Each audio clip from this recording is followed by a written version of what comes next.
With the end of spring break, the Academy will soon return to a sense of normalcy with classes, homework, and the coming finals. In the days leading up to this return, our heroes in training have some studying to do as they prepare for crises on all sides. Terminal City's drug trade, Lily's coming doom, meteors threatening to rain from the sky. We fade in on another standard checkup within Star Heights Academy. We've been seeing this place a lot lately.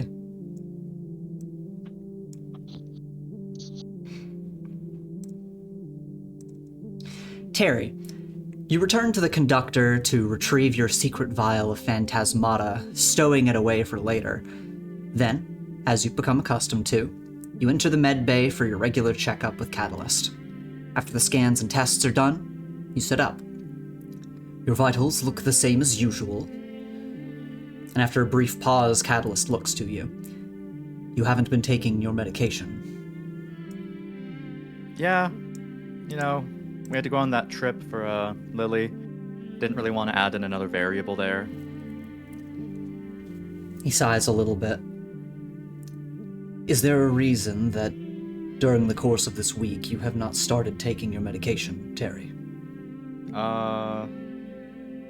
Honestly, kind of slipped my mind. Again, didn't really want to add anything else going on. You mentioned potential side effects, and want me to do it now? I'm down for now. Is this a good time? I'm pretty sure you said mornings, right? This is a fine time, Terry. He offers a nod. Okay. Do you have a glass of water? Should I just swallow it like a rock candy? He stands up and just kind of walks over to a nearby sink in the lab, grabs a plastic Terry swallows cup. it like rock candy before he comes back. Okay, he comes back with the cup of water and just kind of offers it to you, and then he goes to sit down. And he just says, I do not wish for you to be concerned, Terry. Minor side effects are common with various medications, but in due time, with our regular checkups, I wish to see the effects of the medication to understand fully the effects on your system if we need to alter dosage, but it is with the intent to help. Oh, yeah, I wasn't intentionally avoiding it. I kind of just had one now. It's just, stuff was happening, stuff was coming up. He nods and just says, hero stuff never stops. He just says, if you do, at any point, have any reservations about it, you are free to speak up about such, but if it is merely circumstantial, then continue taking it as prescribed, and we will reconvene with our next meeting. Yep. I'll write it down on my phone. He offers you a nod and just says, other than this, again, your vitals are looking as usual, so unless you have any further questions for me, you are free to go. Let me think about that for a second. Terry just kind of sits there, kicking his feet off the edge, looking kind of up towards the ceiling, for around 3 seconds, and then goes, nope, I got nothing. Yeah, I'll tell you if anything comes up, but if everything's looking normal, and, I'm right as rain, then I got really nothing else to, talk to you about. But thanks for the offer. He offers a nod. Very well. Have a good rest of the day, Terry.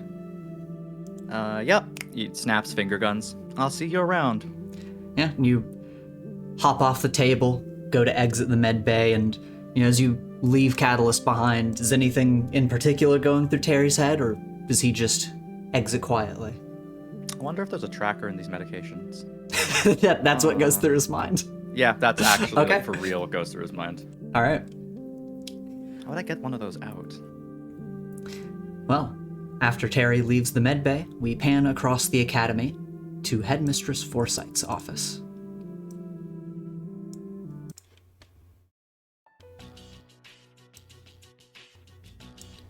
And we enter. Spending a lot of time in here. Yeah, you have once again been called to meet with the headmistress. And as you enter her office, she nods to you and stands up. Good morning, Miss Fox. We have acquired the final pieces of the contract. Oh, that was fast. Yeah, it's the end of the week when she had told you about it originally, so you were like kind of flashback briefly. She's like, it'll probably take 2 weeks, one if we're lucky, and then like flash to now, oh, it happened like really quickly. Did you have to like fight a ghoul? I don't know, it just kind of felt like a thing, they'd be like guarded by like a spirit or something. I don't know, that just seems like what would happen. They flew off in seemingly random directions. There were some that would be in the middle of a field somewhere, overgrown with moss and grass, and others deep in a cave, surrounded by, yes, ghouls. Entirely random, but we did manage to piece them all together. Okay. And she moves over to this bookshelf, pulls on a seemingly random book, and the bookshelf recedes into the ground, and the wall behind it opens up. And you see a small room on the other side, as she gestures and says, I will escort you to see it now. Okay. There's a moment in her brain where she's like, it's something about now knowing the school might have like secret passageways that only the teachers know. It's like, what the fuck?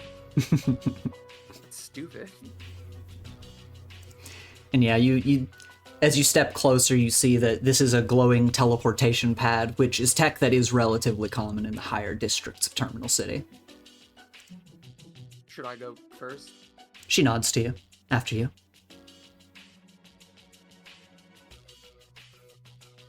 And you step in, and with a flash of light, you disappear. Headmistress Foresight will enter after you, and the camera kind of watches as we close the wall and the office returns to its original state, and we follow you.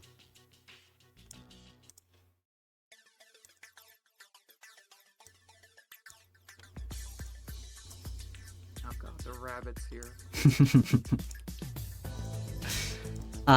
In a beam of light, you appear in this room alongside Headmistress Foresight, and you see many heroes taken by various tasks. Screens around the room show security feeds, both from across campus and from seemingly random locations away from the school. Liberty Eagle, Dove, and Nightwalker all examine a large stone tablet suspended in the air, and Foresight nods to a duo of who are seemingly wizards surrounded by a torrent of magical pages, then turns to you. Feel free to examine the tablet or speak to those that have joined us. I will join you shortly. So is this just like a standard security room, like CCTV, but you just have it behind a teleporter? In a sense, yes. The location of this is of utmost importance. That makes it, like, it's normal for a school to have, cameras and somewhere that is monitoring the cameras. It's just something about the way it's hidden makes it feel creepier. And she just kind of continues over to the adults after you say that. I go over to Nightwalker. Yeah. You walk over, and again, you see Nightwalker and Liberty Eagle are kind of looking over the tablet. Both of them are like holding some of the magical pages that are flying around the wizards in the other part of the room. But when you walk over, they kind of look away from the pages, and Nightwalker nods to you. Miss Fox, good that you could join us. Yeah, I didn't think this would be such a big group effort of people that I hadn't been talking to about this, and also done so soon. Nightwalker nods, and he just kind of glances in the direction of Headmistress Foresight and just says, things have a way of moving quickly, unexpectedly. And it feels like she was not at all involved, and I was being hung out to dry, and now suddenly it almost feels like she's too involved, and I feel uncomfortable with that she's a simple task force without talking to me about it, Is that weird? Nightwalker looks at you for a moment, and then he just sort of nods and says, intuition is important, but we can trust Headmistress Foresight. I guess. Who are the wizards? Yeah, you look over at the wizards, and let me share some art with you. First, of course, kind of in the center of the torrent of pages, you see this guy. And Nightwalker will explain to you that this is someone known as the Archmage, probably the most storied and powerful magic user on the planet. He's got this, like, dome over his head. You can hear, like, every so often when he breathes, it sounds kind of like Darth Vader. But he's just kind of controlling pages as they go around the room. And then next to him, you see someone who's much younger, seemingly maybe college age. And he explains, this is his apprentice to be the next Archmage. She calls herself Archmage Superior. She's here to evaluate how he does his job, I presume. She calls herself Archmage Superior? He nods. That's so funny. She's his apprentice, and she just said, "My name is you, but better." He just nods again with a flat expression on his face. That's awesome. And yeah, you just see that Foresight is kind of just talking to the two of them, or rather, mostly talking to the Archmage. The girl kind of is just like looking around at pages, takes over controlling the torrent while the Archmage speaks to her, kind of in hushed breaths. Why is he here? Yeah, when you look over there and you kind of crane your neck a bit, you see that he's just looking with Hijack as they're doing standard security stuff, looking at cams on campus, kind of, you know. They're here for other stuff. They aren't part of this. That's fine, I guess. Yeah, Nightwalker nods. Alright, let's take a look at the stones, I guess. Yeah, you just see this massive tablet with different pieces that have been kind of forced together, like it's being suspended as one whole massive tablet, but you can see like a glowing cracks where they have been pieced together, and it's written or etched in this ancient language that is currently unreadable to you, but you know, you have some ways around this. You can kind of approach this however you see fit. Yeah, Echo read it last time. Right, didn't he? I think so. I think Echo Yes, he read it. did. Echo Okay. read it last time. Yeah, His I dog saw was in this on Spark. his signature or something. Yeah. And I could probably just ask Gretchen, but I'll just...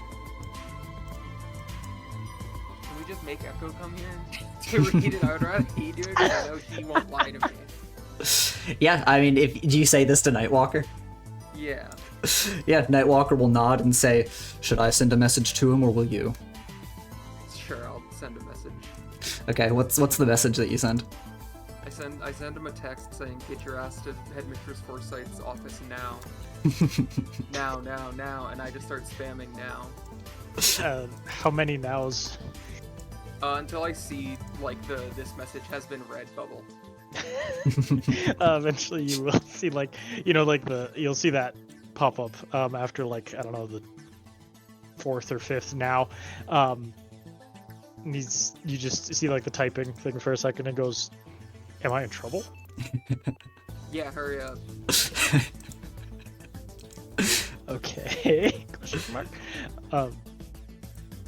And Echo, wherever he is, probably in his room or in the tech club, would make his way to Mrs. Foresight's office. Okay.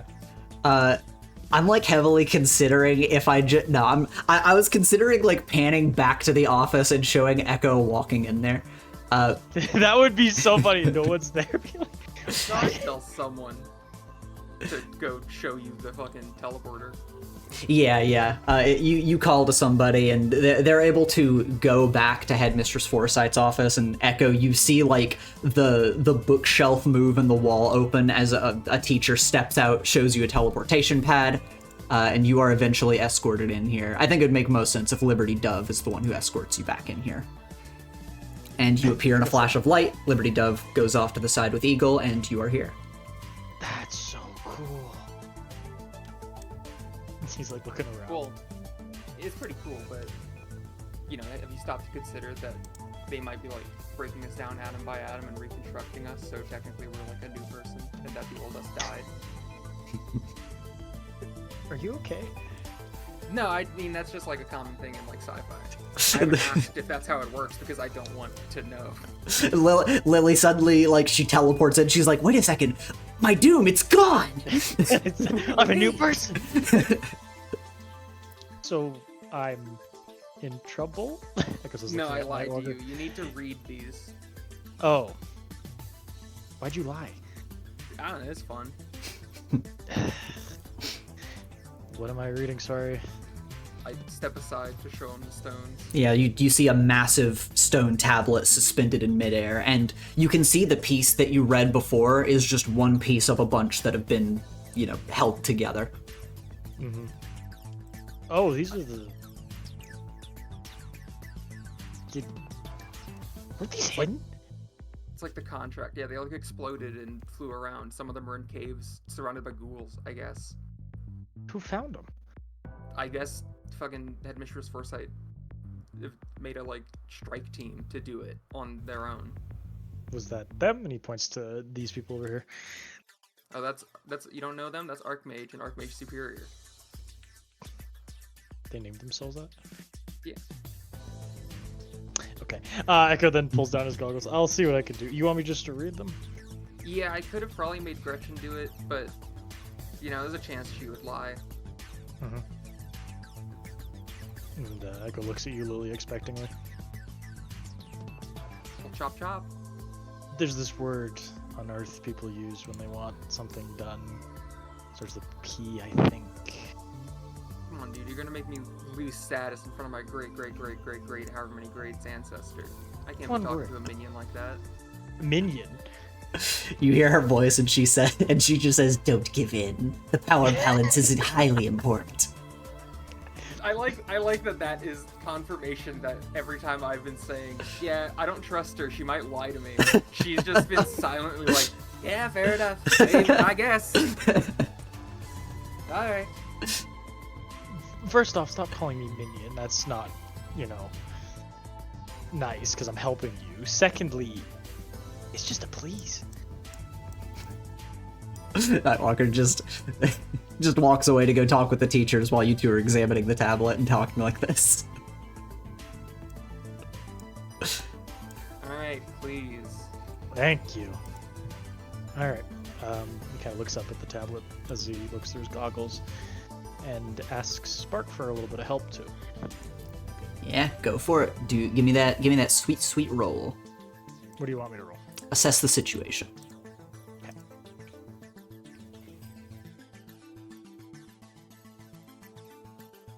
Hell yeah. So your bonus question with Spark, and of course, like you got this last time, the bonus question you get for free, you are going to be able to read it. I can go through the information and you can ask 2 questions after, or you can ask questions about the tablet throughout. I'll let you handle that how you want. Let's just do it after. Okay. So obviously, spoiler alert, I have not written the whole contract verbatim word for word, but I will describe to you what is on the tablet, because there is a lot of information on it. And as you're kind of scanning it top to bottom, you're going to be able to see a few different elements of it. You see some additional information at the top with some keywords focusing on the Dey'ja, and then you have the ritual and the rules of the engagement. And I can go top to bottom, or we can focus on key points you want to hear. Just go top to bottom. All right. Well, the tablet at the start... actually, hold on. Let me change the music real quick. Let's get in some good music here. This. So Echo, Spark in your goggles helps you read these ancient glyphs. And the tablet starts out with a brief explanation of the Dey'ja, kind of like a warning for those that are going to use this piece of information. The Dey'ja are a force of nature that exist to reap souls and guide them to the afterlife. Dey'ja exist for all living things, and each Dey'ja shadows a living being awaiting their soul. When a Dey'ja completes their task, they cease to exist. Dey'ja are not inherently malicious, merely waiting to guide the dead. Those that are beyond the purification and reincarnation of the afterlife are sentenced to be lost for all time in Apalea. And then you are going to see something that is called the Mark of the Dey'ja. And let me share this with you.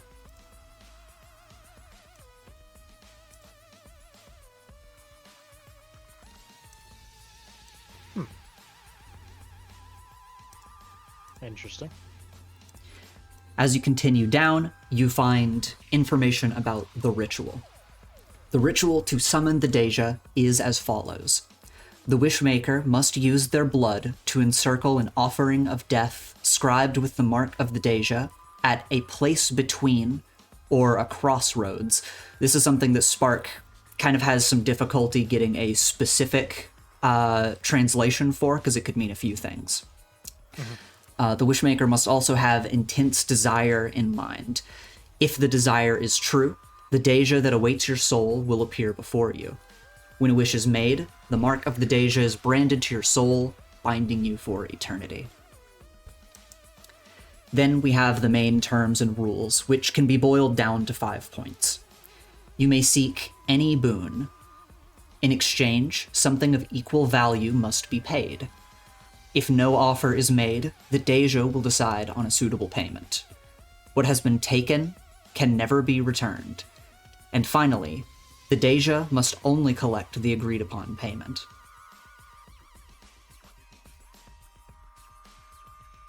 Interesting. Yes, you reach the bottom of the contract, having read through the rules, having read through the summoning requirements, and the brief blurb about what the Dey'ja are and kind of how they operate, at least according to who wrote this contract. I guess my first question is, are there any hidden little additions someone snuck on? Like fine text or little secret codes or anything? Yeah. That's a good thing to look for. You scan for it, you do not find anything of the sort. Okay. Other than the signature, which you guys had found before. Okay. Because of the signature existing, I thought there might be something. It's fair. And this isn't really a question, but did Gretchen sign it at the bottom? No, she did not. From what you can tell from this tablet, which we've been calling the contract, it has information about the contract, but the contract that is formed with Dey'ja is more of a verbal contract that then scribes itself to your soul, rather than needing a literal piece of paper or tablet. This tablet seemed to be how people would learn how to summon the Dey'ja, but from there, it's basically like a deal with the devil. The mark of the Dey'ja, this is my second question, the mark of the Dey'ja that one you showed to us in the handout, Echo looks over, is there, now that he knows about it, is there any visible mark like that on Lily? Like, spiritually, I guess? Spiritually? Is she like, you know what I mean? I mean, there's nothing on her physically, and you've never, nothing has ever jumped out at you that she is marked. Nothing that you can see. So Echo nods and kind of, he starts pointing at everything in the contract. I'm going to not say everything Ethan said because that was a lot of information, but he basically says word for word what Ethan just said before looking at Lily and crossing his arms. Not malicious, just there to guide souls. I feel like that's... I have some arguments for the opposite, but sure.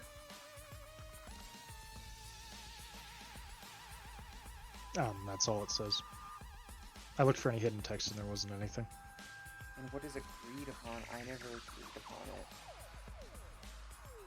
I think maybe they were referring to Gretchen in that.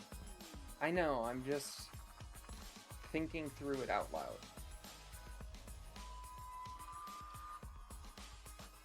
It's just so annoying. Well, we have a way to summon them now. We do. That is good.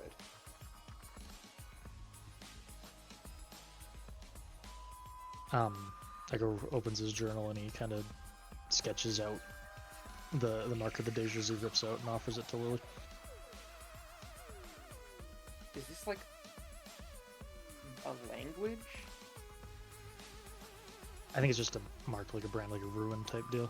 I mean, it's laid out like words. It even repeats two of the symbols as though they are letters. For my last question, Ethan, is this a language? Wow, you asked all your questions already. That's crazy. But no, you guys can infer it does seem to be a language, an ancient language. Blah, blah, blah. Blah, blah, Never blah. mind, I am blah, blah, blah. I'm a liar. It is a language. Really, sorry. Gretchen, do you recognize this language? She, as always, just kind of mist appears over your shoulder, and she gives a nod and says, "Yes, this is a language from a world lost to us, from people long ago, before the common folk language that we speak today, English, French, basically she implies all the languages of today, this is from before their time." Okay. Do you speak it? I had to dabble, What does this mean? as it says, Deyja. Oh, okay. It's just the word Deja. Yes, the meaning being tied to death or bringer of death. Great. Where did you summon the Deja? It says a place between, a crossroads. Where did you do it? Ah, yes. I found a border between two countries, and that seemed to suffice. Okay, so it's like vibe-based. She gives a nod and says, "It seems this is up to interpretation." Okay. A crossroad or place between may serve any liminal space.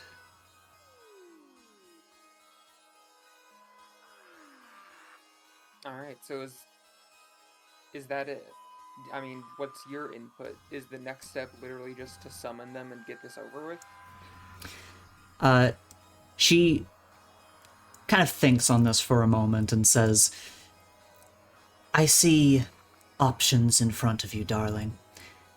As well, I believe it's important for you to understand just how your powers work before engaging with the Deyja. Okay. Your powers, as far as I can tell from our time with them, are a result of your body acting as a gateway to the afterlife, through which the Deyja's powers are ebbed into you. It is why spirits are drawn to you. They sense a way to escape the material world." I always thought it was just because I'm literally the only living person that can give them attention. That may be a part of it, but you are, in essence, a literal means of escape, under the right conditions. If your powers were to ever erupt, your body may tear into a literal rift to the realm of the lost. Yeah, that'd be bad. As for your Well, I guess not options... for me. As for your options, I see a few at the moment. The first I see is the one that I prepared for you ages ago. To use your name, your birthright, as Gretchen Fox, to negotiate the family contract with the Deyja.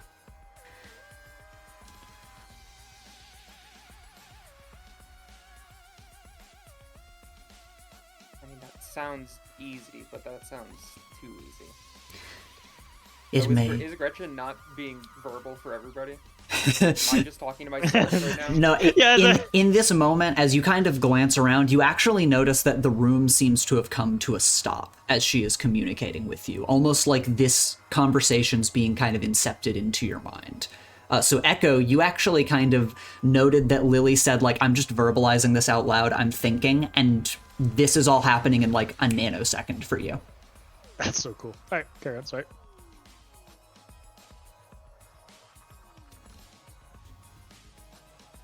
But yeah, I said it sounds too easy. Mm-hmm. You were saying something, and then I read Will's message. Yeah, she nods to this and says, "This option, while provided to you, relies on some potential trickery. You could do this on your own, or wait and allow these legalese to examine the contract, find loopholes. There are many ways to go about this, but if you were to negotiate, tear apart the contract, find a way to make it void, that would be the most direct course of action. Though, to debate forces of nature such as the Dey'ja over semantics, such a case may need to be taken to angelic court. Angelic? Angels are real? She nods. What the hell? Are they easier to deal with? They are, by definition, bureaucratic. Okay, that doesn't sound bad to me. I mean, I guess I am biased because I'm dealing with, you know, the Grim Reapers. So and most things sound good to me in comparison.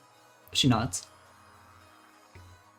Okay, I like the sound of that, if only because, I don't know, having a third mediating party of literal angels. God, that just sounds nice. She nods and then continues. The second option I see is... Well, I cannot see you going with this option, but I figured that I would suggest it. You may, through trickery and deceit, use someone else as a target, someone to fall in your place. If the Dey'ja were to mistakenly take the life of someone who is not yet meant to die, they will have broken their own side of the bargain, voiding the contract. I mean, I'm not gonna do that, but just for the record, if they did that, would they just go, oopsie, and not, you know, bring the person back or something? She just shakes her head. Once their life is taken, they will be gone. I feel like that's not entirely true. I mean, you're here. That I am. Their end doesn't seem as absolute as it would probably want to be. But I suppose. still, I'm not doing that. She nods and says, I suppose you are right. Perhaps such a situation would have a way out. She kind of lends some credence to that and then continues. The final option that I see as of now is what I would consider the most dangerous for you, which would be to call upon the Dey'ja with a new wish. If you were to do such, you could ask for anything, and yet what has been spent cannot be repaid so simply. The lives of our family are already forfeit. If you were to take this route and wish to use it to void the current contract, rather than simply asking for more, you would need to carefully consider this wish to create a paradoxical situation. A situation that would be impossible for both contracts to exist. But wording and intent are highly important in such a gamble.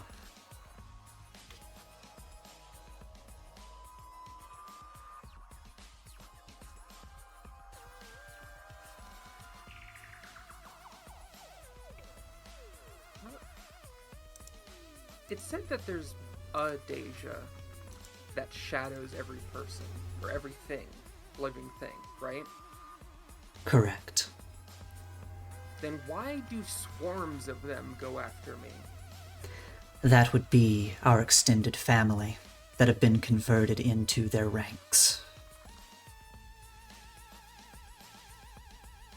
Okay, so what, so you had to deal with one Dey'ja, and now I have to deal with, like, a number that has increased every time there's been a person in my family? That is correct. And with each That's generation, such bullshit. with each generation, there will be more. Well, until there's none of us left, then we'll all cease to be. That's so stupid. God, I really fucking hate you, Gretchen. She just smiles. Okay, well, they're forces of nature or whatever.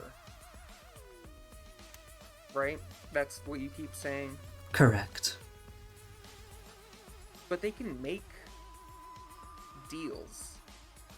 They can want things, because if they don't want things, why would they make a deal? That kind of implies there's, something, like there is desire on their end to make the deal in the first place. Such deals with the Dey'ja are deals of equivalent exchange. They are capable of granting wishes through this arcane, acrobatic exercise that we have discovered, but they must convert one ample amount of essence to create another. Power created from life, knowledge created from the body, etc.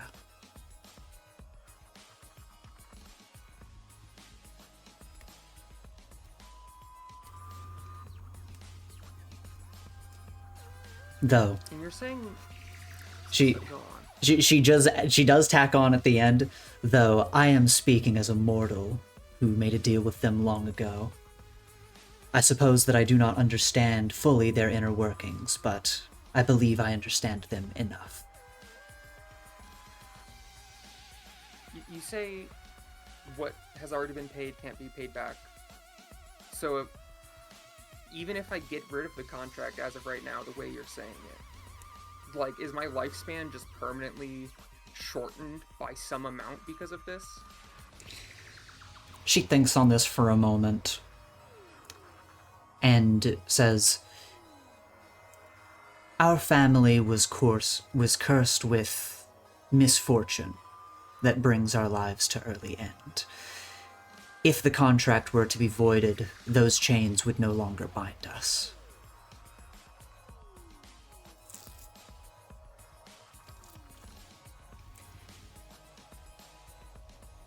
But that's not... They aren't even trying to kill me with misfortune. They came at me with chains last time, like they're greasers. With chains? They had chains they were going to beat me to death with. That's not misfortune. They're just debt collectors. When you say that, she does take a moment in silence to consider this. And after thinking to herself, she says, "Allow me to put this in another way.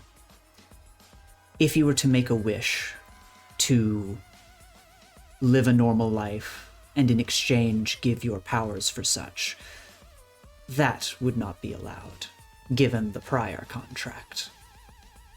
This is important to keep in mind."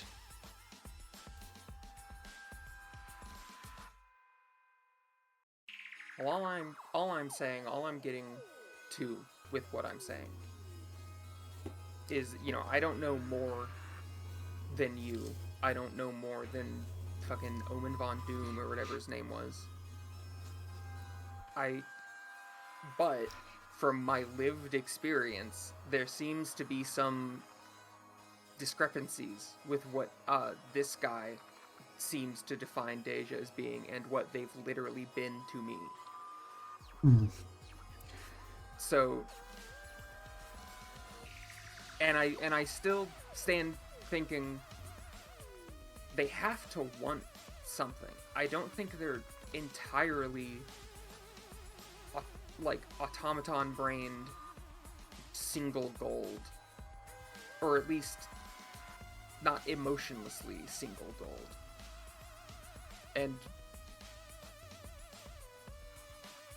I don't know. I don't really know. This isn't a plan, but it's more so me saying that if none of our plans end up working out, I think I'm just going to cause such a big ruckus that they have to take my powers away to maintain whatever little balance it is they care so much about. And maybe that'll work. But hey, hopefully more well thought out plans work before it gets to that. When you go over this desire they seem to have in your experience. Once again, she very clearly seems to consider this as if this is like new information to her. And then when you go on about like, I mean, if this doesn't work, I'm just going to create I'm going to like rain hell and just make them forcibly take my powers away. You can feel that she just grins at you and says, "Darling, I'm sure whatever plan you come up with will work, but I like your energy. And no matter what, you have some time to decide. No need to jump into a decision now." It's not just my time I'm keeping track of. That is true. And with that, she will disappear back into you, and time seems to resume as you blink and notice Echo blinking back at you. What are you staring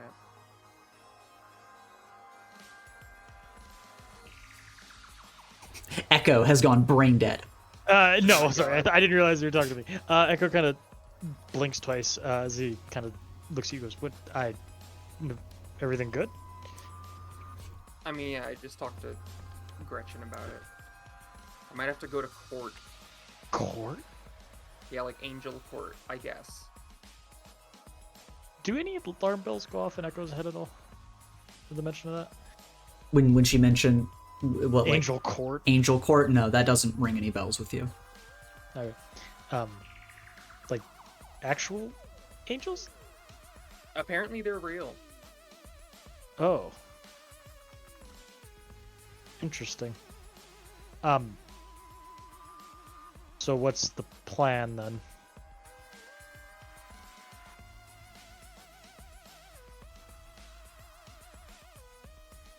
The ritual said needs to happen at a crossroads. Circle of blood around what? A display of death, is that what it said? An offering of death. Offering of death. Gretchen, can I just assume you, probably sacrificed like 50 virgins or something? She nods and says, "You know me so well, darling." Yeah, so I can't do that.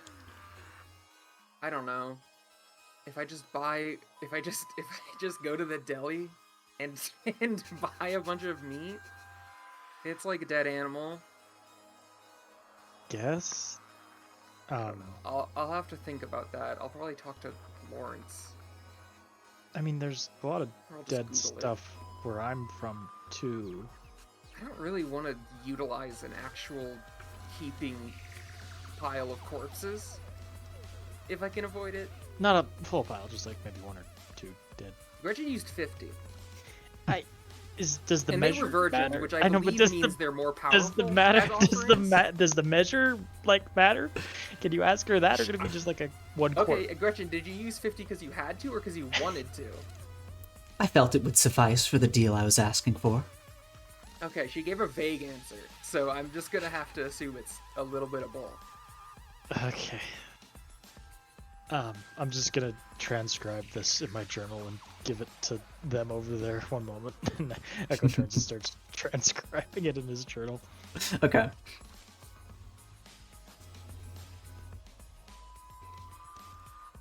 Well, it's good we made progress at least.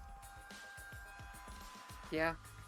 It's seeming more like the progress is leading to a resolution I'm not really confident in, but we're getting there. I'm sure it'll turn out okay. God, I liked it more when it seemed like I was just gonna have to punch a ghost a bunch. You like punching ghosts? Well, no, but I know how to swing my arms. I don't know how to debate angel law.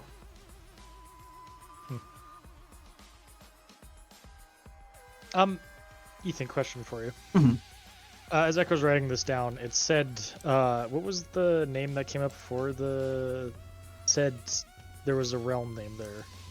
The Realm of the Lost, Apalea, which is those are the two names you guys have found up to this point. Yeah, so Echo doesn't remember that. He kind of writes that down and just keeps transcribing it. Do you have any other questions for me, Lily? No, I just needed you to read a thing. I'm surprised they couldn't. They look kind of cool over there, those two mages. They probably could. I just didn't ask them. I mean, with the name like that. I just didn't really. I don't know. It's like I was talking to Nightwalker about it.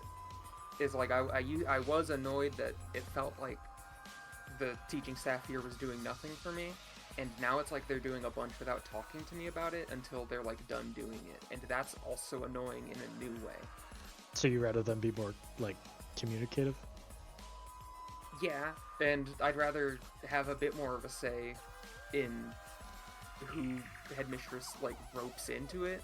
I don't know these people. That guy looks like a corpse in a fishbowl. What And we've been saying all this with the fucking rabbit in the room, and I don't want him involved.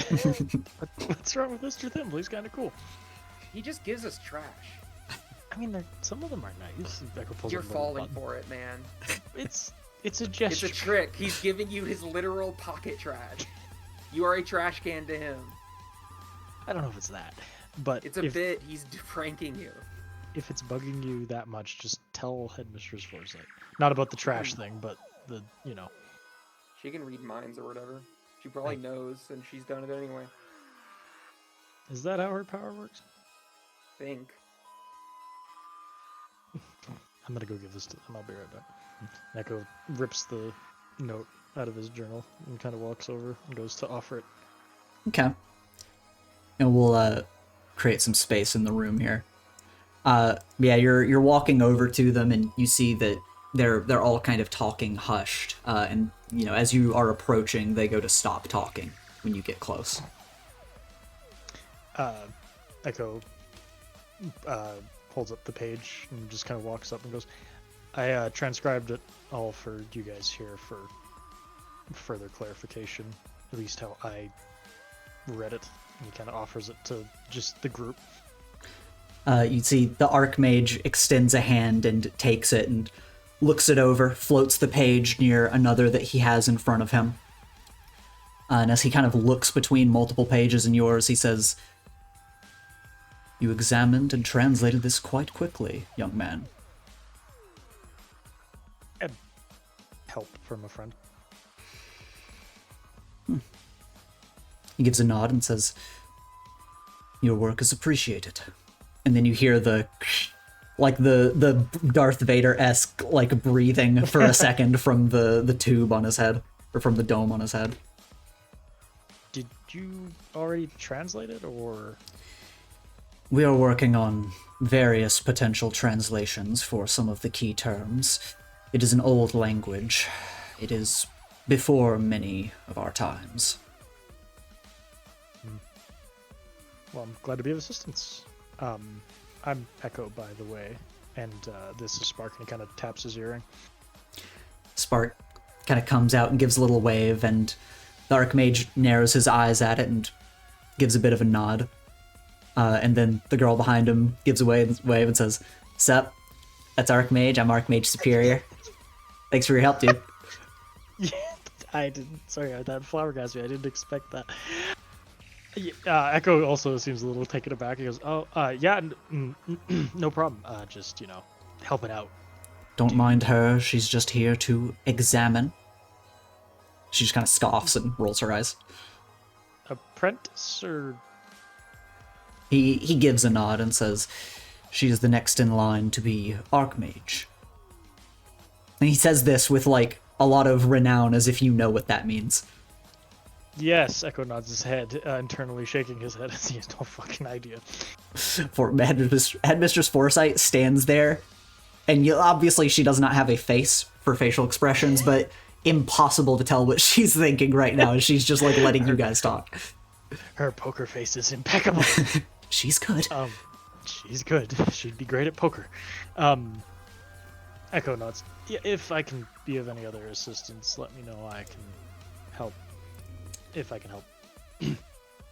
He gives you a once-over and just nods and says, "We will see when the time comes. What is your name?"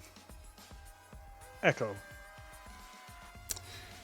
Well, Echo, once again, your efforts are appreciated. Echo in the back of his mind is like, I introduced my name. Did you forget that already? This guy's going, no wonder he's apprentice. He's not doing too hot. Of course, anytime. Especially to help out Lily. As much as she gives me shit, she is a friend. Ah, yes. Of course. Anyways, I'll get back. Nice meeting you both. He nods and lifts the page up into the torrent around him. Really hope he doesn't lose that. Echo gives a wave as he walks back to Lily. Well, he was just observing their conversation with like arms crossed, eyes narrowed. Mhm. When he walks back, he's like, "See how they were like whispering before you got there and then stopped? Yeah, I did find that kind of weird. It's like so weird. We're all here in the room for the same purpose, which should be helping me. What are they whispering about?" Are they still whispering behind me right now? I Oh. look over. Yeah, I mean, once you've returned to Lily, it does seem like their conversation has picked back up. I can probably ask Spark to read their lips if you want me to. Sure. Echo kind of like angles himself like this. Cover me for a little. I kind of like do this on the down low. Actually, wait, no. I'll just he pretends to look at the contract again with his goggles down, but he looks over there to see if Spark can translate what they're saying. All right, go to pierce the mask. I forgot I have a mundane 3. That's fucking crazy.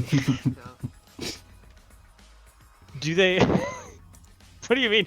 What do you mean that's not right? It's not right. Yeah, wow. You get 3. What are they talking about?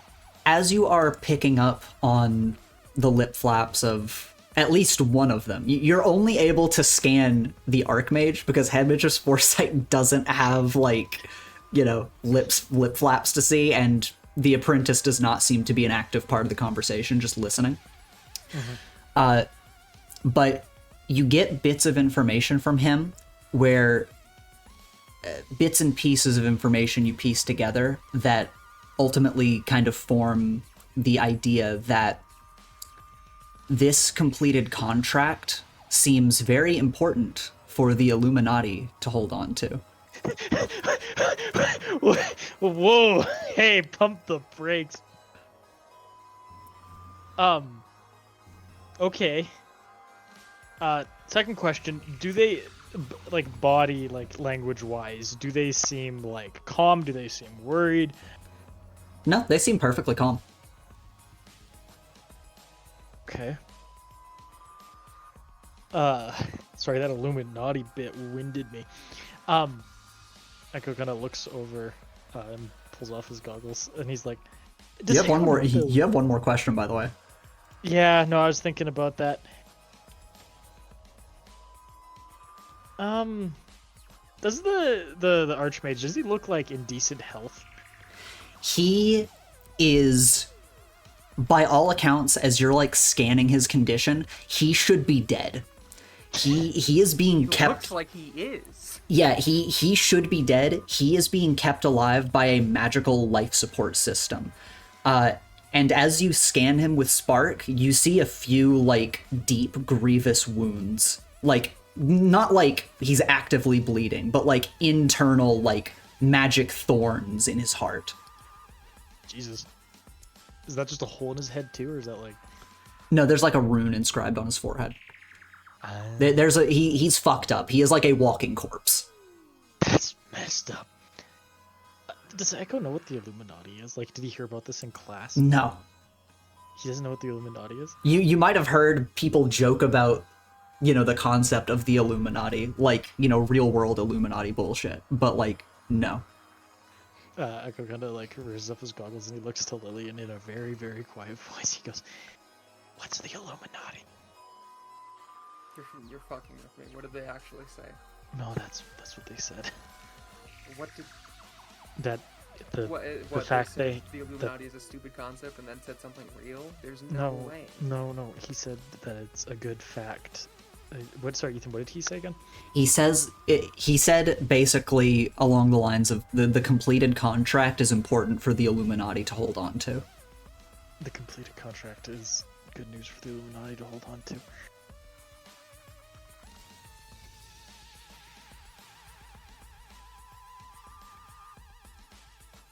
Okay. You're looking at me kind of weird. What's the Illuminati? She contacted the Illuminati without talking to me, and it seems like they're just here for the fucking fun contract and like just the situation surrounding it. God, this school sucks. Lily, what are the Illuminati? Just Google it. I'm not gonna explain to you the concept of the Illuminati to you. They're like a secret society. How loud are you guys talking about this? I think Lily's mad, so it's probably loud. Echo like goes to cover her mouth. Yeah, when you like pipe up, but Echo covers your mouth, like you kind of feel like a few eyes move over towards you, but then away from you. Did you get it out of your system? No, I have like half a mind I want to just loudly declare they're from the Illuminati. I mean, like, fuck them. People probably know. Yeah. Why? Ugh, that's so stupid.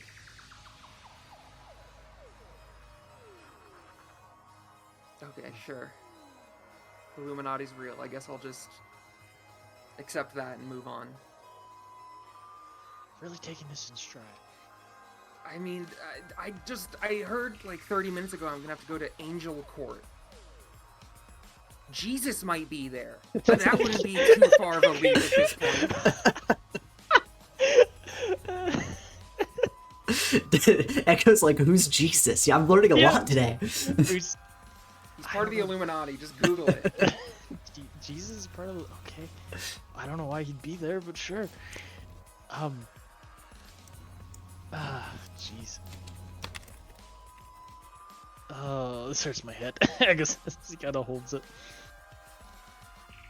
I can only imagine how you feel. +2, Ethan. Yeah, tell me about it. Not only, like, this is a lot of information and really annoying to learn for you, but you could just decide, whatever, and forget it, and it wouldn't matter to you. I mean, despite you kind of being mean to me, I still care about you, Lily. But I'm not being... Or do you mean in the past? Because right now I'm not being mean to you, I'm just mad. You called me a minion. Yeah. That's like fun. Not for me. It's like a nickname. No. I'm not actually like, you know, making you do minion stuff. I haven't made you pull a giant fucking crank and like give you a hunchback. Echo crosses his arm. I just asked you to read something for me. He looks at you like with a head tilt. You just can be nicer about it sometimes, alright? You hear Gretchen say, he's getting defiant, whip him. I'm not gonna whip him. Do you hear that out loud? Yeah. Echo raises a brow. Sorry, whip me? Yeah, see? See how nice I am? I'm not gonna whip you. Gretchen's trying to get me to whip you. What is wrong with her? What do you mean, what is wrong with her? I feel like I have been very clear in illuminating the things that are wrong with her. She's a literal ghoul that ruined my life. I just think it's funny when she calls you things like minion and whelp. It's like who uses the word whelp anymore? That shit's just something only someone who was born in the year like 5 would say. Yeah, I guess. Just you can be nicer sometimes, you know? Look, I'm not actually, you're not actually a minion. You're just like a guy. It's just funny to say minion. He just shakes his head softly. Okay. Next thing you know, you're gonna try to fucking unionize. With who? Just me. The other minions. There's no other. Oh, jeez. Anyways, what are our next steps? I think we have like class tomorrow. Is it already that time? It's like the end of spring break. You've got class Spring break comes day to an after end. tomorrow. It's like the weekend. Okay, sorry, whatever, DM. This is important information. Write it down. I'm writing it down. Who's DM? Is that another You call? get it. You get it. Ekka's punted into another dimension. I mean, next move is to figure out the ritual, probably. I have to figure out a crossroads. I have to figure out a display of death or whatever, an offering of death. Well, here's an option. Like, for the crossroads, is it like literally like a crossroads, or? I mean, she said she used the border between two countries, so it really does just seem like it is vibe based.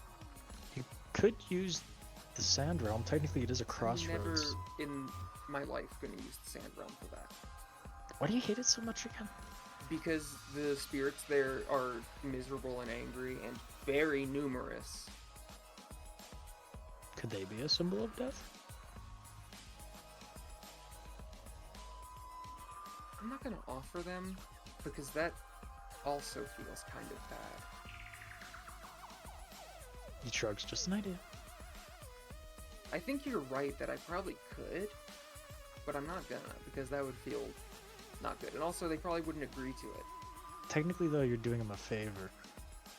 I don't think I am. I think what they would do is worse than like normal passing on. But if they're stuck there, Oh, okay. So suddenly now you agree that the sand place is like a bad place to be. no, I've lived there all my life. I'm just trying to help you. I'm not gonna offer a bunch of spirits, but I think it would work. So you know, you get points for probably coming up with a correct idea. I'm just not gonna use it. He gives a thumbs up and a smile. That'll go in your performance report. You have performance reports? Yeah, for the minions. he laughs at that. Just chases. See, it's fun. I hate you. Not really, but I hate you. Alright. Oh, you reminded me, I gotta go talk to Alex about a thing. I mean, you can go. I guess I could. Are you gonna be okay? Yeah, I'm fine. I think we're probably about done here. I just wanted to go ask Nightwalker something. Where are we, by the way? We're in a room that we got to through a teleporter. I was gonna say we're under the school, but I actually don't know that. That is kind of just the vibe I got, but... Echo pulls down his goggles and looks into the other realms. Is it, like, apparent they're underground? Yeah, you are deep underground. We are indeed underground. Okay, we're probably under the school then. I wouldn't imagine we're very far off and they're like piping, you know, the camera footage all that way. Interesting. Okay, I'll get out of your hair. If you need anything else, just, you know, text me. Okay. Maybe less text this time, though. I was working on something and you almost made me fumble a ruin, which could have possibly exploded. So yeah, next time just maybe 1 or 2, not 5. Okay, I don't need the critique. Just saying, I like not being exploded. I just don't respond. Okay. Neko, you make your way out.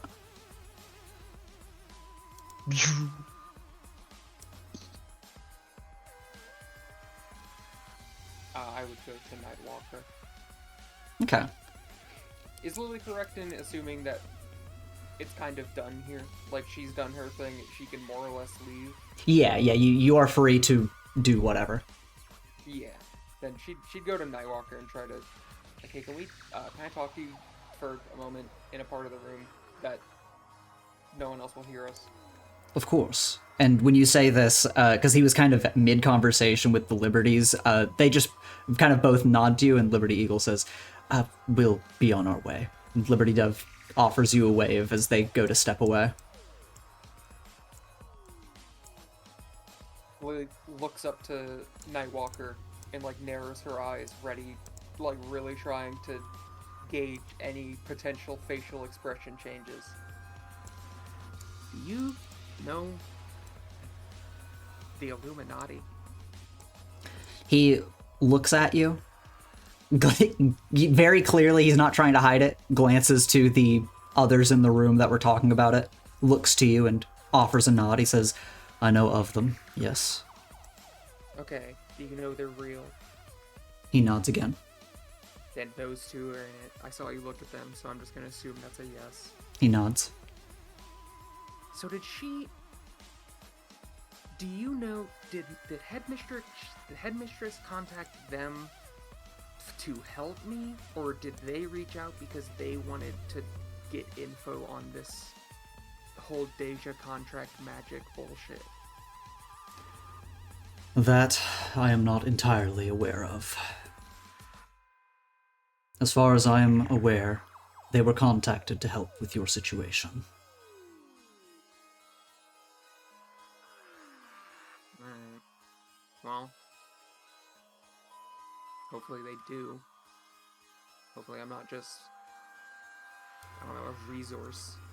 A chance to learn more about a cool magic thing to them.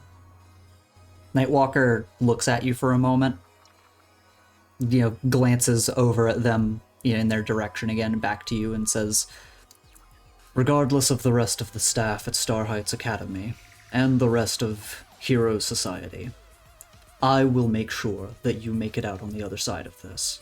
I will make sure that you get the help that you need. Mark my words.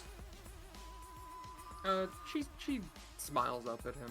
She was like bitterly, pessimistically narrowing her eyes and glaring at the other three, but she turns and gives him a smile. Mm-hmm.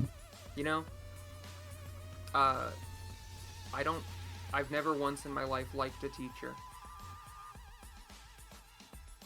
He gives a smile at that. But you're probably the best one I've had. He just... I don't know, I did have a math teacher who would just kind of give me A's. I don't think he even ever looked at one of my papers. I think he was just a friend of my dad, so that guy was pretty cool. But you're up there, for sure. He gives a nod and just says, I try to do my job as best I can. I'm kidding about the math teacher thing, by the way. Well, Miss Fox, if we're going to be chummy for the moment, you are a fine student, a star pupil. You've been doing excellent here.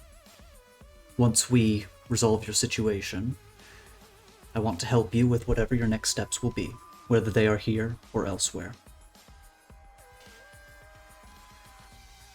Yeah. We'll figure that out once, there seems like there will be next steps. Of course.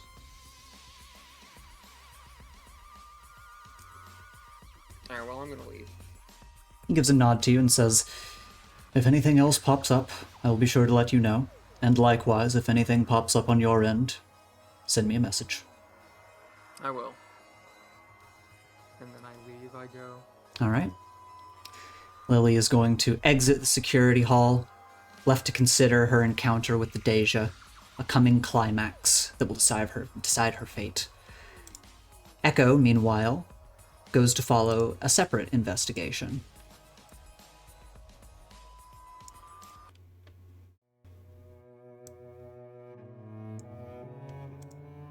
We appear in another realm. Rift Runner and Gravitas cut through the sands of Megea on Echo's sand skimmer as his goggles peer through dimensions to guide them. Tell us about the ride to your destination. Sandy. Echo's kind of keeping quiet. He would have asked Alex to come along, saying what they were doing, that they were going to investigate the ironworks on the other side of the realm. Would Alex have been on board with that, or would he have needed to convince her a little bit? I think she'd be pretty easily convinced. He also was like, I don't. If in case like something happens, I also just want you there, so like because, as they're kind of riding on his bike, he kind of looks back and just goes, "How are you doing, Alex?"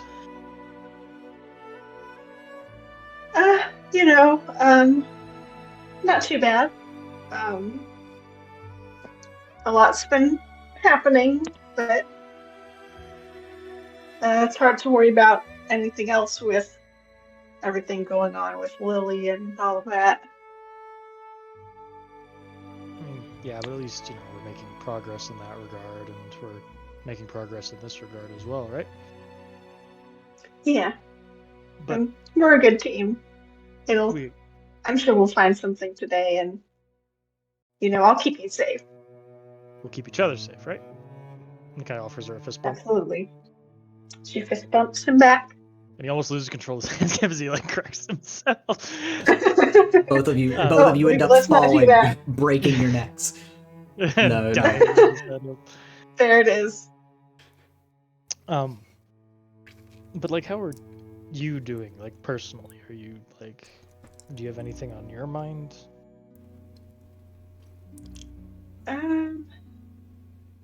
I mean, I can't deny I've kind of been wondering about that whole meteor incident from a few weeks back.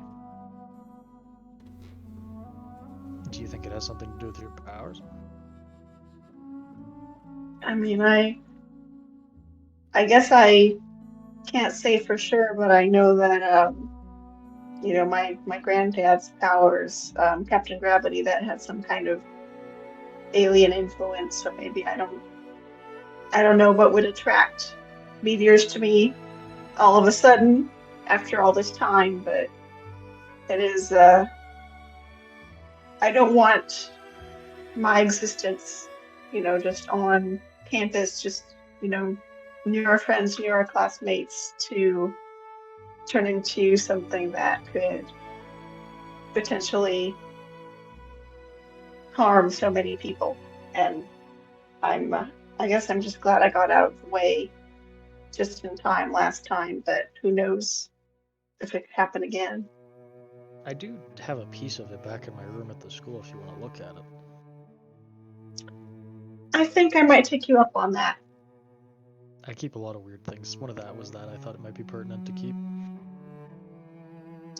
Yeah, I'm glad you did that. Thank you.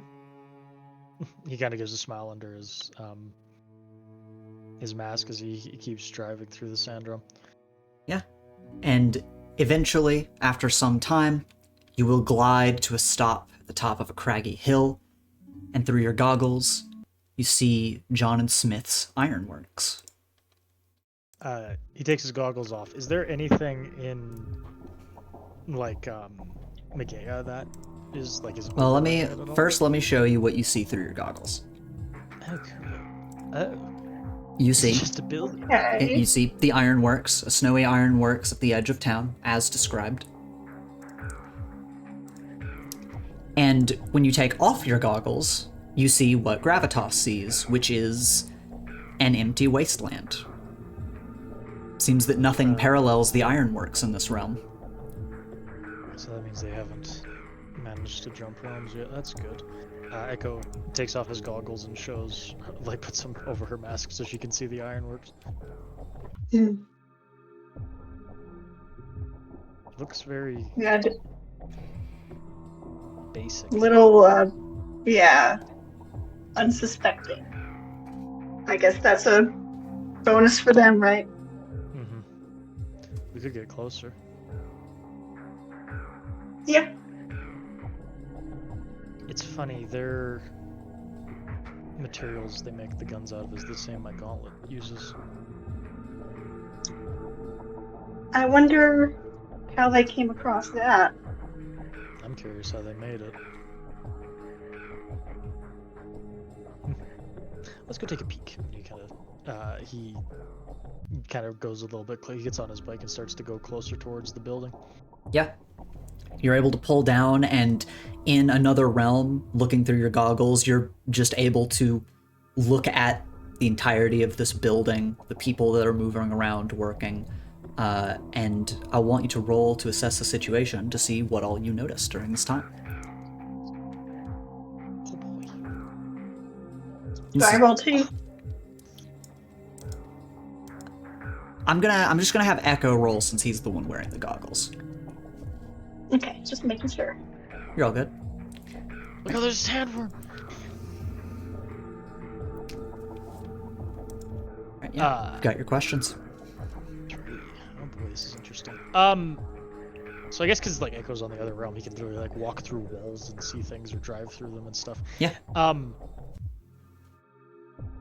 Is it very clear they're like they have the front of like the ironworks, but when he goes like into the back, is it like can he see them making the guns and stuff? You are able to see that the ironworks, they've got like these pots of magma, they've got or molten metal rather. They have molds, and the ironworks just, it seems to be working on creating, not necessarily mass producing, but producing a lot of earth level weapons parts and ammunition. Using earth materials, making the pieces and parts of weapons, just as Jay had seen from that box.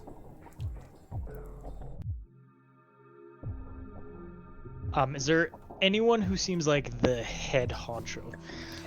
There's like the foreman or whatever the term is. Like there are people that are like managing this place.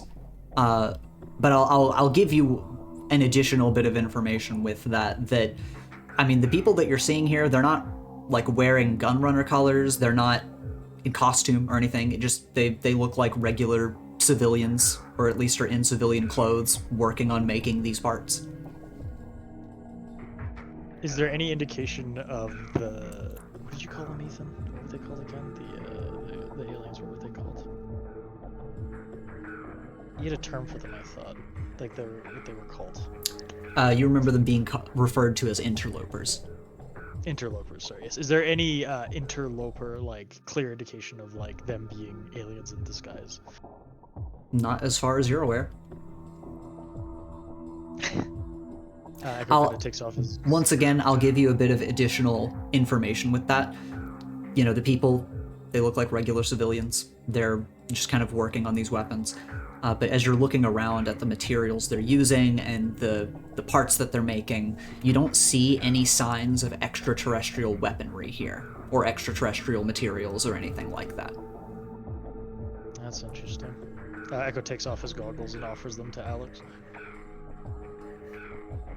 Alex will kind of take a look and be like, well, I don't think it looks like there's anything out of the ordinary from what we can see. Yeah, and that's what bugs me. Yeah, if you want to roll to assess the situation now, you can do so as well. You got this. Okay, I'll give that a try with my -2. Mark, help her. No. Yeah, no. Yeah, actually, you know what? Because Spark is in, I'll give you the additional question that Echo normally gets. So you get one question about what you're kind of looking at, if you want to look for anything specific. Okay. I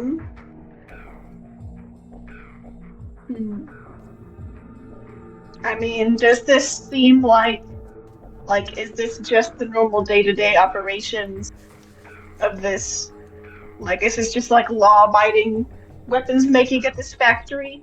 Like maybe it's, after dark or whatever, outside of business hours, they do their shady stuff, and for now they're actually seem to be just doing legal work.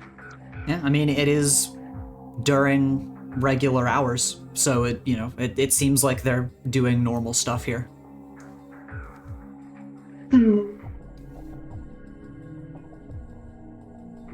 I wonder if we can see into any other areas of this building. Scope it out a little bit more. Because technically we can pass through the walls and stuff. Is there multiple levels? Yeah. Kind of. It's an ironworks kind of factory sort of situation, so like there are like catwalks, there are stairs that lead up to offices, but it is like a big open space that doesn't really have a lot dividing it up, like walls or floors or anything. Is there like a back room? I mean, there are offices, but it doesn't seem like there are any, and again, you're looking through dimensions, it doesn't seem like there are any secret rooms or secret labs or anything like that here. It just seems like standard operation. This is so weird.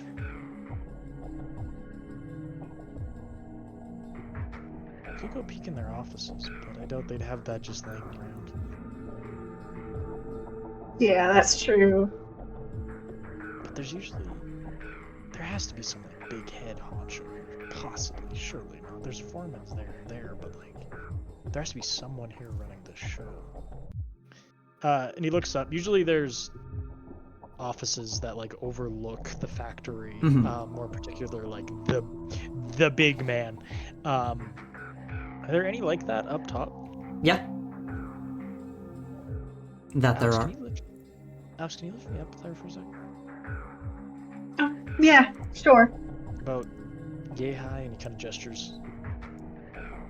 Okay. And Alex will lighten gravity enough to let Echo gently float up in the air. Do I need to roll for that? No, yeah, you've done this before. You're well adjusted to your powers at this point for something like this. Perfect. Echo floats up to the office and like goes through the floor. What kind of office? Is it nice? Is it bougie? Does he have like a golf bag in the corner? Yeah, it's just regular office. There's like a calendar with a bikini girl on the wall. There's like a picture of the dude's family. You know, like they're at the beach. Very normal office. But this is the one that like overlooks the whole factory or whatever. Yep. Okay. Echo's gonna go and like look at. He's gonna like gesture for her to like adjust so he can look at the desk. And Alex will assist. Is there anything on the desk that might be of interest? There's like some papers. You know, you can't like pick them up if you're just in this realm, but you just kind of looking over them, and it seems like it's a bunch of inventory sheets. Anything weird that sticks out? No. As an extension from all your searching before, can still confirm no signs of any extraterrestrial stuff. It just seems to be Earth-level operations here. Oh, that bugs me.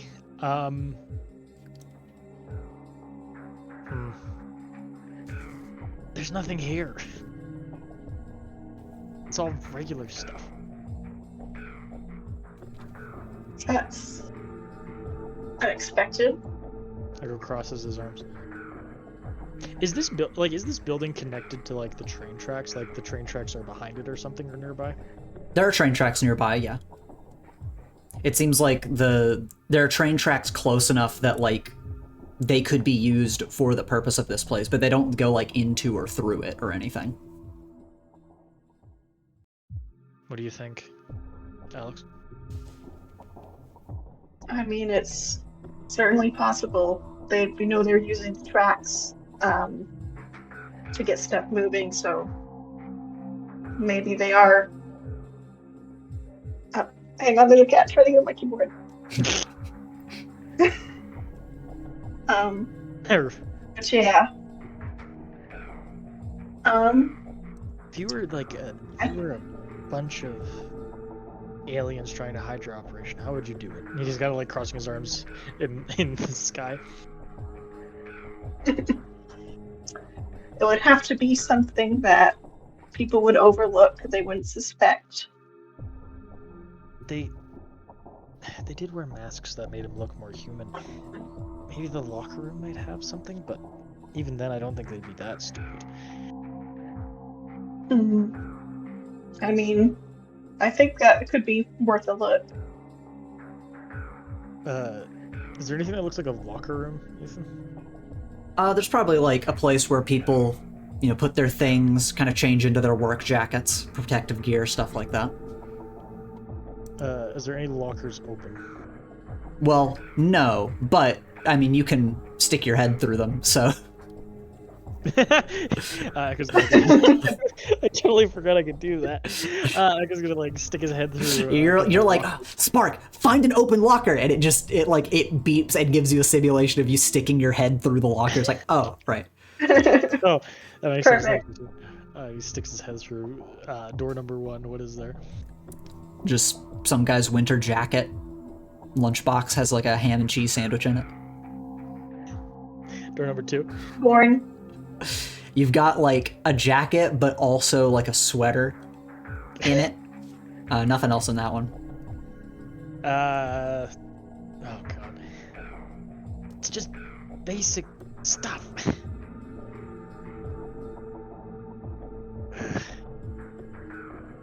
It's gonna bug me. There should be You want to stick your head through a third door? Yeah, sure, why not? You stick your head through a third door. You see like dress shoes and like a suit and it's been dry cleaned. That's a weird thing to have in a factory. Does he just like... Why would they... This guy's got a dress suit. Edgar like runs his hand through his hair multiple times, like getting stressed out. There should be something here, but there isn't. Tumble and spin in the air slightly in the low gravity.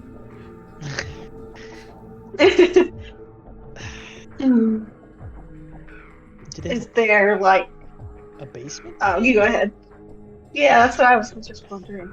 A basement or something. No, doesn't seem like there's a basement.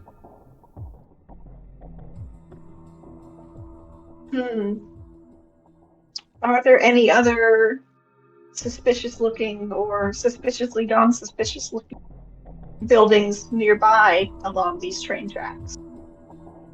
Maybe they hide the materials elsewhere. That is a good question. There are a few like abandoned buildings a ways off that are kind of by the train tracks.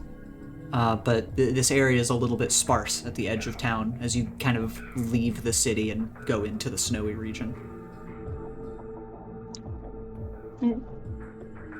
Well, how do you say we maybe take a quick peek inside some of these other buildings since we're here anyway? Yeah, sure. And then we can check where the train tracks like connect kind of close by, and then we'll call it a day. How about? Yeah, I think that sounds good. Right? This drives me crazy. Yeah, you hop onto your bike, start driving around. Does Alex like ride on the back of the bike? Does she fly next to Echo? How's she going along? She's gonna be so cool, and she's gonna fly. Yo, let's go. All right. Yeah, you're flying. Echo's skimming around on the sand. You kind of follow the train tracks, watching where they're going. You go by these small abandoned buildings, and you kind of look through them, and yeah, they just seem to be empty, abandoned, and a little far away from the ironworks to be useful. Okay. They're good with so maybe they're like making things seem normal and hiding stuff in plain sight. Yeah, that could be the case. How would we check for that? We have to be there, but that's kind of risky without everyone else. Yeah, maybe we can let everyone else know what we found and try and figure out next steps from there. Yeah, that might be a good idea. This is gonna bug me. Right? Me too. Well, unless you guys have anything else to end out the scene, you kind of start moving away from this location. I think I was just gonna take I one think last so. little peek as they drive by the ironworks, just to see if there's anything he missed. Yeah, no, you go by and you know you're taking another once over, but it is, by all accounts, it's a normal facility making some Earth level stuff. And again, very clearly, it does seem to be connected to weapons production, just Earth level weapons, the Earth level weapons parts that Jay had found in the crate, but it does not seem like any of the interloper related stuff is associated here. Echo kind of stops, watching the production line. There is like clearly a spot where like production ends and like they put it in the box, right? Yeah. They like have the molds they pour the molten metal into, and then you know all the intricacies of making weapons parts. But once they've cooled and once they're ready for shipping, you know, they have a boxing area. Do they keep them as parts, or do they assemble them into like a pistol or like an assault rifle? No, it seems like at least at this facility they're making parts, organizing them, and then shipping like a crate full of a particular type of part, or some crates that have miscellaneous parts if they're like extras.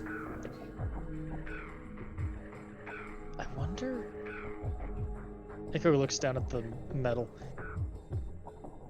Alex, you don't think they're like because the metal can shift in form, they're making it look like regular parts they're shipping out. That's an idea. I think I could.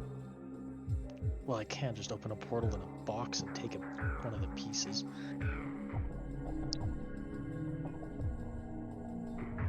Do you think it's worth the risk?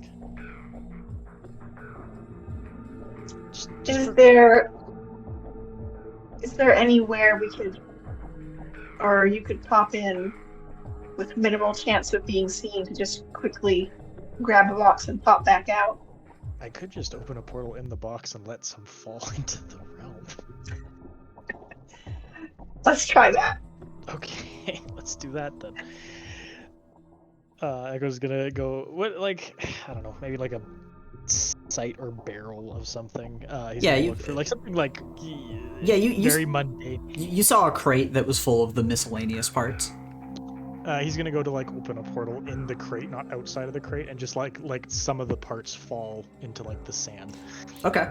Yeah, you open a portal in the middle of it, and a few random weapon parts fall out that you think could like just about make a full weapon, but not quite. He closes the portal and picks up the weapons parts. He looks at them over with Alex. Are these like Transformer-esque metal parts, or are they just gun pieces? I mean, they look like gun pieces. Looks like you have a barrel, looks like you have a handle. He's going to compare it to his gauntlet, which he knows is the same metal that the aliens use. Yeah, it looks like a different metal. It just looks like whatever metal they use to make guns on Earth. That was worth a shot. Yeah. Well, we'll figure this out eventually. We'll all put our heads together. But God, how are they hiding this? That's a good question.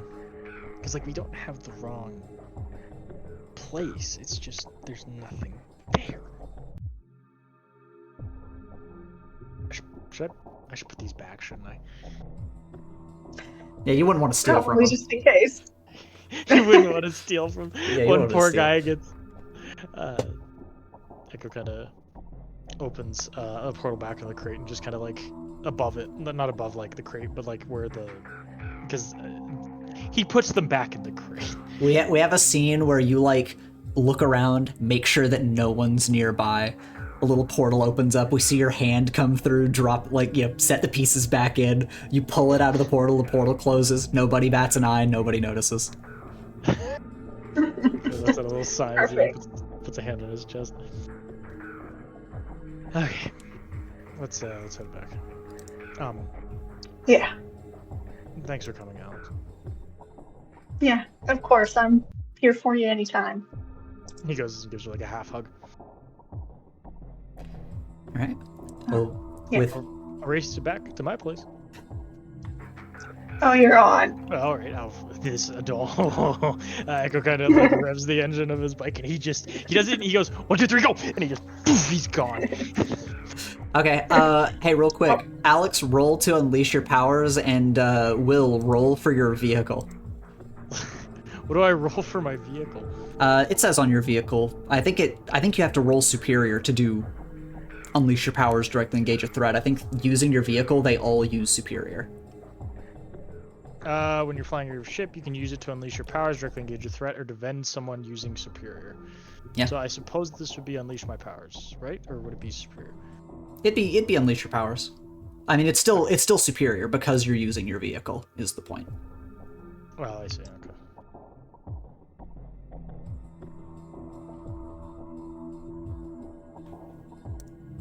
Oh no! Oh, hell yeah. Let me just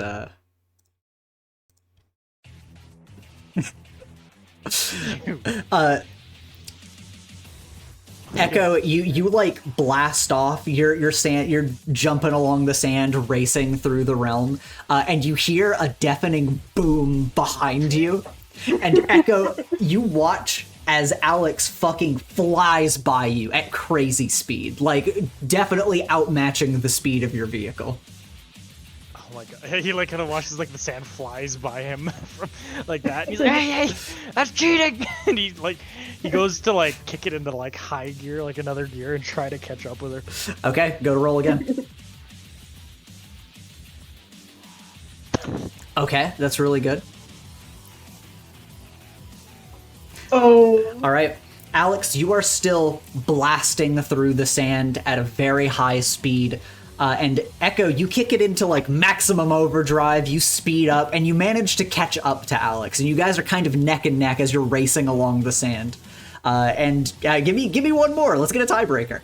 Echo All right, kind of gives her let's like a finger gun, like I'm beating you. Alex gives like a little wave as if she's about to pass him and be like, "See you later." Okay. This is so funny. Okay.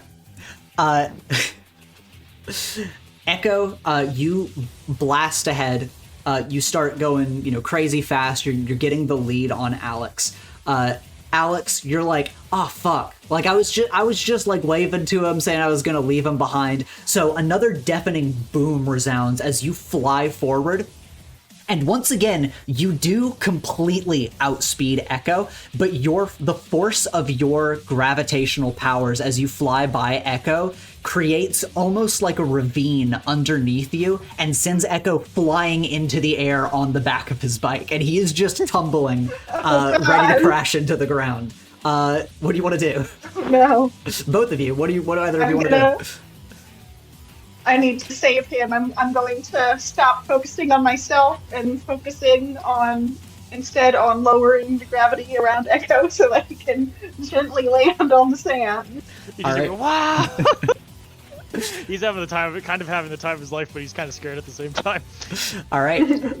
Alex, once again, roll one more time to unleash your powers. Okay. Come on, Alex. Okay. You can mark a condition, or I can tell you how it's unstable or temporary. It's stable or temporary. Okay. Yeah, you very easily lighten gravity in a large area just to make sure that you catch Echo, and the vehicle calmly falls to the ground. But Echo, floating a little bit above the ground, your powers kind of warble a bit because of how large an area you tried to catch to make sure he wouldn't get hurt. So he falls onto the ground, hits his head a little bit, and you fly over to check on him. You just see him laying in the sand like, that was awesome. You alright? Yeah, I think I just got it. Yeah, I'm fine. And he kind of like leans forward and goes, oh, that hurt. Oh. I'm I'm so sorry. I might have gotten a little carried away there. No, you're good. Is the bike okay? He kind of like looks over. Oh, thank God. And he kind of just thank the good Christian God that my bike is okay. Thank Jesus, I just learned about him earlier. Thank Jesus, who I may be meeting soon. Oh, he doesn't say thank God. He just says, oh, thank the stars. And he kind of like cracks his back a bit. Remind me never. Well, maybe I do want to race you again. Just maybe without, going that fast. Yeah. Probably for the best next time. Yeah. And he kind of gets up and dusts himself off. And she says, why don't I help you out for the rest of the way back? And she goes ahead and lightens gravity a little bit, kind of carries him and the bike along with her. No, none of that. And he kind of swats her, not swats her, but kind of just gestures her off, like, I'm fine. I've survived worse. Getting smashed through a bunch of walls. Like, Gabe, that was rough, but I'm okay, thank you though. And he kind of gives her a little shove with a smile. Yeah, no. Well, thank you. I kind of needed that anyway. Stress relief. I think we both did. You're getting better with your powers though, at the very least. Yeah, it's been a process, but I think I'm finally starting to get the hang of it. Good. He looks at his bike. Alex, you can tell his bike is very jury-rigged, and he's very relieved it didn't take more damage. Because if it did, that could be bad. But he walks over, gets on this bike as he starts it up again, and it starts to hover. And he's like, let's not race back to my place. Let's go at a very nice, calm speed. Yeah. That sounds good to me. Awesome. He kind of revs the engine and starts to drive back to his place, just giving a smile and a shake of his head. All right. Yeah, you two take off, your investigation complete, and the day comes to a close.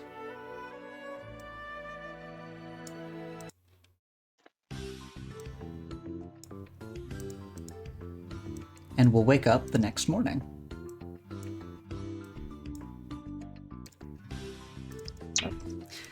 The next morning, as everyone wakes up and prepares for the day, you all get a text in the Class 1B group chat from Evan.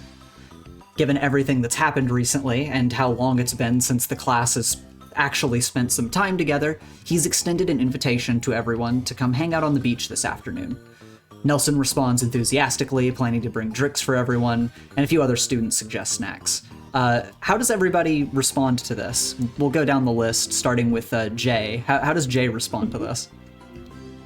Jay was already aware of this plan and is ready for it, and is one of the people that will be bringing extra things for people to enjoy, like how they've learned of frisbee being often played on the beach. They have noticed that whenever they go, extra towels, because I know certain people, they don't enjoy getting wet and staying wet on the sand.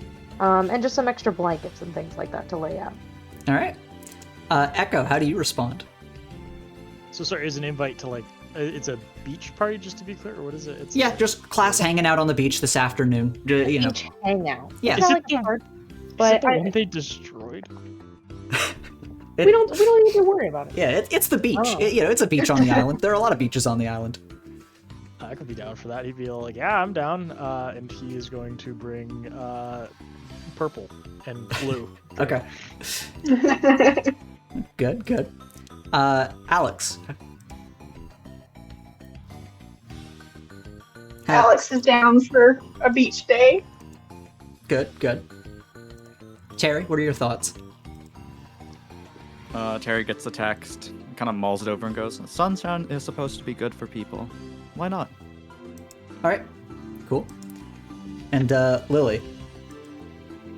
Lily waits to see if an appropriate amount of people say they'll go before she says she'll go. Okay, yeah. You see other people saying that they're gonna go, and you're like, all right, yeah, I'll say yes.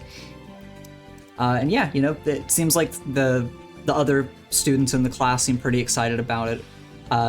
You see, like, you kind of notice if you're looking through who all's talking about it, like people like Lawrence or Aiden might not really comment a whole lot about it. But I mean, everyone seems generally pretty excited. Even Olivia is like, she's gotten more comfortable being around everyone in class. And with the beach hangout set up, the day will move forward.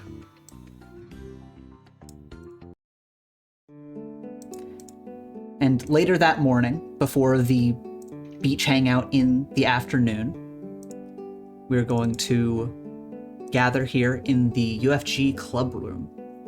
Lily had called on some friends for some advice, and Jay wanted to speak to a few club members, so everybody met up here. Where would Jay turn their attention to first?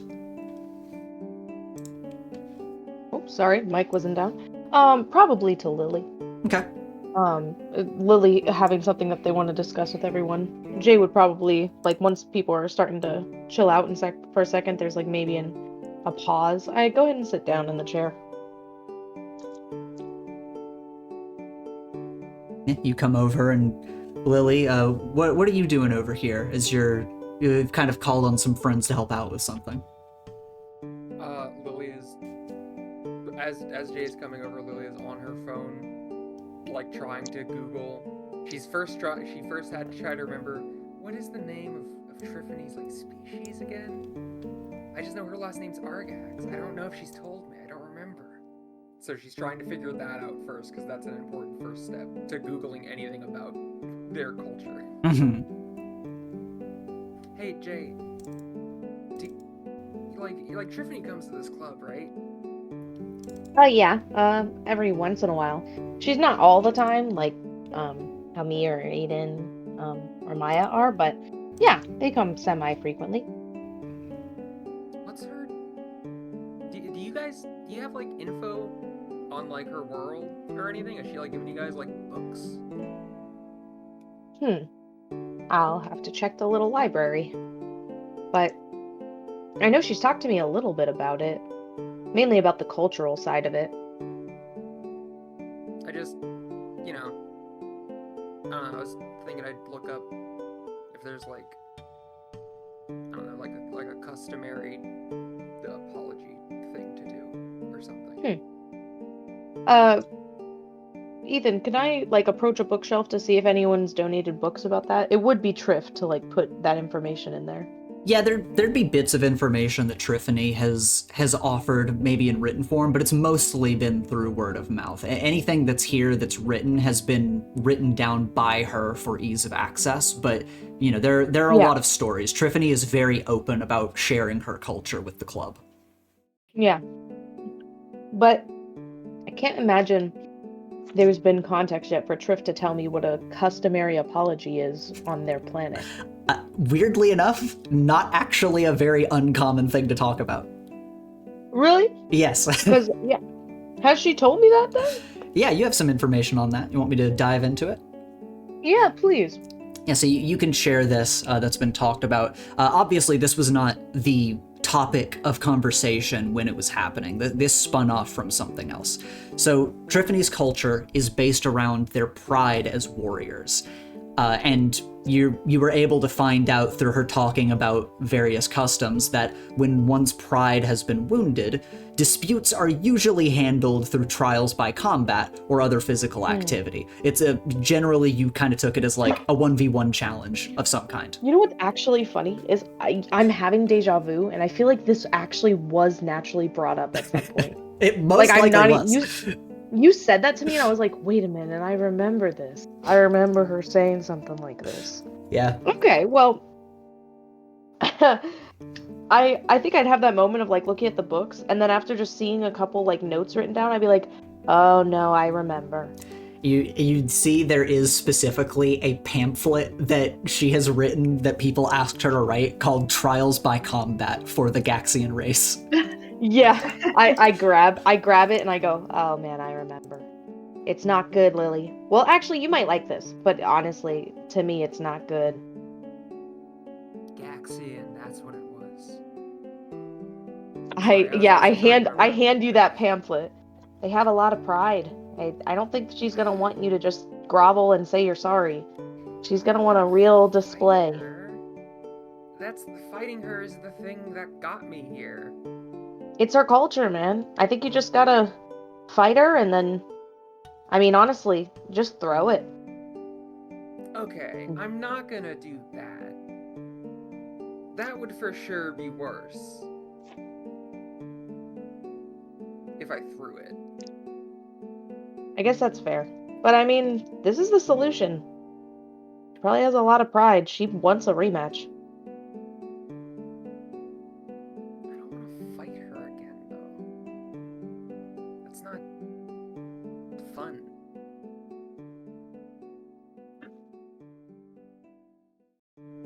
Olivia just quietly is like looking between you two. I don't know. Do you think, I mean, apologizing and having to face that and confront that, I mean, that wasn't going to be fun in the first place either. Well, yeah. I'm not saying I was looking for a fun solution. I just mean, I don't know, it doesn't feel good to fight her again. That's how I got in this fucking thing in the first place.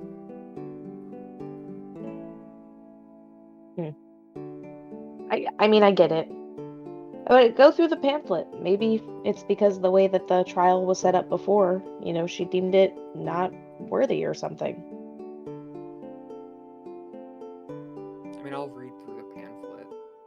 Okay. Yeah, you read through. It kind of gives that little blurb from the start.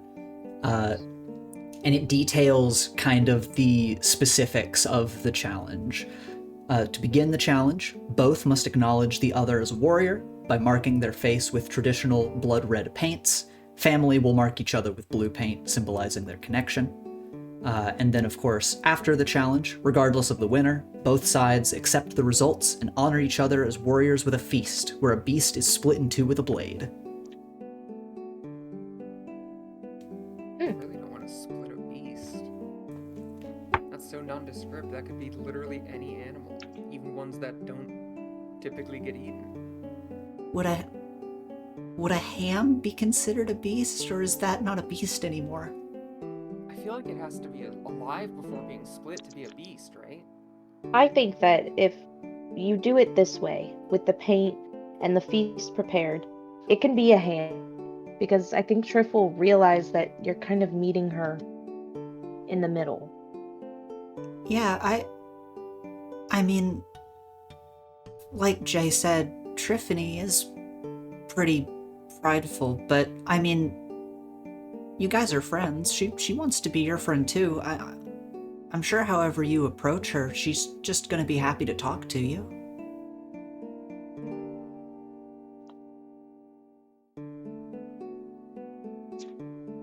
I just don't want to fight someone who's supposed to be my friend. That doesn't feel like something I should do. Well, you don't have to.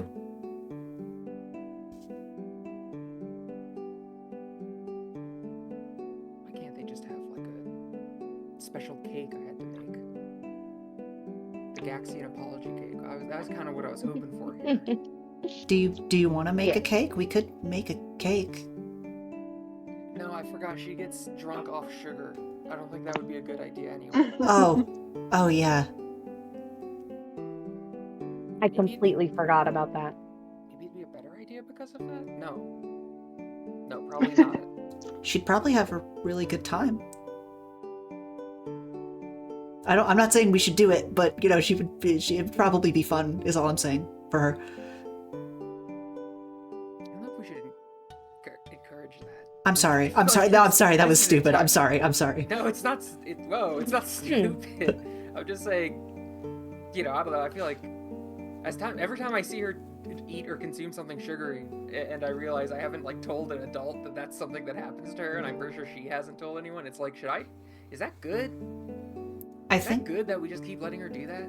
I think that her diet, at least at school, is restricted, but outside of school terms, I don't know how much they monitor her for that, but she is in a weird situation. I just had an idea. What? You're reminding me of food, which reminded me of lunch, which reminded me when I was in the cafeteria the other day. And there were these two kids, and they started to hold hands, but then they were pushing against each other's hands. It's called an arm wrestle.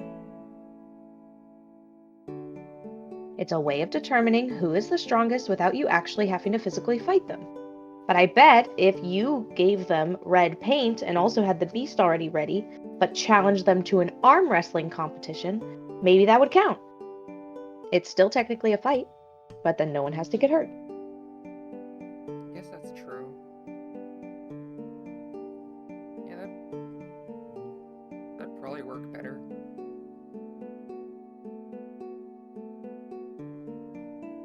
Olivia looks to you, Jay, and just says, "How does the new dining hall look? I heard it was rebuilt."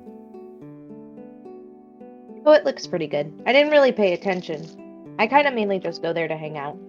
You know, Oh. I don't need to eat. I'm sorry. Yeah, I'm sorry. That's right.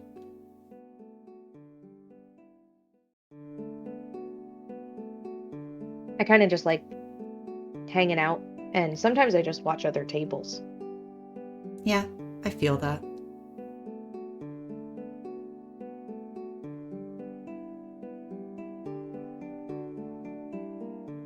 I look over to Lily to kind of gauge how they're looking, how they're feeling, I guess. Lily's just mulling on it. Yeah. Just, like, staring into the middle distance. Yeah. That's what Jay does at lunch. You hear Gretchen in your mind say, "Personally, I think you should fight her, darling." I personally, I think you should go to hell. Been hell did I there, do? done that. She disappears. I didn't. You're getting I too didn't. comfortable here. This is my club. I'm not talking to you, Jay. I'm talking to my dead grandma. Okay, well, I mean, say that. That's all I'm saying. I also, assume usually she appears and other people can see her. I forget she doesn't do that. no, that makes sense. Sorry. Which I'm thankful for. I thought you were telling me to get the hell out of here. Okay. No, I wouldn't say that. Unprovoked. I'm sorry. I thought I gave you a bad idea. I don't know. No, I liked your idea. Are you guys okay over there? I'm fine. Shut up. Oh, I'm sorry. I'm so sorry. Don't tell Aiden to shut up. Okay. Sorry.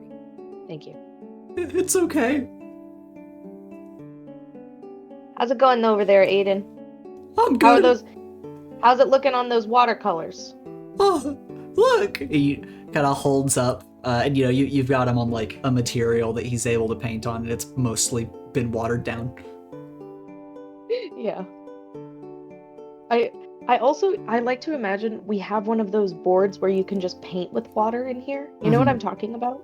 You can like paint with water and then it'll just erase basically after like it dries essentially. Mm-hmm. But it's one of those, so like it's not where if he holds it, it'll just crinkle like paper. Mm-hmm. It's literally like he can use his own hand to do something on it and then Yeah. it'll just dry and go away. Yeah, I don't know what those are called. I don't either, but I kind of figured that's what you were going for.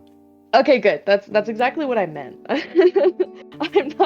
I'm not setting him up with like just regular paper. Ah, damn, forgot. Yeah. Woof. Those are beautiful. Those are just beautiful. Oh, thank you. Maya's just kind of like sitting there silently, like on her phone. Yeah.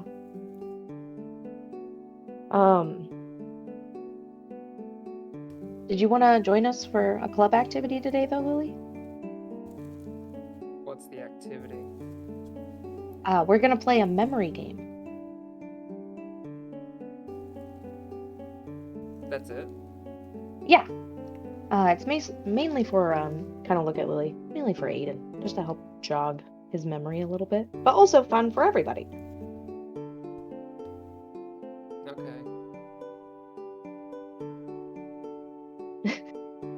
You don't have to. No, I mean, that's fine. Jay says, "I'm sorry, that was stupid. I'm sorry." No, actually though. No, that sounds fine. Okay. Well, I'm gonna go grab the stuff for it. Okay. I'm just kind of walking over. I have a bunch of things in a box over here. Should we? Do we have to move? Are we doing it? I don't. Do I just like naturally give off like the energy that I disapprove of everything people say? Like, what's wrong? What's up with you two? No. I don't think so. Okay. All right. Here we go, gang. We can get together in a little circle. That might be nice. Okay. I'll take the floor. Okay. Oh. Should I stay here? Yeah, stay seated. You're good. Maya just kind of walks over and takes the other open seat, and Aiden's gonna slosh over this piece of furniture. Oh, good. Yeah. I made a bird. Look. Oh my gosh, that's great. Oh, thank That's you. really good. What is it? Gonna. Me asking you, Ethan, what is it? It's a he he shows it, and it looks maybe vaguely like a bird. It almost looks more like a plane. I mean, like, it's the like watercolor board? Yeah. Okay. Yeah, that's what I was like. Did you do origami over there? Like, what do you mean? No, yeah, he just painted this. It's like kind of a bird. All right. Well, now that we're all together, pass some index cards out to everybody. Except for Aiden, who is going to use their... Sorry, I almost called it a water board. Because I don't know what it's called. They're gonna use basically their little watercolor Yeah, yeah. pad. Yeah. Oh. I'm sorry for. I just almost said it really casually, but then I caught myself. Aiden's gonna Okay. be participating in some waterboarding today. He's gonna be great at interrogation when he's a hero. Alright. You know what, let me Okay. change the music to, let's do this.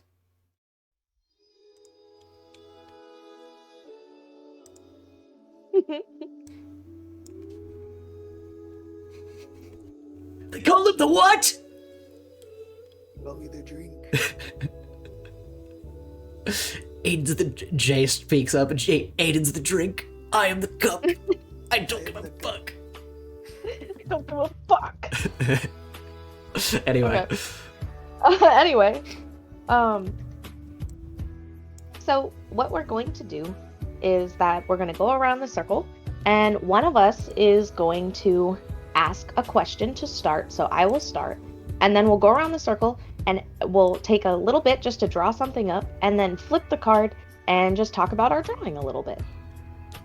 And mainly the idea of as a memory game is we're recalling memories from our past, and then we're associating them with the drawings that we have. Aiden sloshes and nods along. Olivia and Maya, like, nod like a little bit, as if they're like, okay, Jay's talking to us like we're children. Okay, no, I mean, like, I get it. Yeah, yeah. But here's the game part, I say, and I'm like looking briefly at everyone, but then just focus on Aiden. Okay. The game is that whenever someone does their drawing, we'll take a moment to guess, and then we can also ask follow-up questions. Oh, okay, that sounds fun. It'll be really fun. It'll be really good. How do you Okay. By guessing correctly the most. All right. And Jay, whenever you ask how do you win, Jay like clearly for a second like hadn't even considered that and was just like, yeah. It's a game. Yeah, it's a game, so you have to win. So guess correctly. Yep, that's it. We got it.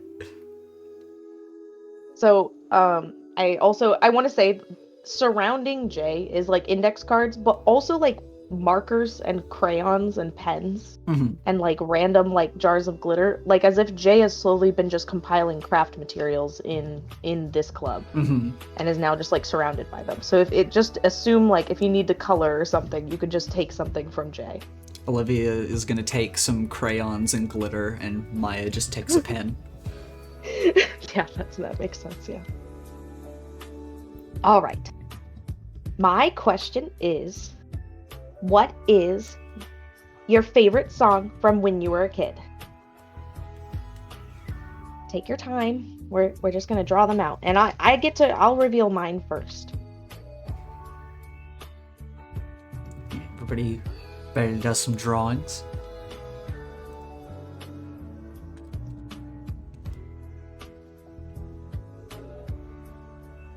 All right. I've got mine, and I'm gonna flip it around.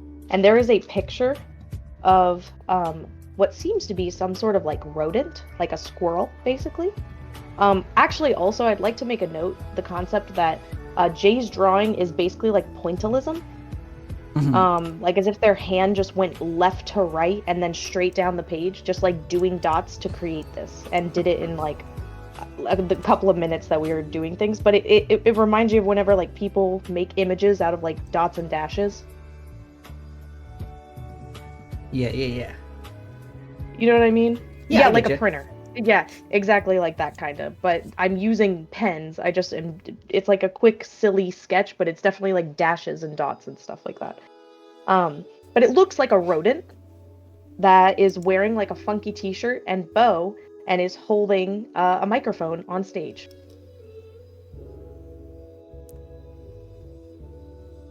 Maya just speaks up, says, "Is that a rat?" I will give a hint. It is a squirrel.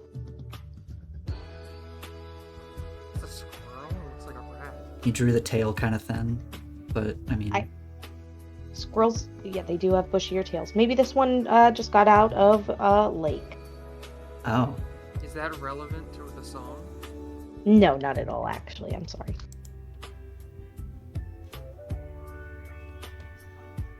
It has to. When were you a kid? Okay, that's a good question. It is an older song, but I mean, I guess I'd be considered a child.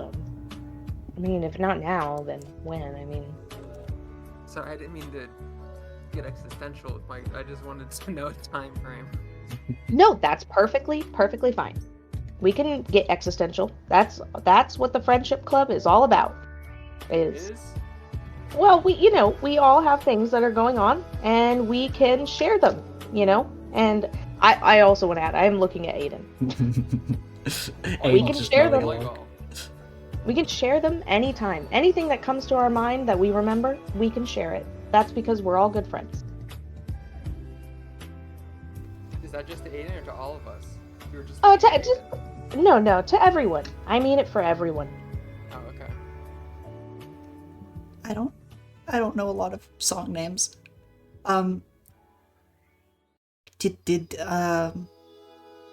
Where did you listen to this song? I heard it as the first song on the radio. So it was being played on the radio. I'm never gonna guess it. That's okay. It's an obscure song. I'm still hung up on I the believe squirrel. I could forget. Maybe I'm forgetting. It's called. I think it's called Material Squirrel. Do you remember? You mean Okay, so we can just cheat. the Material What? Girl? The song's called Material Girl. No, I remember. I think it was Material Squirrel. No, it's the first no, song. it wasn't. I I promise wasn't you aware it there was a wasn't. layer of deception in this game. There's not. Now I see where the competition part comes in. No, we don't. We don't. Looks at Aiden. We don't deceive each other. Okay. That's not what we do. Unless you can get away with it. No. I swear, I thought it was Material Squirrel. The one we are living in a material. That one. Why would they be living in? Well, I guess they say material world in that line. Yeah. And I am a material squirrel. Okay, I guess that's fair at least. but that's not Okay, what it well, is. the song's Gosh, not I am- about squirrels. I am already not good at the memory game. Okay, go ahead, Lily. I turn my card around, and it's just a badly drawn picture of some sort of lizard or Godzilla. Right, and everyone, I'm gonna say at this point, everyone's turning their cards to showcase what has Olivia drawn. Olivia has drawn a bunch of hearts and has just put a bunch of pink glitter on it. And she just says I'm sorry, I don't know how else to do this one. It's okay. I'm reading a little pamphlet, and literally the front of it just says it's games to help people remember things, and I'm just reading it, as if I'm rereading the instructions for the game. Maya flips over her board, and she's gotten a very detailed crying face. Oh my gosh! God, your art! That's really good. Thank you. Yeah. Look down at my bad lizard. Aiden's just kind of putting more colors on. He's do I have to show mine? Is it done? Yeah. Let's see it. What came to mind whenever you thought about a favorite song from when? He turns it around, and it is just blue. It is just the color blue. Okay. Yeah. That's a good one. Oh, thank you. I write that down. Is it ambient wave noises? Oh, no. Like white noise to fall asleep to? I did listen to a lot of that. Does that count? You would listen to whenever you were a kid? I heard a lot of noise, yeah. Is that what that is? Because if not, then no, it doesn't count. Oh, no, no, that's not this. Oh, well, what was all the noise? Is it my turn? I thought Lily was next. Yeah, it does seem kind of like you skipped over We three can- people. Yeah, no, you're right. Go ahead, Lily. Go ahead. I hold up my lizard again. Olivia All looks right. at it and just says, "That's badass." It's not supposed to be badass. Oh, I'm sorry. Maya I'm just looking asks, at it. "Is that Godzilla?" No, it's not Godzilla. Uh-huh. Olivia just asks, "Where did you hear the song?" My living room. Is it the song name or is it the band name? It's the singer of the song, I guess. The singer is a lizard? Well, I think it's like dinosaur. I guess a T-Rex. I don't really know if they. I don't remember if they specified. Singer is a dinosaur. I think like a T-Rex.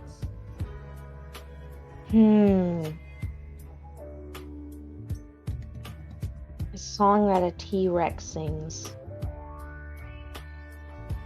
We could just move on. No, tell us, what is it? It's just, I mean, you said, song when you were a kid, so I was like, what kind of, music was I listening to when I was, like, little? Like, what's the first stuff I remember is, like, it's Barney. Oh! Like, Barney the dinosaur. Oh, yeah, I see it. I appreciate you saying that. Maya just doesn't say anything. Aiden just goes, "Who's I Barney?" Look down. Let's just move on. I liked it, Lily. I really liked it. And then I'm looking at Olivia's again. It's just a bunch of hearts with glitter, you said? Yeah, pink hearts with a bunch of glitter. And this is for the song title? Is it a love song? Kinda. I guess so. Yeah. I get it's it's a love song, and kind of the title. Kind of both. The hearts. I mean, that could be anything. And this is from when you were a little kid. I mean, yeah, younger, I guess. Is it a pop song? Yes. Yes, it is. Pop song with a lot of red hearts. I don't know pop songs. I'm sorry. It's from a little while ago.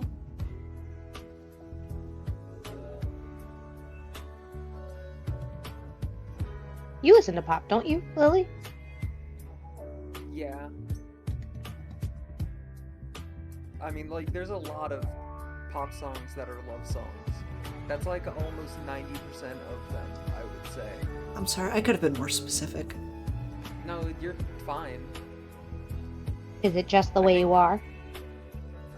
I mean, I tried my best. No, that's the title of the song. No, that's what the song is called. That's what the song is called. Is it that one? No. Oh, I'm sorry. No, can't it's think- not. It's not that one. I'm sorry. I'm sorry too. Were you born this way? That's also a song. That's not a real guess. That is. Okay, tell us. It's Lover by Taylor Swift. Should have known it was Taylor Swift. I listened to this a lot before coming here. That was the first one I thought of. That's a good song, and that's a great drawing. Thank and you. Glitter. You use the glitter. No one uses the glitter enough. I like the glitter. I think it's a good. I think it's good to have it. It's a shame saying Taylor Swift went out the way she did. What? She died? We all know. It's the year 20XX. We all know what happened to Taylor Swift years ago. Anyway, Maya, how about you? Yeah, she just holds up her picture again, being just a really well-drawn, sad face. Like a person crying. This is what you listened to as a kid, or just before here, or?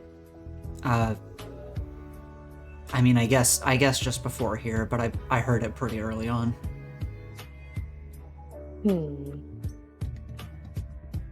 It's more of a punk band. She just shakes her head. Shakes her head, no? Yeah, she shakes her head no. Oh, like a metal band? She nods.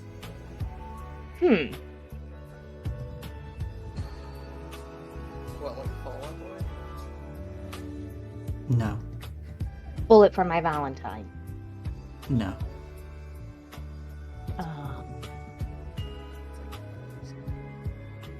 I don't know. I'm still getting into it. I listen to a lot of punk. She looks down at it and back up and just says, it's a Metallica song. Oh, Fade to Black. No. You haven't told us it's a metal song. No, Metallica. The band Metallica. Enter Sandman. No. Master of Puppets. No. I drew... Nothing else matters? I drew the... I was drawing the title of the song. But I guess that last one's closest. Which one is it? It's sad but true. Damn it. And Olivia just says, "Oh, I'm sorry. I mean, I'm sure it's a good song." No, the song is called Sad But True. Oh. I guess I posed kind of a difficult question. Is this typically how games in this club go? No, they aren't. Usually someone other than me comes up with them. Or tells me of a game that's existed for a long time. Because there are many games that have existed for... Well, people do this kind of thing. That this is... It's fine. I'm having fun. Well, we already did Aiden's, so let's let it pass to Lily. You can ask a question. Oh, I have And to hopefully it's better than mine.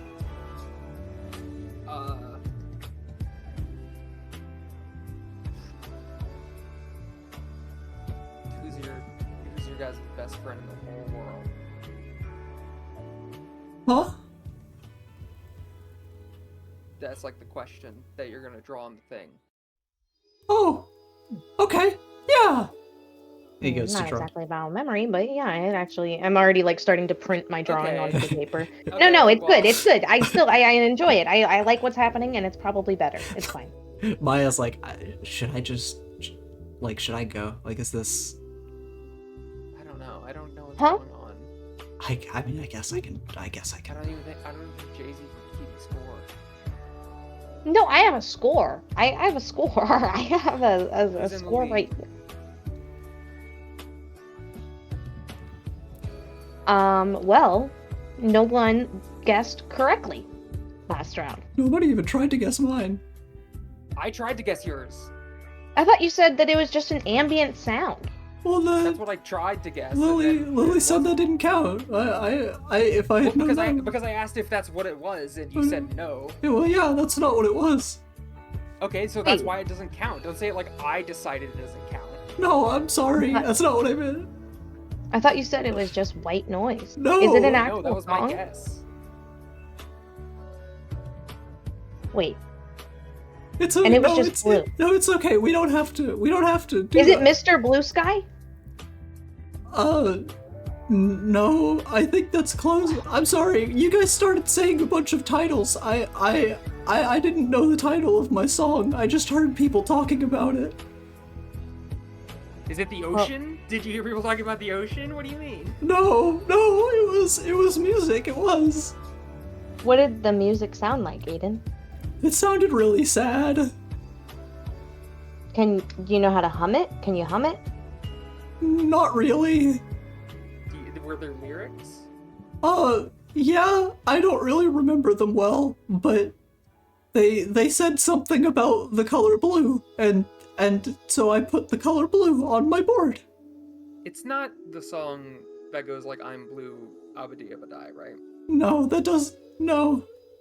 Okay, I just wanted to make sure I wasn't in like a bit or something.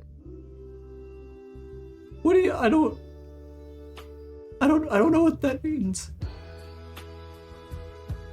Maya like slowly starts to get up from her chair. The real way of winning this game is by outlasting the others. I'll just Was the song upbeat, Aiden? No, it was sad. It was sad? It was sad. He did already say that. And it mentioned the word blue. Lydia, look, I drew you on my card. Oh my gosh, I drew you on my card. Oh my gosh. Oh my gosh. You just see like Maya's gone to another table and is just like checking her phone, and Aiden's just like nodding to you, Jay. We can come back to this. I clearly don't understand how this game works and need to take more time to understand it. Okay. I crumple my paper that I was like half finished with drawing. Aiden just kind of turns his board around and say, I drew you, Jay. I like look at it. How's the drawing? What does it look like? It is, it's a lot of silver and a lot of like colors draped over half your face, but you know, he told you it was supposed to be you. Lily looks over, catches it from the corner of her eye. Okay, now that's a bird. That's way better. No, it's. I mean, it can't be a bird. God, you're trying to pay a guy a compliment. I'm sorry.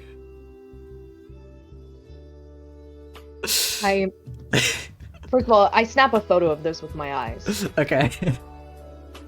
And I go, that's great, bud. That's really good. You did good at the game. In fact, you won. You won it. Oh, I did? What the hell? Oh, thank you. Oh, I tried very hard. And he's like immediately upbeat. Even guess. Olivia just looks to you, Lily, and under her breath says, I think it was rigged. I think it was too. Well, I mean, you guys did both immediately tell each other what you drew, so I think the guess would have been rigged anyway. He told you immediately what he drew. After you guys already shared it, and I already called it at that point. Well, Maya left. She did leave, yeah. If you guys look, she's like currently walking out of the club room. As she's walking out, I'm going, yeah, I'm watching her leave. I'm watching it. I waved to Maya. She waves back. Bye, Maya. Bye. I don't understand how these people do these types of games. Why would you want to guess things off of a card? And how the heck is that supposed to help anything with memory? It doesn't make any sense. Why can't you just look up in your brain and remember what happened? What is it, blocked? I mean, some people can. And sometimes it is blocked. Or whatever. Yeah. Yeah. I think you're supposed to like go to therapy for that. Or go to Therapy? some nut job with like a little pocket watch that he'll wave in front of your face. That does sound interesting. and less expensive than therapy. Where do you find the people with the pocket watches? They have. I think there's been one at the mall. That does sound like somewhere you would find them. Don't worry, Aiden. We'll play this again another time. Oh boy, I had so much fun. Thank you, Jay. I like kind of take my index cards that I had drawn on and just throw them in the trash over here. and then I just go to start putting craft stuff away for a second. Aiden will slither after you to come help you. Good. I love water in the glitter bottles. Do you say that? No, I don't say that out loud. Okay, I'm just asking. All right. Does anyone have any final things for this scene? Then, you start cleaning up craft materials. Lily, you're talking with Olivia, kind of trying to decide on how to handle your situation with Tiffany. And meanwhile, another student elsewhere in the school is going to be surfing through some pages to find answers on another topic.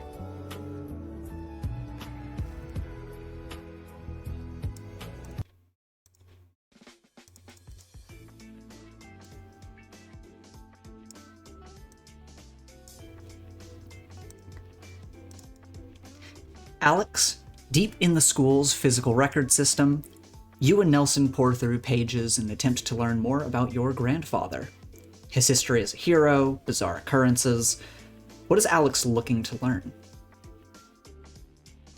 She is hoping to learn anything that could tell her more about the meteor incident from a few weeks ago. Okay. See if there's any connection maybe to her grandfather's past. Yeah, just any bit of information that could be useful or provide some further context for you. Yes. Yeah. Well, as you're sitting at a table, in front of you, you have some old journals and papers mailed to you by your mom. You would ask for anything about your grandfather that you might have in the family. And you also have the school's digital database on your student handbook. Nelson brings over another tall stack of books, sets them on the table. I'm glad you asked me to help out, Alex. We're sure to learn more about him if we study up, but may I ask why you didn't also invite your other friends? Everyone has a lot stressing them out right now. I don't want to add to it. Well, that's very selfless of you, Alex. But don't worry, I am here to help. Thank you, Nelson. He'll sit down across from you and start doing some research as well, and you are good to start doing some investigating as you're surfing through all this information. What are you kind of aiming to look for in terms of, you're looking for any information that could be relevant, but kind of where or what kind of information are you searching through? Are you going to search through his hero career? Are you going to look through, the stuff that your mom gave you first? Where's Alex focusing? I guess I'll probably start with the stuff that mom sent, because there won't be as much of that. See what that says first, and then go from there. Okay. And as you are looking through, you've got some old papers. It seems like letters that he wrote while he was away to the family. And you also have a very old, kind of tattered journal that seems to be his personal memoir. Your mom kind of described it as like, this was a book that he wanted to publish, but he never really had a chance to before his demise. Okay. And roll to assess the situation for me. Oh boy. Okay. Yeah. This is just a broader roll. This isn't for specifically that move. So yeah, you're looking through the memoir here, and you're kind of flipping through it. It's a lot about like the story of how he got his powers, kind of what being a hero was like. But you kind of flip through and get to the later chapters, and they mention a darker side to his story, something that you never really heard anyone in your family talking about, and not really anything you've ever seen talked about in like media of him or articles about him. But apparently his mental health was on the decline, and he began seeing visions of abstract creatures in the dark. He kind of talks about like hearing murmurs and whispers, and feeling like something was always trying to grab at him. And towards the very end of this book, he mentions feeling some pull from far away and wondered if Earth was being punished because of the powers that he developed. And it's a very somber note to go out on. Well, immediately there are definitely some similarities. So she, the whole thing with seeing a creature floating in the dark and whatever, like that's exactly what happened to her, like in that hallway during the Phantasmata incident. Mm-hmm. And then, of course, the pull from far away sounds very similar to what she experienced before that meteor hit. It does. Now, do you share any of this with Nelson, or are you just kind of keeping this internal? She's gonna keep it to herself for now and kind of think about it. Okay. And yeah, you keep searching through information, and you're looking through, various notes, and again, kind of flipping earlier in the memoir, just trying to find some information about the hero, Captain Gravity. And when you go very early in the book, you're kind of like, okay, is there anything I can find like right near the start? Because he mentioned, these powers I developed and etc. It talks about his powers manifesting thanks to this radiation he suffered from the bizarre purple meteorite he found in one of his studies, which you kind of remember hearing some information about before, that his origin story wasn't exactly a secret. But his powers, of course, grew differently than Alex's, where Alex controls the gravity of an area. You know that in his history, he kind of would focus on controlling his own mass, and your powers have continued to evolve further than his did. Mm-hmm.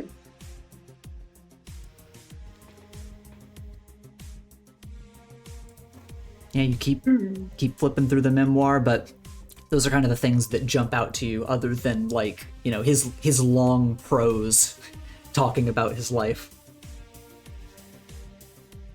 Does the description of the meteorite that had the radiation where he got his powers from, does that meteorite sound like it looks similar to or resembles the big meteor in some way?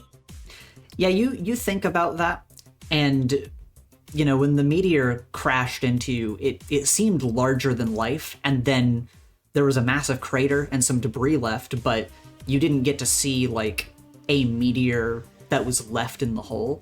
So your memories on that are a little hazy after being hit, but you took Echo up on his offer. You kind of are able to pull out one of these small purple bits, and you look over it and you kind of look at the description, some of his archaeological notes that are kept in here, bound by paper clips, and I mean it seems similar enough. It is a meteorite that came from space, and it is purple, and you remember Jay and Echo talking about it giving off some kind of weird energy waves.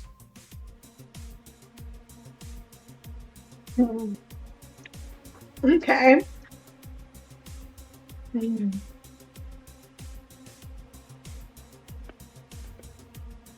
I'll ask Nelson how much he knows about, would he be able to identify anything unusual if he looked at this rock under a microscope, this piece of the meteor? You show it to him, and he looks at it, and he just kind of frowns and says, I mean, possibly, but it's not exactly my expertise.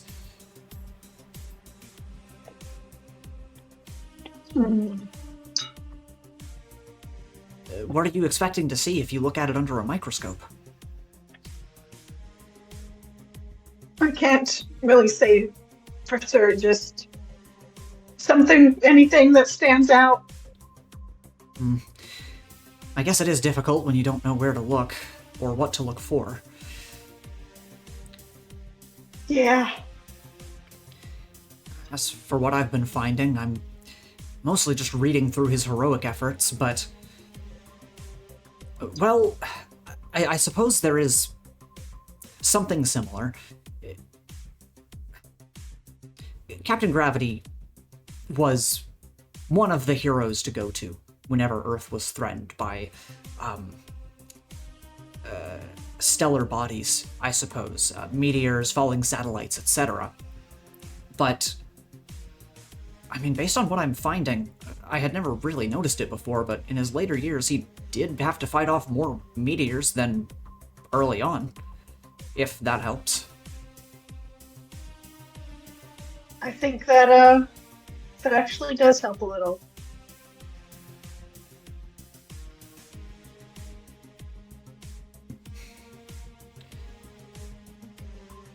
He was quite strong to the very end.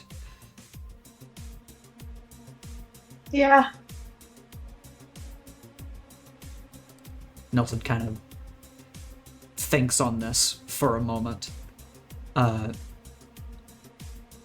then just kind of looks at you and asks, I know, generally, in terms of controlling them, you are concerned about your powers.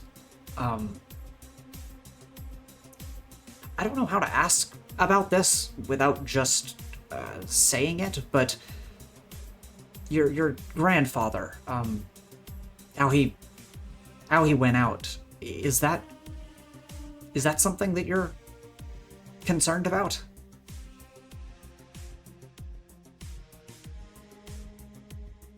Out of character. What happened to him again? Yeah, so reminder, you know that when he died, he basically lost control of his powers and collapsed in on himself like a miniature black hole. Oh god, yeah. Yeah, I mean, I can't say I'm not a little bit worried about that, but I guess I haven't had much time to think about that with everything else that's been going on. Yeah. So I guess, kind of yes, kind of no. Well, I think that's a reasonable level of concern for something that largely would be out of your control. But based on how strong I've seen you, this might be bold of me to say, but I believe you might even be strong enough to crawl your way out of a black hole if you were to fall into one. That is to say, I just try not to worry yourself too much. It's normal to be worried. But you know, you have plenty of people that will help you find some answers, and hopefully we can understand things soon enough. I really appreciate that. Yeah, I'll try. He nods.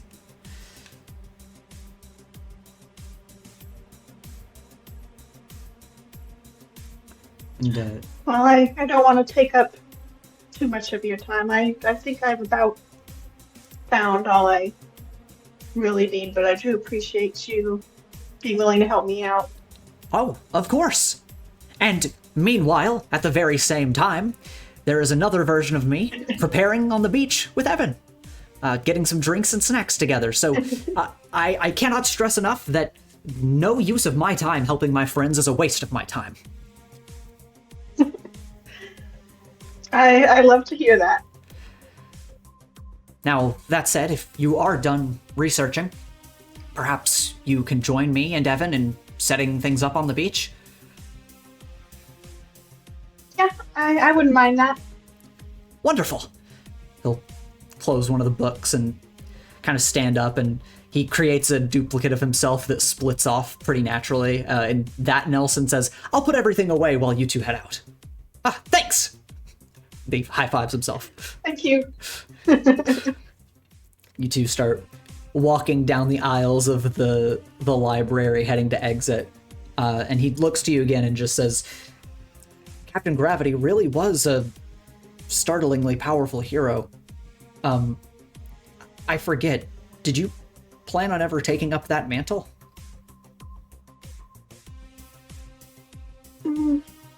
Not exactly. It's a bit of a tall shadow to live up to, you know? I wanted to at least start, and just make a name for myself in my own way. Hey, that's fine. And you're strong enough, diligent enough, and heroic enough that I believe that you will. Not that you need to overshadow him necessarily, but I think that you'll cast an even greater shadow than he did. Respectfully, of course. Well, it means a lot to hear you say that. He nods with a smile and just says, I believe in you very much, Alex. You're a good person. You too. And you two head out of the library and go to help out setting up the beach hangout. And meanwhile, we jump to another hangout that's happening.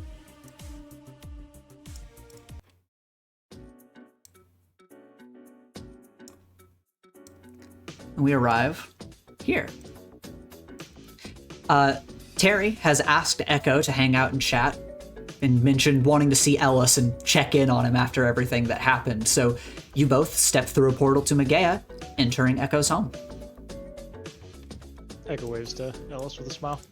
No, hey, Ellis. He looks up with a bit of a grin and kind of gives a wave. Hey, fellas, what's up? And you see he's kind of working on something on the table. Going good. How are you been doing? I've been fine. Carisha's been, he's been good to me. Oh, did you try his soup yet? Yeah, Slides on the bench.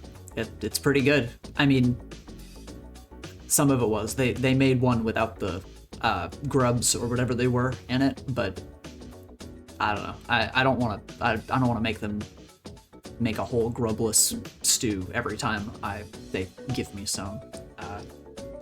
But I mean, it was good, so. I'm sure they didn't mind. It kind of hits the spot. It's homely, right? I guess so. But no, everything's been going good back. I gave you back your arm, right? After last time? Yeah, you did. He's working on it. Or not working on it, but he's working with it on the little thing on the table. What are you working on? Oh, just a little toy. He kind of turns a little key on it and it bounces out from behind like something that he had setting next to it, and you see it's like a little hopping frog toy. That's really cool. Thanks. That is pretty cool. Yeah, just... I mean, I'm surprised you had some green bits of metal here, so I could actually make it look like a frog. I was worried it would look like a little jumping rock. So, I'm happy with how it came out.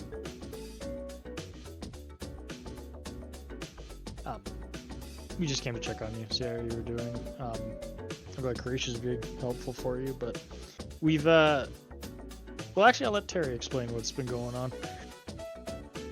on. It's been a lot. We kind of got some information on the whole, someone pretend to be you operation. Okay. It's good. It was dangerous, but we got it done.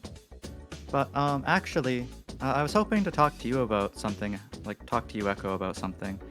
Ellis, it's fine if you're here, but if you don't wanna, I understand. Oh, I mean, after you guys helping me out, I mean, least I can do is lend an ear. I do appreciate that. What do you need to talk about? Echo kind of leans down and opens the case as he pulls out some drinks, like just some canned pop as he walks over and puts down for each of them.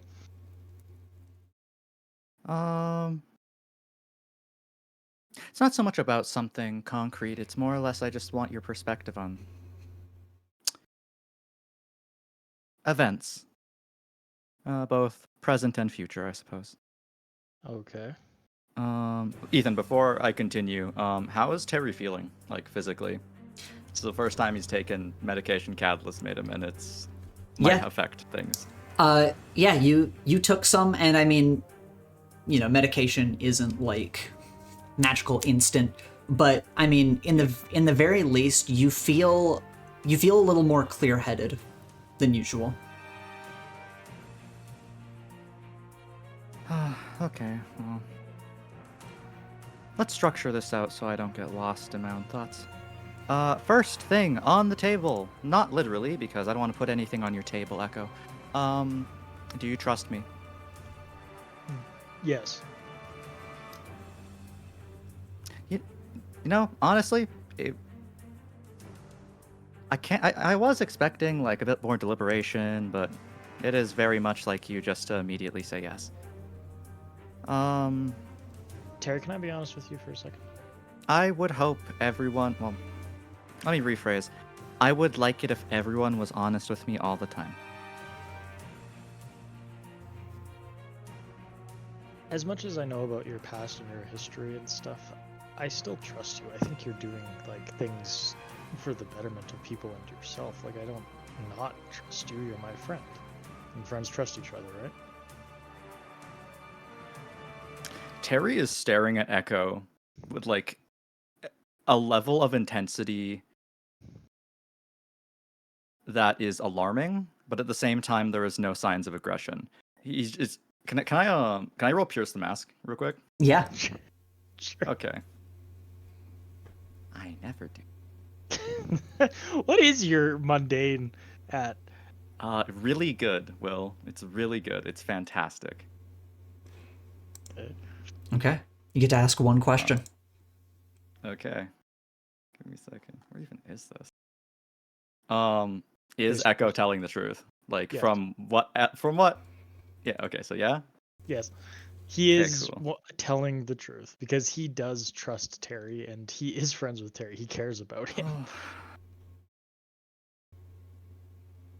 Okay. You were honest with me, and I can't think of a reason, and no reason's coming to me to give me reason to not be honest with you.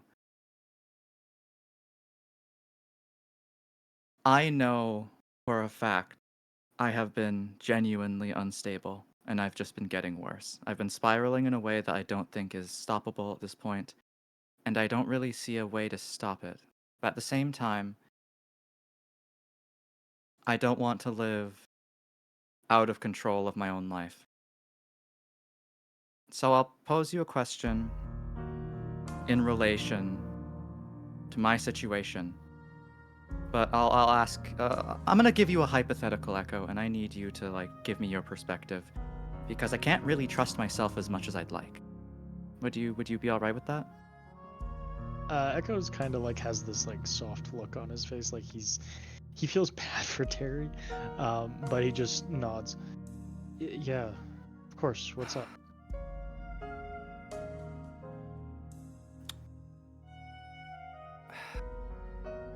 Firstly, what would you be willing to sacrifice to make your world a better place?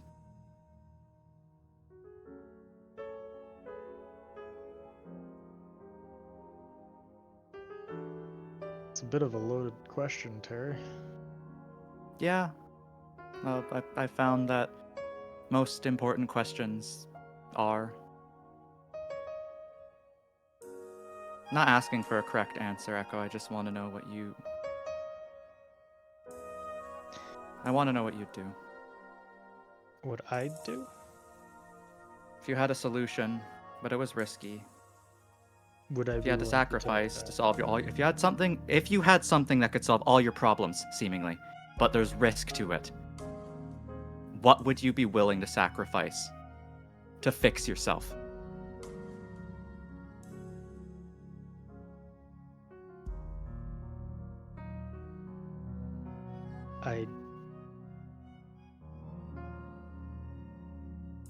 To fix myself, I would be willing to sacrifice a lot of things. But if I hurt the people I care about, the ones who take steps to keep me, happy and have my back, I don't know if I could do it. I would, if it cost me aspects of myself and who I am, I might do it. Life to me is a lot less about arriving at one point It's a lot more about the journey to get there. And when this time comes where I'd have to sacrifice it, I would assess if I had lived a good life and if I had found that and knew that this would make my life and other people's lives better, I would probably be willing to sacrifice a lot. But it depends what the cost is as well. If the cost is too great, then maybe not. Are we talking about the be-all, end-all sacrifice, Terry? I'd tell you if I knew. Ellis kind of pipes up and says, "So what, hypothetically, are we talking about?"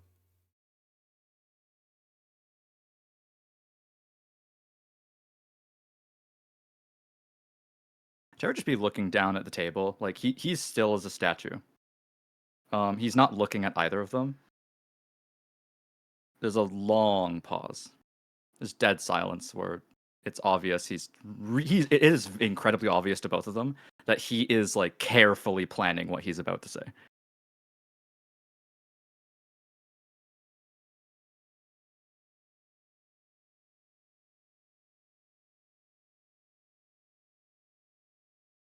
A permanent way to fix myself.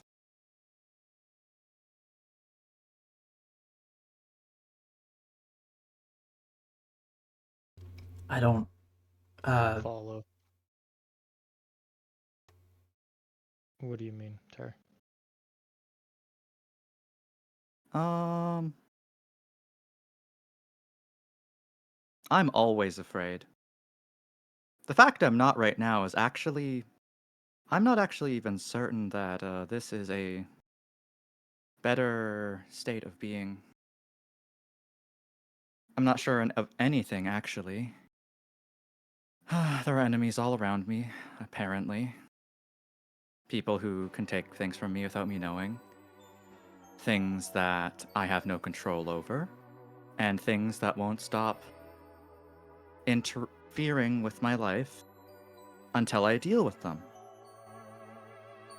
But this, he kind of like pokes at like his own chest, is the one thing I thought wouldn't get in my way. I could trust myself.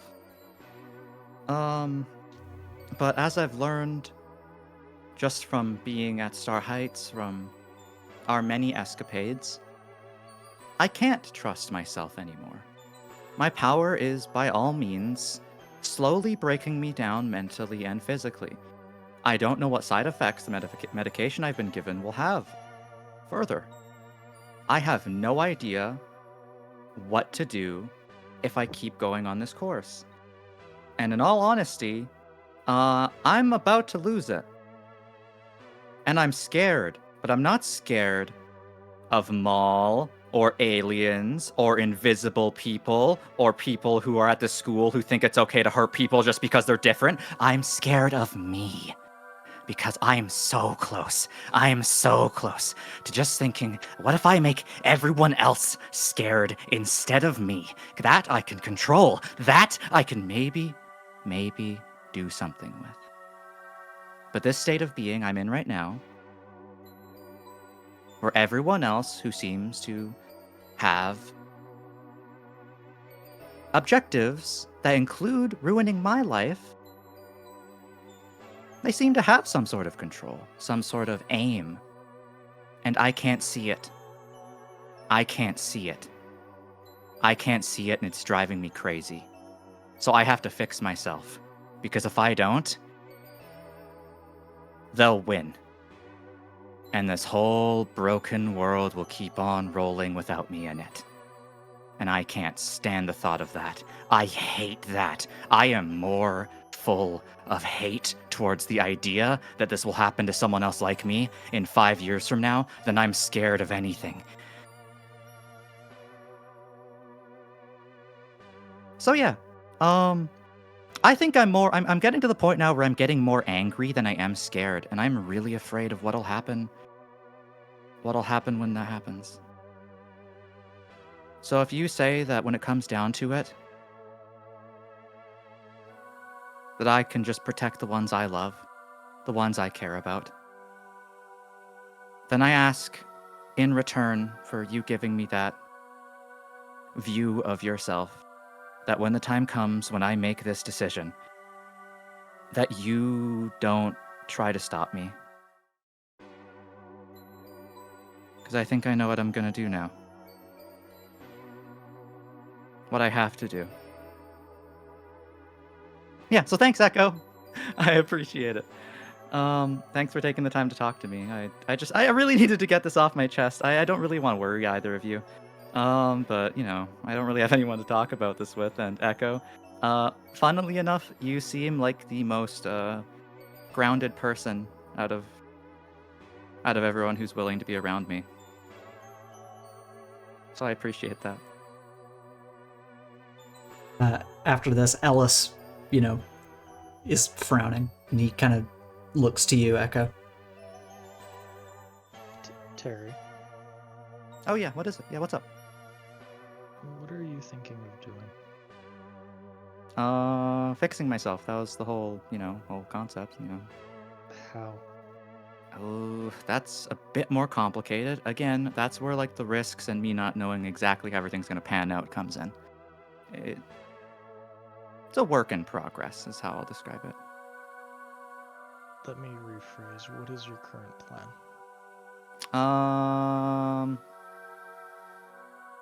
Echo, you've earned my trust. I know I can be a finicky little shit is how I'm gonna describe myself, but you have been a consistently genuine person, and I appreciate that more than I think I can explain. But you are also very, very committed to what you believe. And if I tell you my plans, there is a chance you will try to stop me. So I'm saving us both the heartache and just... If you don't know, no one will blame you if it goes wrong. Terry? Yeah. Please just tell me.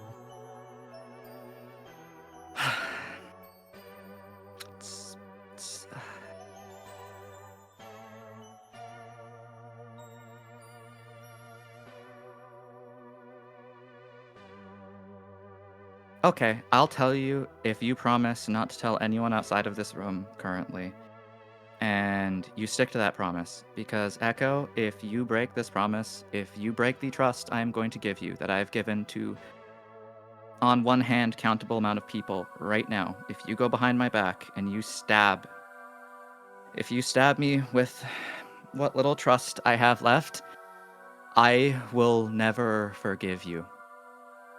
For the rest of the time that I have left thinking, I will never forgive you. Can you promise me that? On my life as a scavenger, and on my life as your friend. I promise.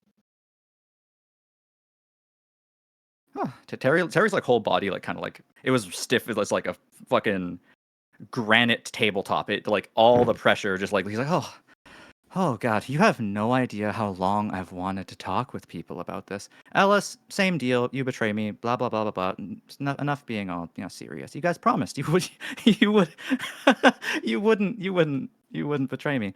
When you talk to Ellis, he kind of he raises a hand, kind of gestures towards you. You guys, he looks you in the eye and he says, "You can trust me, Terry. You can." I'll hold you to it. But again, oh boy, I've have so many ways of going about this. So, I thought a lot about myself and what I need to do to fix all of my problems. Now, what are the big problems we're facing right now? I won't get too large about it because that's the future, and I honestly haven't thought out that far. But the main one is this whole meat suit body flesh thing. is betraying me and will inevitably fail me. That's not allowed. So I'm going to try and upgrade, I suppose is how I'll describe it. Grade how exactly? Again, can't. Oh, I told them they trust. I told. Okay, let's start a little bit earlier. Thing that happened at school. Smoke stuff. Red. Mr. Thimble being terrifying. My God, terrifying. Truly.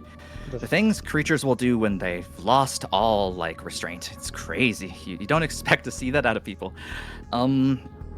Yeah. So I made a contingency.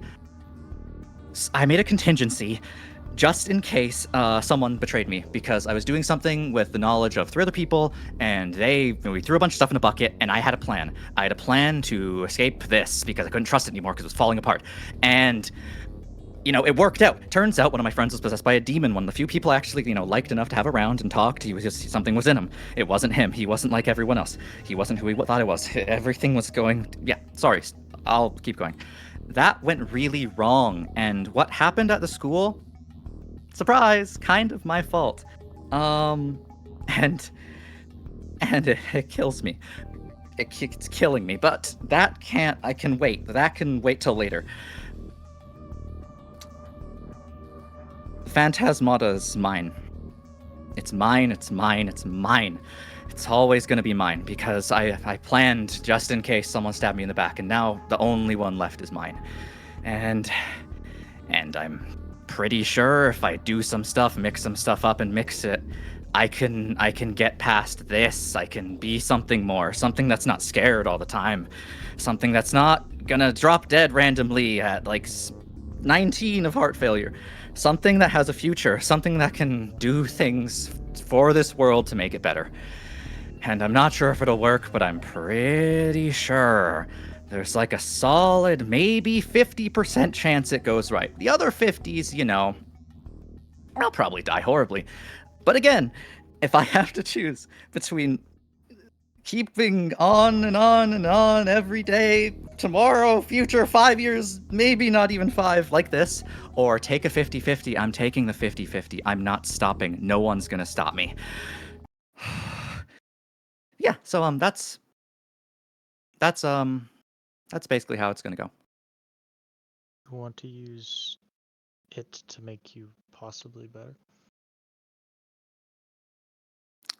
Yeah. In like the short term of it, yeah. And you'd inject it into yourself? Kind of.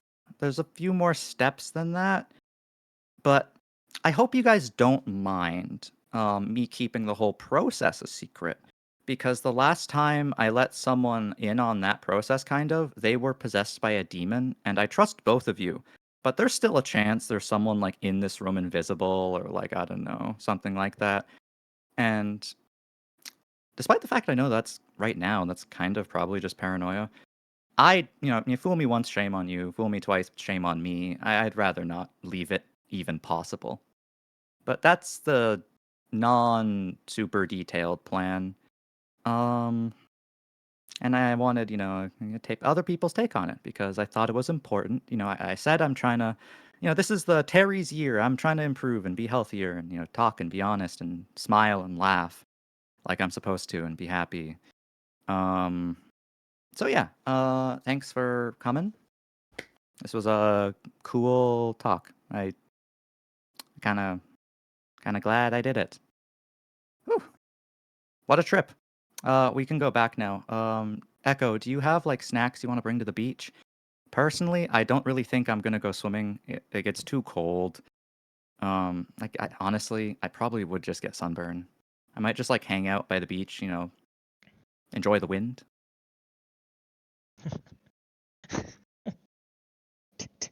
Terry.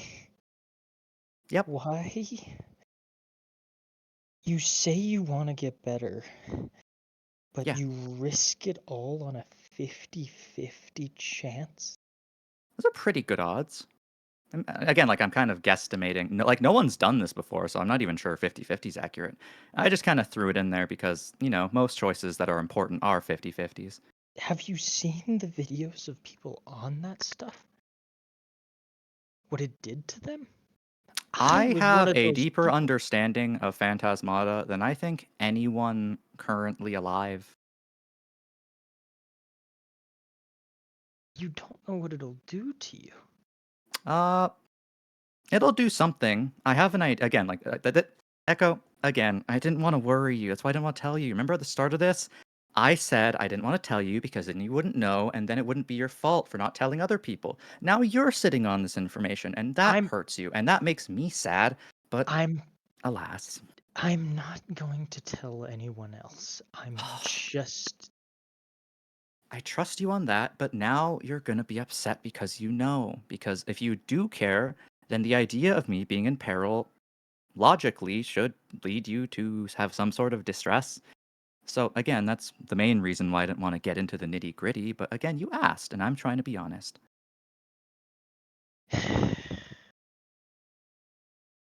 Terry, what if we could find another way to fix you? Would you take this other way? Or would you use Phantasmata? It would kind of depend on what people cook up, but the whole point of this, Echo, is I'm kind of tired of like other people like having control of my life. I guess anything actually. I'm not even sure people bother me that much. Like I'm not even in control of my life. Like again, I could drop like at any moment. Like these feeble little organs and bones could give out at any moment, and I'm just Echo. I want to do things. I want to learn to surf. I want to like go to a movie. I want to have a future that isn't, just constantly fighting people who hurt people for money or crazy monsters that have nothing worth existing in them. I want to do things, and at the moment, this world I live in won't let me do that. And at the moment, with what I have, even with my friends, I can't. I don't got the means to change it.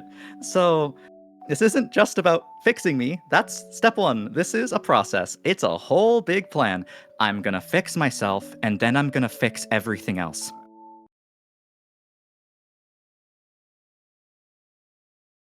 Terry. Yeah. You didn't answer my question. I'm sorry, what was the question again? If there was another way? Yeah, would firstly depend on if I trust the person presenting the other way. If it was you, maybe we could hash it out.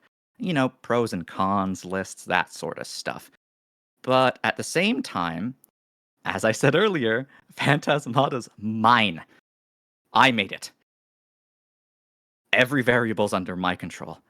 Every part of this process I understand intrinsically. It's all me. Echo. But it's a 50-50. It's a 50-50, but I would much rather have a 50-50 that I control than another strange percentage that someone else gives me. Because I find it really hard to trust people, Echo. I'm not sure if you've noticed. Me telling you this is me fighting every single freaking instinct in my mind.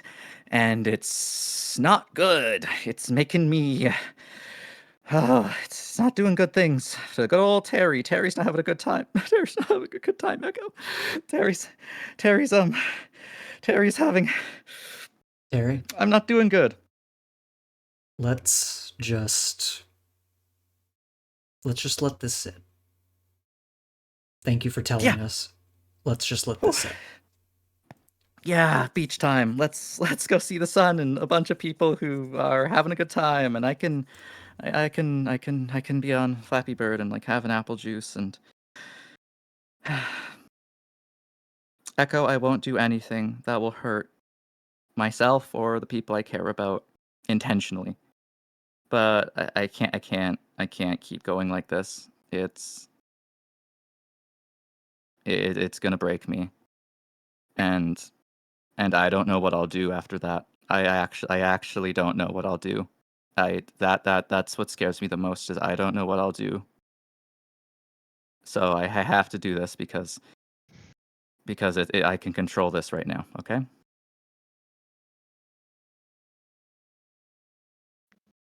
Terry, Yeah. I've seen a lot of people die in my life, from scavengers to friends, people from Scales Gang, even random people who were just looking in ruins. I've found bodies, so many bodies.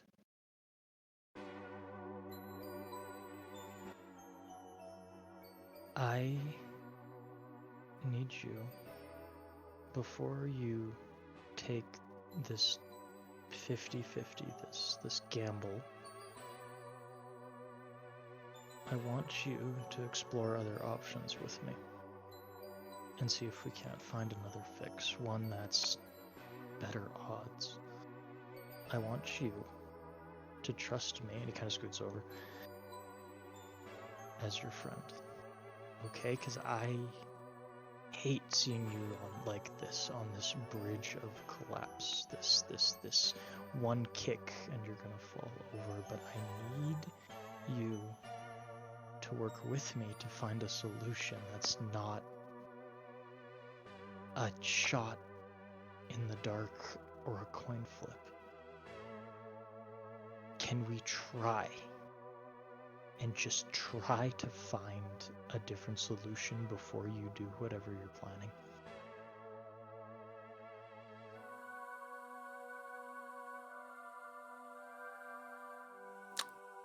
Terry stops looking at Echo and looks directly down the corner of the table, around here. You kind of clasp both his hands in front of him.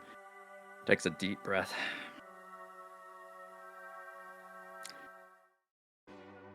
Echo.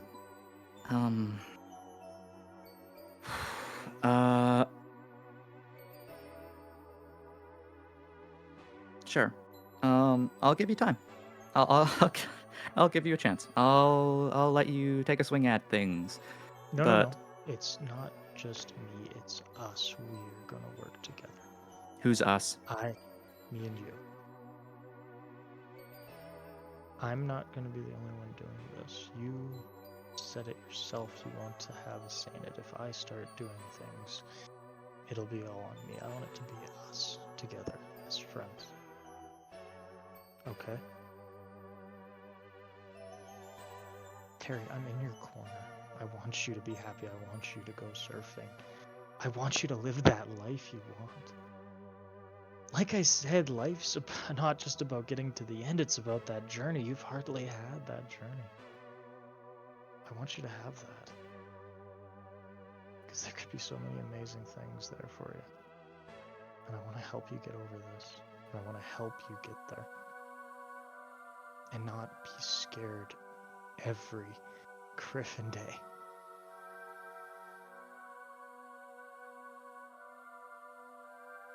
I just need you to trust me a little bit longer before you think of this, okay?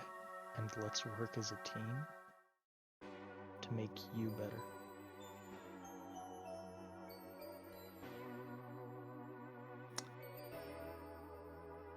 How would he react to that? Terry looks Echo actually for the first time. I think every shield drops, and you just see someone who's so tired and scared that they'd rather fall on a sword that they hold than keep going on. And he responds, Echo, I'm gonna trust you. Echo, I want to trust you, so I'm gonna trust you. If you can help me,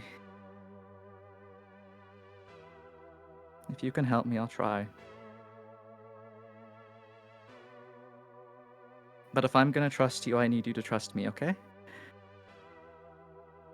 When the hard decision comes, Echo, when it's when it's crunch time, please don't stop me. Please don't get in my way. Please, please, please, please. Please don't get in my way. If we can find a solution before then,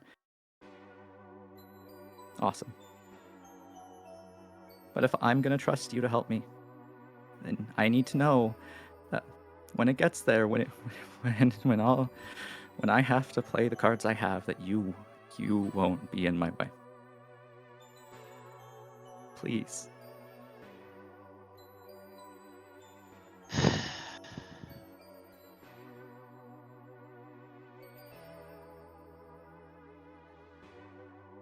Trust and promise you, Terry. Okay. Okay.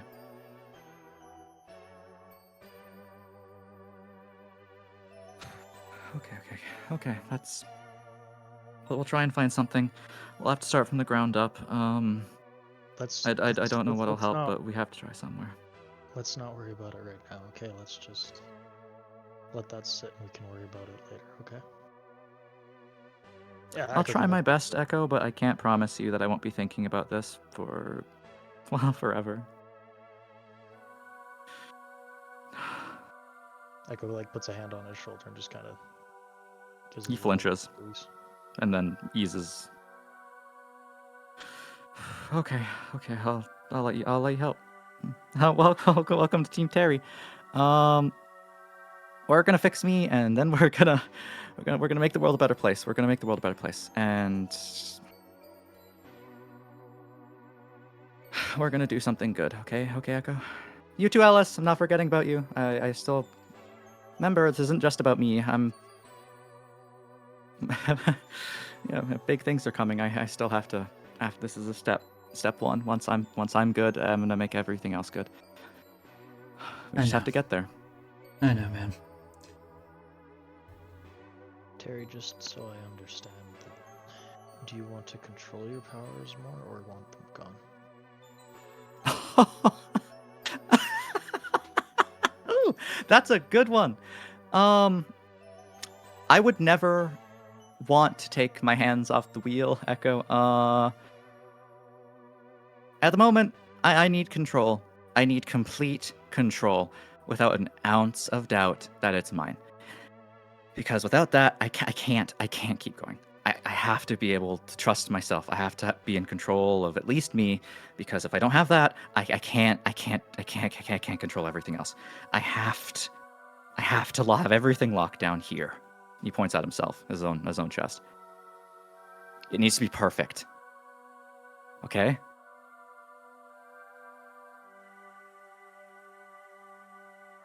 We'll figure it out, Terry.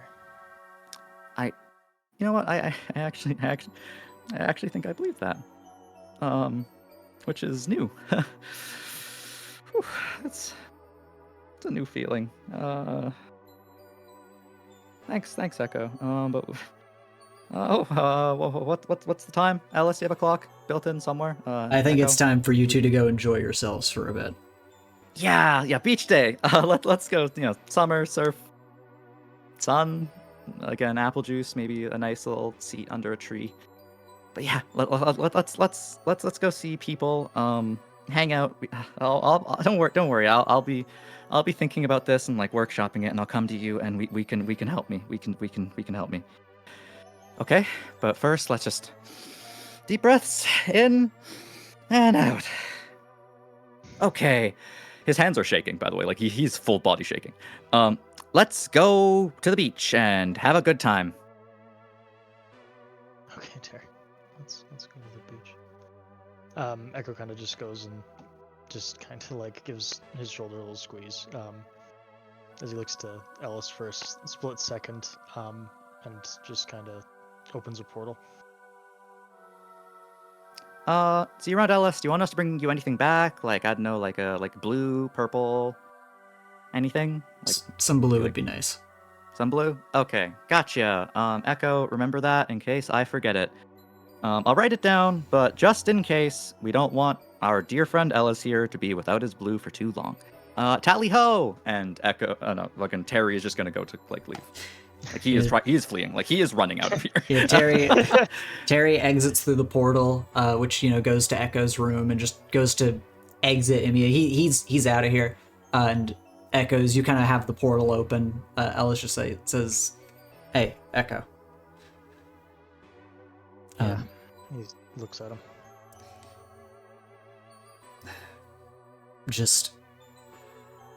He basically grew up under Maul. Just be patient, and thanks for being there for him.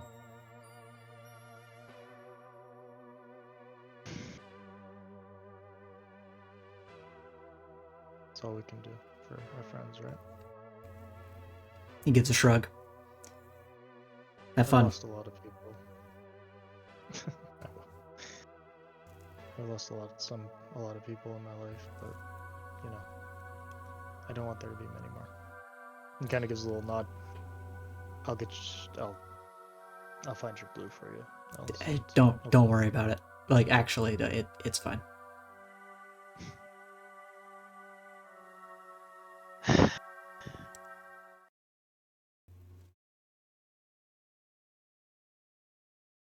If he does take that leap of faith, I'm gonna stop you right there. You stay back too long, you might worry him. Go have some fun. Okay. Take care. You too. And he goes through the portal with a little sigh. All right. Head into the portal. Follow Terry out. Meanwhile, out on the beach, Class 1B's Immediately the first thing I see. having the time of their Literally lives. the first thing I see though is Lawrence on a beach towel. That was the funniest thing to come to after that. Yeah, look at all this. Everybody's having so much fun out here. It's a fun day on the beach. So yeah, Class 1B, set up with towels, umbrellas, coolers full of snacks and drinks, and everybody's chilling out on the beach to end their final weekend before classes resume. It's another bright, sunny day with waves lapping against the shore, and the first to arrive are, of course, the three we see here, since Terry and Echo are a little preoccupied. They'll be here a bit later.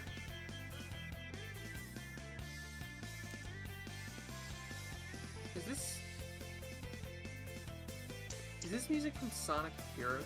No, it is from Sonic Adventure, though. Okay. This sounded vague, like Sonic Heroes. That level where you're getting chased by a big whale. No, this was the one where he got chased by a whale. Oh, it is? I thought that was in Sonic Heroes.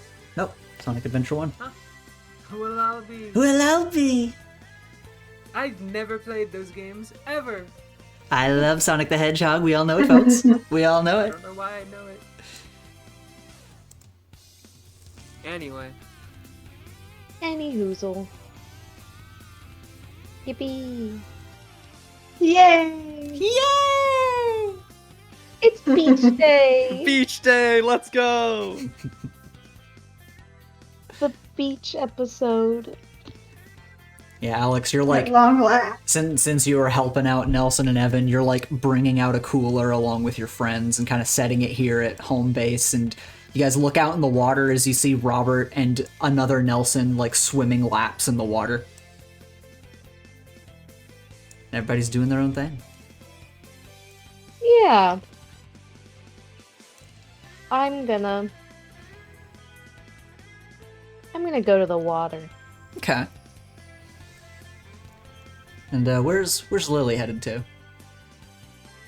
Lily's heading over to Olivia. I think she has. What am I trying to describe? Like one of those little, like, I mean, like the type of table you would bring to a beach. Mm-hmm. Like a little pop-up table. Yeah. She would come over and just start setting that up. Okay. And Olivia nods to you, still in her full suit, of course, just kind of like sitting with her knees up as she waves to you. Doesn't it get hot in there? Yes, it does. And she kind of like rubs the top of her head a bit, and like her glove is like covered in sweat. Girl, I've told you before, you need to go to whatever dorks they have making people suits. And, like, you know, they could probably make you a version of it with some coolant, you know? Like some mechanism to do that. Probably. I don't want to, bother them for something. So. It's literally the thing they do. I guess so. Yeah. I think they'd be like, I don't know, excited. Probably. I feel like, you know, if you're the person doing that, that's probably a thing you're into doing. You think so? Plus, I've been thinking, you know, if you had something that, like, regulated your temperature, or you could just, like, put, like, a hoodie or something over top, and then you can, like, have fun, you know, accessories. I could buy you a cute hoodie. That would be nice. Maybe I should do that. It does get really uncomfortable. You should do that. If at least so that you could not melt. She just sighs and says, This is the original suit that was made for me way back when. I never really thought about trying to change it. I was kind of just worried that I'd break through anything they made. I mean, is it like just you don't want to go through the effort, or is it like you have sentimental attachment? No. I guess I was just scared it wouldn't work. I mean, if they made me something nice, but I mean, they do make a lot of crazy suits here. Yeah. I'll ask him about it. Gabe wears like a spacesuit. He does wear a spacesuit, doesn't he? Yeah. She kind of like nods and kind of takes that in. You set up the table in front of you. I mean, even if they wouldn't do it, I bet Echo would. I feel like I've seen him ask random people 3 times, like, if they want him to make him anything. Like, he seems very eager to just do that for people. He would have been really good in my the minion. He would have been really good in the technical course. Isn't he? No, he's in the like technical club or whatever it's called. Yeah. And we'll pan across as we reach Jay, kind of coming out to the water here. What's Jay up to? I want to say that I like walked through the sand and like took my blankets and stuff and took a moment to like just kind of lay them out and stuff towards like the center and like near the umbrella and just kind of spreading them out so there are even more blankets. Mm-hmm. But I just go to the water for a second and I'm just kind of looking out to the water and I'm sitting at the edge and watching the waves come in. I'm honestly just taking a moment to myself. Okay, yeah, makes sense. And we'll pan over to Alex. You know, while all of this is happening, you set down another cooler, and Evan like walks over to you and goes to like, you know, dap you up. Is like, Alex, hey, thanks. Honestly, would have taken a lot more trips to get everything out here. Sorry I forgot that one. Yeah, it's no problem. Nelson will come over, and you see that Nelson is wearing like a black Speedo. And he's like, well, if everything's all done out here, I think I'll join my brother in the water. And he'll like go to start sprinting by you to go into the water. They see each other as brothers. He'll go dive in the water. Like the Nelson dynamic is correct. And you see them just swimming and splashing around with a Robert, and they eventually like merge back into one Nelson. Alex is gonna go follow and go to the surface of the water, and she's gonna make gravity so that she can just float so easily on the surface of the water and just lay back and relax. Evan is gonna run in behind you, and then he is going to purposefully splash you as he goes by. Hey! And she's gonna give him a splash as he passes by. Roll to unleash your powers. Yes. Hey! Releasing your atoms from each other. Yeah, you send a massive wave at all 3 of these guys and send them like flying in this direction. Whoa! Yeah, they all go flying, tumbling in the water. And you know, nobody's hurt. They're laughing about it. And as you're playing in the water, yeah, to you, Lily. I just wanted to say I thought it was really funny. I know you've got a lot on your plate. You flub a word every now and then. You said that the Nelsons join a Robert. As if there's multiple. As if Robert also is cloning himself. No, yeah, that's the secret tech. He actually is one of the 20 characters I have that make duplicates of themselves. That's his funny little power as well. Or Robert is like a species, and they're all just different variations of him. His name isn't Robert. He just introduced himself by saying like what alien species. Yeah, it's like a Pokemon. Yeah, Robert. Damn. Yeah, you join everybody. You start playing in the water, and not too much longer passes before eventually up here at the top, Echo and Terry, you will be able to join everyone for the day on the beach. How's Terry looking? Terry's got a sun hat and shades on. He is chilling. He doesn't have a jacket on. He has a t-shirt. And he has like a little case of just like little apple juices. He's like, okay, we are having a good time on the beach. Oh, there's Lawrence over there. Take Echo points. He's wearing his goggles. Just his poncho, but he has nothing on his poncho under, and he's wearing like trunks that have ruins on them. You just painted them on because like you made your poncho. Yeah, aesthetic. Plus 10 buoyancy in water. Yo, what the hell? Yo, I know, right? Echo walks down. And it's like, I'm gonna go hit the water. You gonna go see Lawrence or? Yep, I'm gonna go sit down. I am not getting into that water. Fair enough. He gives Terry another little pat on the shoulder. If you need anything, let me know, alright? I will start screaming. Don't worry. If I have anything I need, I'll tell you. Okay. But maybe don't scream. Okay, I'll yell slightly louder than is socially acceptable. Sure, that'll do. Echo's gonna go and run over quickly. Okay, we'll follow Terry first before we follow Echo. Sound good? Beach day, beach day. Hello, Lawrence. It is a beach day. Yeah, you see Lawrence, and he's like, he's got his swimming trunks on. He's got his scarf wrapped around his neck. It's just kind of, like teething a little bit. And he's got his big hat on. He's like sat, knees up, arms around his knees. And then you walk over, and he just goes, hey, Terry. Hello. Can I sit here? Do you want an apple juice? Yeah, sure. Nice. Now this is the life. Getting moderately sunburned while drinking sugar water. I guess this is the life for most people. Yep. So how's your day been going? I mean, I spent it in my room until now. I don't know. I mean, I wasn't really planning on coming out here, but just kind of decided, fuck it, I guess. Are you doing okay? I'm actually doing fantastic. Made a lot of really hopeful declarations, promises, statements. Hopeful statements.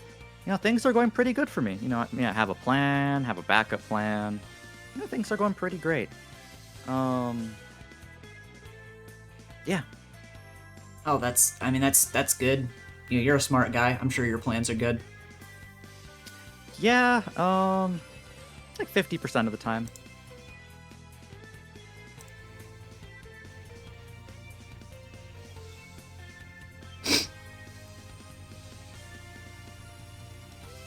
So what else are we supposed to do?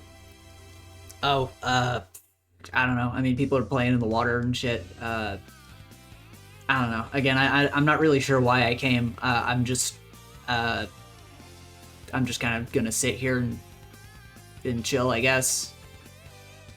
Okay. He says that he does not look chill. He is very much like almost fetal position, like sitting on his towel. Okay, so my only options here are finish drinking all my apple juice, burn, or go on water.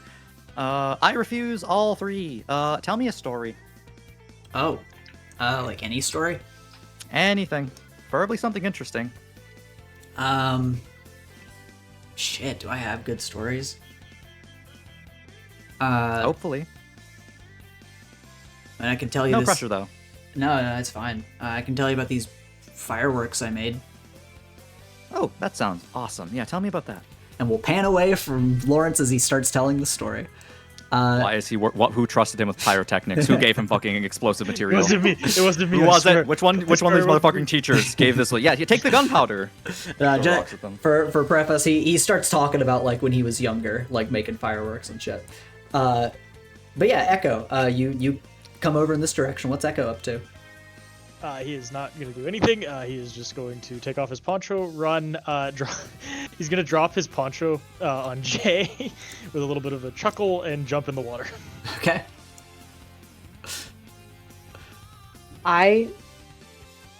This happens, and Jay takes the poncho and throws it back onto the towel behind them. And I'm just going to shapeshift myself into a shark.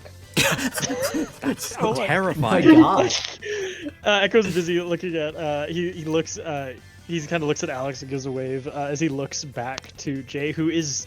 He doesn't. Does he catch Jay as a shark in the water? Yeah, Or I are would you say under that before? I would announce it. I would actually be like, "Shark in the water," and just like jump in. Oh, hell yeah. Echo gives a yelp. As he Yeah, you just see a Switch into a shark. fin following you now as you start. So Echo uses a lot of his upper body because his legs. But he's like swimming away. He's like ah! He's just trying his hardest to get away from this damn shark. When you say that, Nelson like beelines for Echo, and he's gonna grab you in one arm and say, "Don't worry, I'm with an active lifeguard," and he's gonna like pick you up and start running you out of the water. No! I like take my shark head. I'm like sticking out of the water, and I'm like, "Where are you guys going?"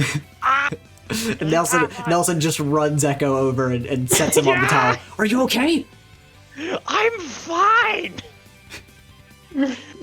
It was a game. Oh, You goof. well, joking about sharks in the water is a very dangerous matter. We shouldn't be doing that. But carry on. Oh. I slowly, Echo- I like have that moment, like, cause I'm still in the water, like looking back basically, and they're like joking about it is wrong, and I just like slowly sink down and disappear, like under the water, but you know I'm still a shark under there. He goes up behind Nelson and just gives him like a, "Oh my god, there's Nelson in the water!" And he just goes to shove him in the water.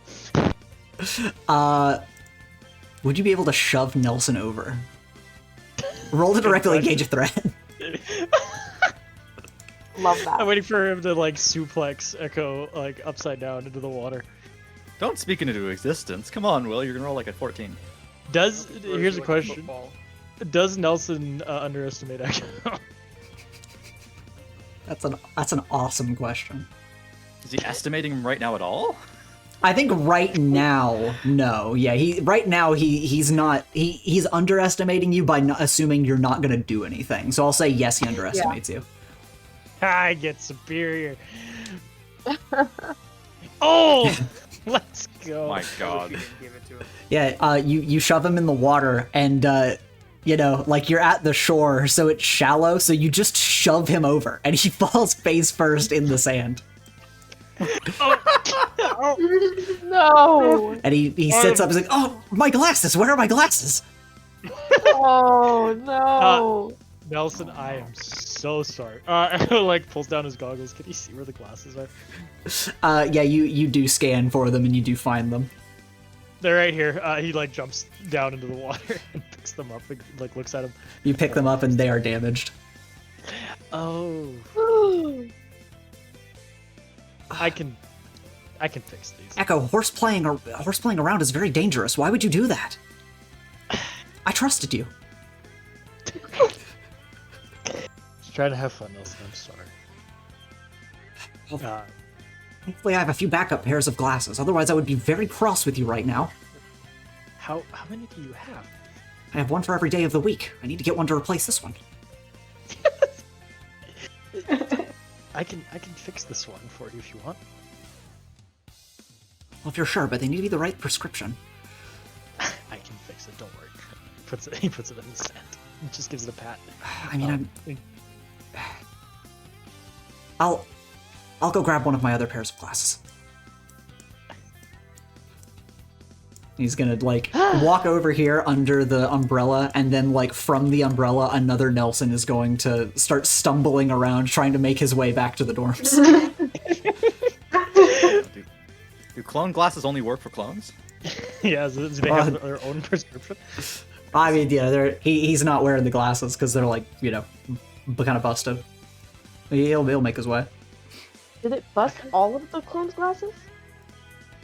Well, yeah, they don't. I'm confused. Yeah, if he's not wearing them, they don't appear. But Even if they were already created? Yeah. Well, He had one clone that... yeah, I just want to understand how this works. they fused back together earlier, and now he's created a clone, but it doesn't come back with glasses, even if it had glasses before. It's splitting from what His he default currently. state. Yeah. His Okay, default I guess, state is not glasses. so I'm at my point here was that if there was, however, another clone that was made prior to him falling and losing his glasses, Yeah. then he could just go up to them and be like, hey, can I borrow your glasses? Yeah, he could. Or, like, take the glasses and then fuse back. Yeah. Or something like that. Yeah. But if he fuses back, does he lose the glasses? 'Cause Well, no, the glasses would stay. See, this is an important Nelson. Yeah, no, this is kind of interesting, because the point I'm making, as I said, is that how we know which one is, like, real, original Nelson? If no, Yeah, I was like, do the clones not have glasses? Or is it... Because, I mean, this is a tricky thing, that they're literally... He's multiplying. But... I for a second, I interpreted it as the glasses broke, and now all the other Nelsons had broken glasses, and I was like, well, wait. Like, I was confused for a second there. So if Nelson had cloned and then one glasses broke, and he took the other glasses and they stay, those are real glasses? Yeah, they are. So wait, if I give Nelson a gun, and he clones himself... Well, the gun wouldn't clone, obviously. Why is that obvious? I think it's pretty obvious why it's obvious. Is it because he's not wearing it? Yeah. He's technically wearing it, though. It's an accessory. So what if he puts it in a holster? What if he took a dollar bill and taped it to his head? Like to his forehead? What if he was wearing a shirt made of dollar bills? What if he swallowed the dollar bill and like had it in his mouth? Now see, those last two are more interesting questions. Those last two are more interesting questions. I think I'm gonna say what I suggested would work. Nelson would never do it though, because that would be illegal. Inflation. He would be. He would be upset about it. So I think it would work. He will never do it, and I think that's the lore. That's the lore I'll subscribe to. The man has an infinite money glitch and he doesn't use it. Respect. Because that would be immoral. That would be basically immoral. stealing. I would be stealing from Yes. the government. He's too much of a law-abiding citizen for that. He would never. Yeah, you guys are free to spend your beach day I here. stole that umbrella. I'm gonna tell that in chat. Oh, Once they jumped in the water, Lily would go over to steal the umbrella so Olivia could have shade. Oh, give me just a sec. There you go. Did you use some ghost to like float it over, or did you go and physically grab No, it? she would just go and pick it up. Yeah, Nelson would make his way over and would kind of feel around and sit down. He's like, oh, did I accidentally sit on someone else's towel? No, people aren't really bothered. I feel kind of bad. Should I feel bad about that? I was just trying to be fun.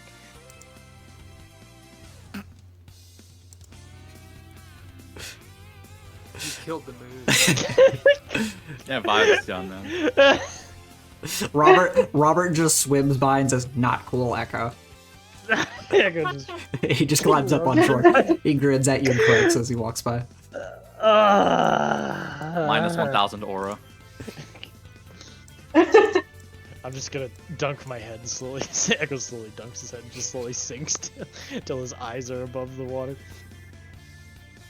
Like, Terry's back here and he sees the all transpire and goes, yo, Lawrence, he just like basically pushed Nelson into the dirt and like made him eat shit. Like, what do you think's going on? Why would he do that? This is Oh how my this I is have how no rumors idea. get started. This is Can how I roll for rumors rumors right now? Is this, like, Oh actually my relevant? Sure, roll God. for rumors. Sure. Is that No. 1d20? Oh my god, it's rumors time. I got Oh. a full hit. God damn it. Oh, How it's are like rumors are a d20 or are they like a character sheet roll? Mundane, isn't it? It's Yeah, they're mundane? mundane, Okay. yeah. Okay, I got this. Don't worry, Will. I got you. Yeah, okay. They arrived together. Did Terry put him up to it?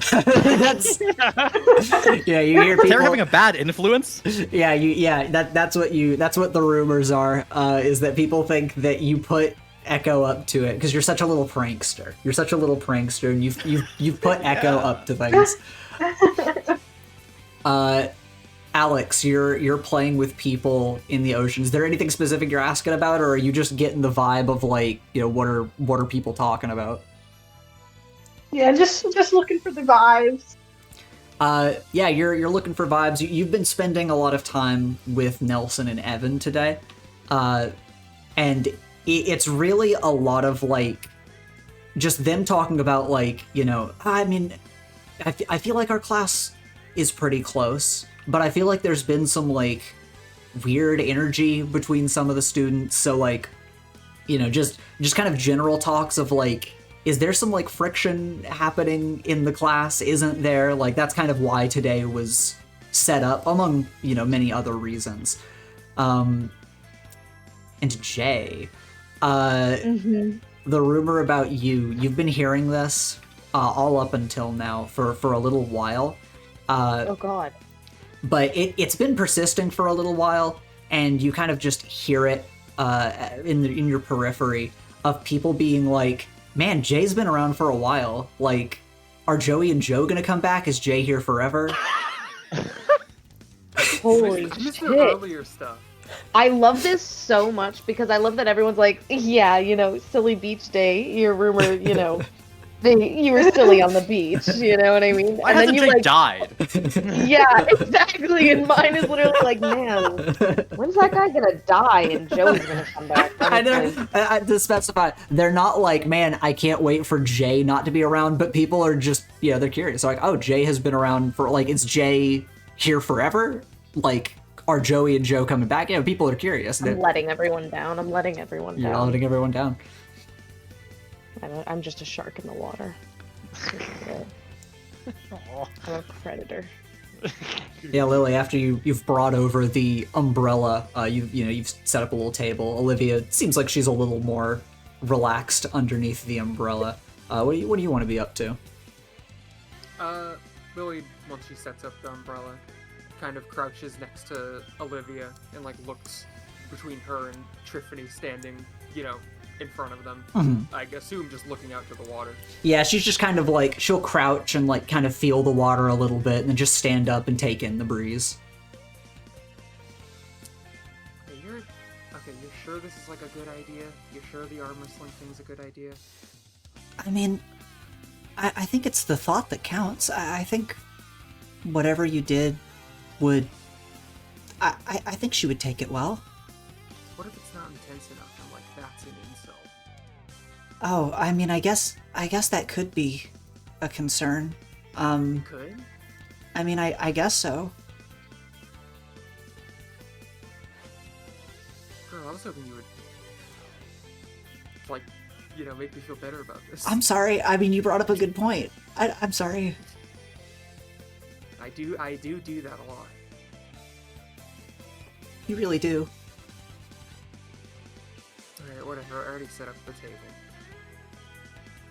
She'll set down a little pot of paint, and like, she brought like beach chairs. She sits down at one of them, and I'll just like, I don't know, whistle to get Tiffany's attention. And she'll look over at you and kind of like perk up when she hears the whistle, and then look over at you. Hey, Argax.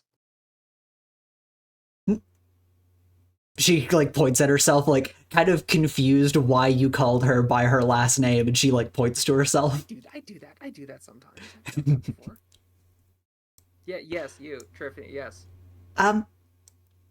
Yes. You're gonna have to walk me through this to make sure I'm not doing anything wrong here. But I'm gonna like challenge you to do they have a word for it? Is it just like an apology fight? What is this? Are you asking the GM, or are you asking just like No, she's like verbally? out loud, like unsure. Tiffany like kind of furrows her brow a bit because she isn't aware of what you're trying to do, and Olivia just says, trial by combat? Trial by combat. Oh. That makes it sound like I'm gonna kill her. You say that, you look back to Tiffany, she is grinning ear to ear. She's so eager. It's like, oh. But not like weapons to the death. We're gonna arm wrestle. Oh, very well. Unarmed combat. Oh, you don't know what arm wrestling is. That's so fair. No, not unarmed combat. She sits down at the other chair that you've set up since you're sitting at the table. It's like I'm gonna prop. She like props her arm up. I'm gonna prop my arm up like this. You prop one of your arms up. Same, opposite. You see her like spread out her forearms and put one of them on the table. And then we clasp hands, and it's like a test of strength. We try to make the other person's hand, touch the table first. Oh, a test of strength? Sounds invigorating. I brought the paint. We're supposed to, or do we paint each other's faces or just our own face? I brought the blue paint or whatever. Oh. You say that, and she gives a little smile and says, yes, we paint each other's faces. Okay. Is there a pattern? She gives another little smile and says, here, let me show you. And she'll move over to you as she is going to dab her fingers in the paint and begin making small ornate markings on your face with it. And, she just kind of like smiles and giggles as she's doing it, and then she'll kind of like motion for your phone in order to show you how you look. And, you've got like the blue battle paint on your face. Oh, girl, you should have seen the Barney I tried to draw earlier. I am not going to be able to get anything close to this. Oh, it is okay. Just, you can get close enough, yes? I can try. She nods. Lily will try. Yeah, and you go about marking her face, and you can feel that like because of like the furred texture of her face, it's like a little bit difficult in some directions where you find like, oh, you go against the grain for a second, but eventually you kind of get used to it and start making the markings on her face and finish out the pattern. It's not the best paint, but it's it's all I could find to steal from the Universal Friend Club room. So she giggles again at that. Jay. She just gives a nod, stands up, goes to sit at the other end of the table. She slams her elbow down on the table, extends her hand to clasp it with yours, and says, "May the best warrior win." Yeah. Are we doing? You want to do 2 out of 3, or is it just one and done? How do these Earth rules work with the arm wrestle? I mean, I don't know if. I guess there's probably people who do this, like, actually seriously. This is just kind of something, like, bored teenage boys would do, at, like, the lunchroom. Gabe comes over to watch. He'd just been looking at the ocean. And, you hear murmuring from the class as, like, people are, like, looking over in your guys' direction. Oh, this is embarrassing. I did not want this to be a scene. And, as you guys are kind of debating this, Olivia just says, how about best 2 out of 3? Yeah, that sounds fine to me. Very well. And as you guys clasp hands and you go for it, either roll to directly engage a threat, or you can use your powers in some way if you want to. I won't use my powers. Okay. Because that would be cheating. I didn't use my powers now! All right. You go to start arm wrestling with her, and for this first round, you both kind of struggle against each other, push back and forth, and then eventually, even with just one of her forearms, she slams your hand back down on the table with a little, a smile across her face, her eyes glittering with light, and she says, "That is one, yes?" Yeah, one. I think Lily, when she feels her hand hit the table, there's like a flash in her face of like being mad because she's losing at a thing. And then she feels like guilty that she is now more focused on that part of this. Tiffany is like looking at you, and she smiles and says, "Give me your best." Okay. Clasp hands I'll use again. my powers for this one. Okay. She said to give her my best. I assume that means I should do this. Mm-hmm. Squeeze? Yes. My ghosts help me. We're deadlocked. Yeah. As you guys clasp hands, you start trying to force each other's hands one way or the other again. You are in fact deadlocked as you are fueled by ghost energy, and you're really feeling like, you know, she's not insanely super strong, but she is surprisingly physically strong, even just with one of her forearms. She has like I think she said she's like lifted a battle axe or something. So like, that makes sense. Yeah. But you two are deadlocked, so, you know, roll once again to continue.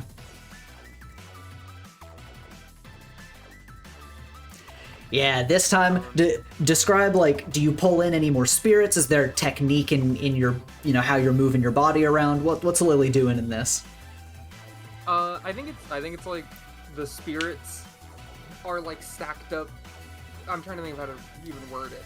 There's like the slight, they're like projected a bit above and behind her, and it's as if like there's 3 people stacked on top, all wrestling Tiffany's arm. Yeah. You've got like the avatar line behind you. Yeah. And they're all doing In there. the wrestling, and you've called on like a professional wrestler. You've called on like just, you know, maybe I don't know, do you call on people who would specifically be good at this, or just random people? I call on cavemen. Okay, yeah, sure. I have a few like Neolithic fucking ghosts helping me out. You have behind you is like a stream of 3 ghosts. You have a caveman, like a medieval knight, and then like a professional wrestler who have all died roughly near this area. And all of you in sync slam your hands down. Tiffany's hand hits the table, and she also is kind of like struggling against you and has that flash of like, you know, mild irritation for a moment, but afterwards she just smiles at you, puts her elbow on the table and says, "Very good, Lily." I think Lily almost feels, she kind of smiles seeing Tiffany also get that immediate anger over Lucy. She'll put her arm back up, and I think this time she won't do ghost. She's just gonna say, "All right, one more. I'll give it the best I can." Tiffany nods, and you both start.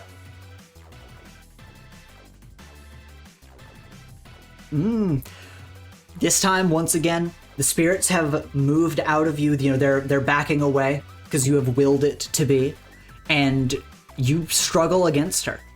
You find that your strength is matching hers, and she grins at you and says, "You are very strong, Lily." Yeah, I mean, I don't think I could lift a battle axe, but, you know, I'm trying. She chuckles and says, "I'm sure you could. With just a little bit of training, I'm sure you could." I will try again. Wahoo! Yep, and Yeah, I never lose. with one last burst of your strength, you manage to overpower her, slamming her hand back down on the opposite side of the table. And at this, you know, a few students around kind of clap and go like, "Yeah, all right." And Gabe just like puts a hand up to your side and says, "Lily wins." You know, people are clapping for you. And when her hand hits the table, once again, flash of frustration crosses her face as she's like feeling her hand and looking at it. But when she looks at you, it takes just a second, but the frustration completely melts away. She grins at you and just kind of giggles, and then she is going to fly over and around the table, and she is just going to move to give you a hug. Lily reciprocates the hug after a moment of being kind of freaked out, not sure, because she's like flying all of a sudden. You think for a second like she's about to like Freddy Fazbear jump scare me, like she's jumping at me to fucking attack me. But no, yeah, it's the Joe Biden jumping over the table image. Yeah, but no, she just jumps over to you and gives you a little hug and just says, "Oh, that was a wonderful display of strength, Lily. You truly are one of the strongest warriors I know." Yeah, I mean, one of them, I like used ghosts, so like some of it goes to the ghosts. Those ghosts are quite strong. Yeah, they got nothing else to be. She giggles a little bit at that. And she's gonna, like, open her phone and, like, look in the camera, and she's, like, taking a few selfies of her face, like, with the face paint on, which is, like, you know, a little messed up looking, but she's just smiling and giggling as she does it. Don't show that to your parents. I don't want to find out that I accidentally put, like, I don't know, some declaration of war. I fucked up the symbol so bad with the blue paint. I've offended your people. She gives a grin and says, "Do not worry, it'll be our secret." Okay. And then she... Wait, secret because I did fuck it up? she just laughs at that. "Where is the beast?" Fuck. I forgot the beast. "Oh no, we do not have a beast." I forgot. I didn't know what to do about a beast because I don't think I can just get an animal to kill. And like I also don't want to be honest. So I was like not sure what to do, and then I just forgot about that part. I was so focused on getting the paint. Olivia, like, opens a cooler, walks over and sets a pack of deli meat on the table and just says, I got this just in case people wanted to make sandwiches." You're so smart, Olivia. Thank you, I try. Is this good enough? Oh. She, like, looks over, she, like, flies around. She bends down, like... Beast once. She starts sniffing at it and says, Probably. "Ooh. It smells tasty. What is this?" Is it just like turkey? It's ham. It's ham. I got some ham. It's like you know, like a pig. I think a pig. Yeah, right? I mean, yeah, that's what ham is. Yeah. Yeah, I'm sorry. Yeah, I was thinking. I thought for a second maybe it would be like a cow or no, but it's a pig. It's a pig. Yeah, a pig is still a beast. So. Hogs are mighty beasts. I have seen pictures of them with the swords they wield. The swords on their face. Oh, tusks. Well, I think those are different. Pigs typically I don't think have those, but pigs can like eat anything. I always heard that like if you need to get rid of a body, you can like feed it to a pig, Oh my! and like that'd be like untraceable. I don't know if that's true or if that's just something Law and Order lied to me about. Olivia, like, pulls out a plastic knife and just goes to, like, hand it to you. Which one of us is supposed to cut it? "We can cut it together." And Gabe will just, like, step out of the way and let you two do this as he goes to, like, walk back over towards the water. I hold up the knife and wait for, Triff to grab it with me. She grabs it with you, and Olivia, like, opens the plastic packaging for the ham, and you both just start to move to cut the entire, like, pack of ham with the plastic knife. Sliced ham. Yes. But we're cutting it further. Yeah, you're just cutting it down the middle with the plastic knife, and it takes a bit, but, she's giggling. You guys are talking to each other as you do it, and, a few people start coming out of the water, grabbing some snacks and stuff. And, as yeah. we're cutting through the pre-sliced ham, Lily does just kind of quietly say, like, I really am sorry, girl. She looks at you, and, her smile drops for a second, just, apologetic in its own right, and she says, I am sorry, too. No, you didn't really do anything. I was just being stubborn. I was,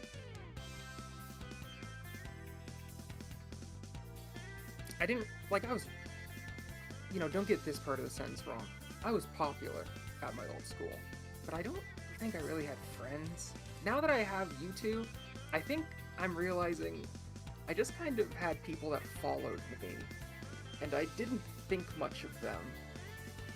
And when I had realized I had to fight you, there was a part of my brain that was like, that's fine. Why wouldn't that be fine? And then that really upset me.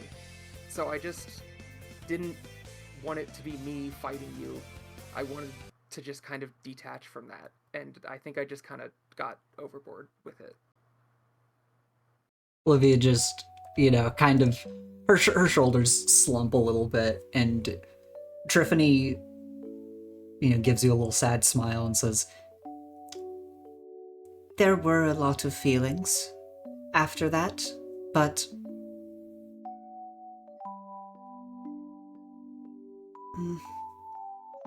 Lily, I do not know exactly how to describe my life on my home planet as a princess, but despite the admiration of our people, I am also not familiar with having close ones. You are very dear to me. That has not changed. I was upset for multiple reasons, but I love you very much, Lily. You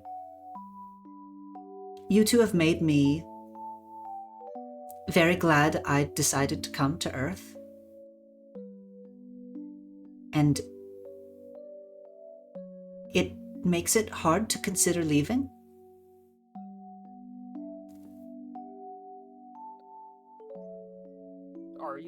What do you mean? Are you leaving, or do you just mean, someday in the future?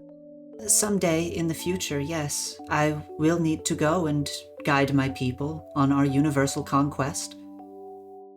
Yeah, but you could probably, visit, right? She kind of droops a little bit at that. Perhaps.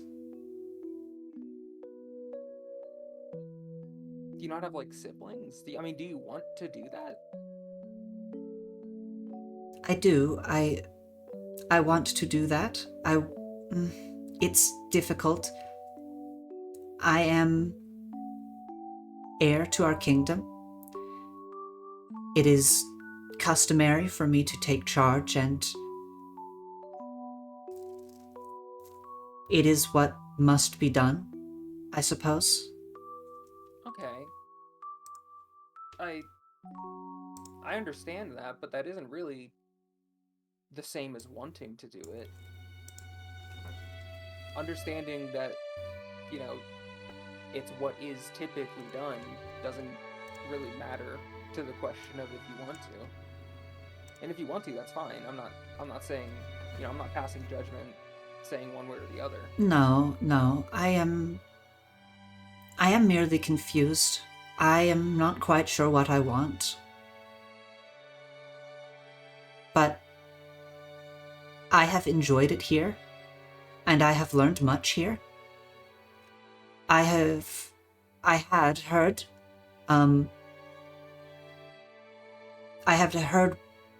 words about Earth, many stories. It was quite a unique place, full of many unique people and many unique battles, which excites me. But I have learned quite a lot here, beyond what was expected. Yeah, I get that. Not just learning from Earth in general, but from coming here. Because, I just came here to get rid of my fucking powers. And that, in a perfect world, I had tricked myself into thinking that this would be a 1 month diversion from what I saw as my real school. And then obviously that didn't, that's not how that went. And now, I don't know, I kind of from talking to you guys and actually making friends, I kind of think I hate who I was when I was there. So it didn't feel good when it felt like I might when it felt like I was thinking the way I thought back then. Olivia starts shaking a little bit. You okay? You too cold now? Should I give her to the shade? And she just kind of like chokes up a little bit, and she, just takes off the mask for a second, and she's crying. She looks very sad, and she just looks at you, Lily, and says, You're a really good person, Lily. I don't know what it was like there. I didn't know you, but you're like one of the best people I know. I've told you before I'm really glad that I met you, but it makes me very sad to hear that.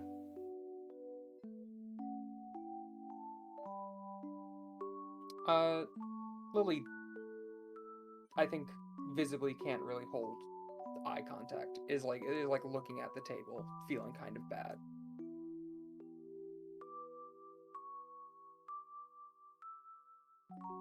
Well, as long as we're apologizing for stuff. Or at least as long as I'm apologizing for stuff.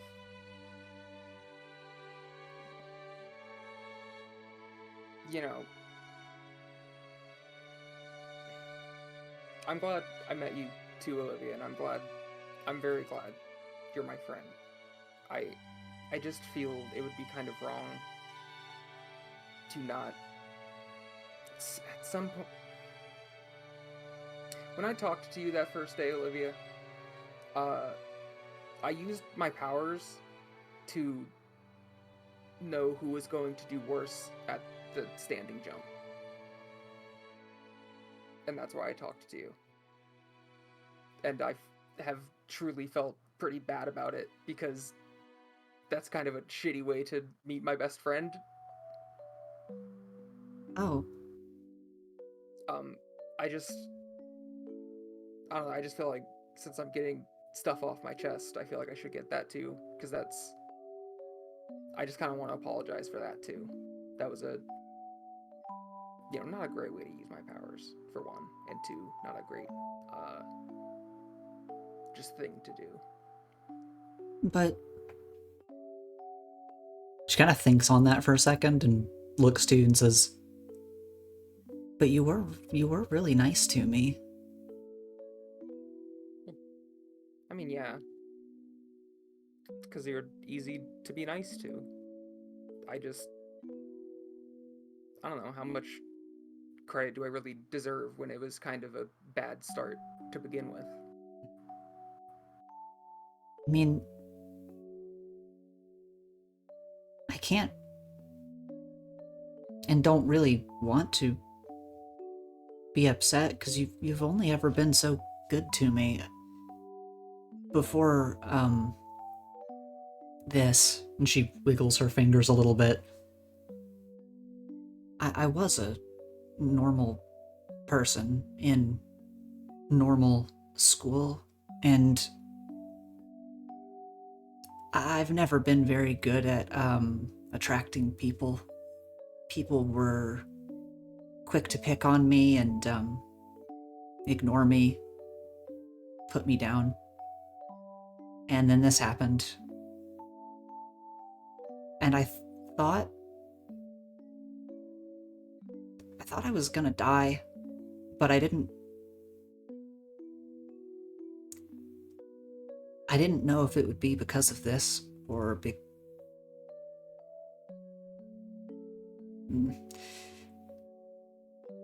but Lily, you make me happy every single day that I'm here.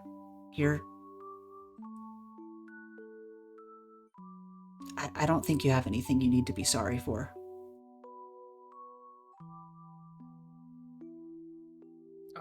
Lily's eyes start to water, and she again is looking down at the table, like rubbing, trying to play it off like she's just sweaty or something, has to like wipe at her brow, but is like pushing her palm into her eye. It's like, that's nice. That's nice to hear. I appreciate that. I hope I can continue to be good enough to be friends with you guys. Good enough, Lily. You're you're the best. What do you mean? Can we just group hug? Tiffany, as you're saying that, is already flying around, wraps all of her arms around you guys to pull you in, and says, "Oh, joyous day! I have missed the group hugs of Girl Squad." Can you start sitting at our lunch table again? Yes, I have felt lonely. I have been with others, but it is not the same. Gabe's still gonna be there though also. Gabe's really cool. We were friends with him while you were gone because I was like bitter and it was like he's the new Tiffany in my brain, but he's not the new Tiffany, he's just Gabe. He's still cool. I am excited to get to know him in the Girl Squad. And Olivia just kind of nods and like we slowly pan over to Gabe standing like a couple feet away, just looking. So he's heard literally all of it. He has heard all of this and he has been just staring blankly at the ocean.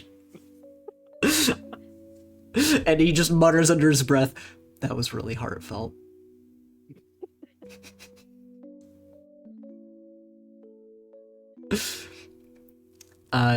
Jay, we'll pan over to Jay, Alex, and Echoes. You guys are kind of like moving back to the shore. Everybody saw the arm wrestling competition. You guys make your way over here, and like you see their group hugging. What are your guys' thoughts on this? Cute. Finally. Yeah, it's been more than. Been too long of them not being like friends, quote unquote, anymore. Mm-hmm. We'll pan across the beach. Terry, what are you thinking over here at the peanut gallery?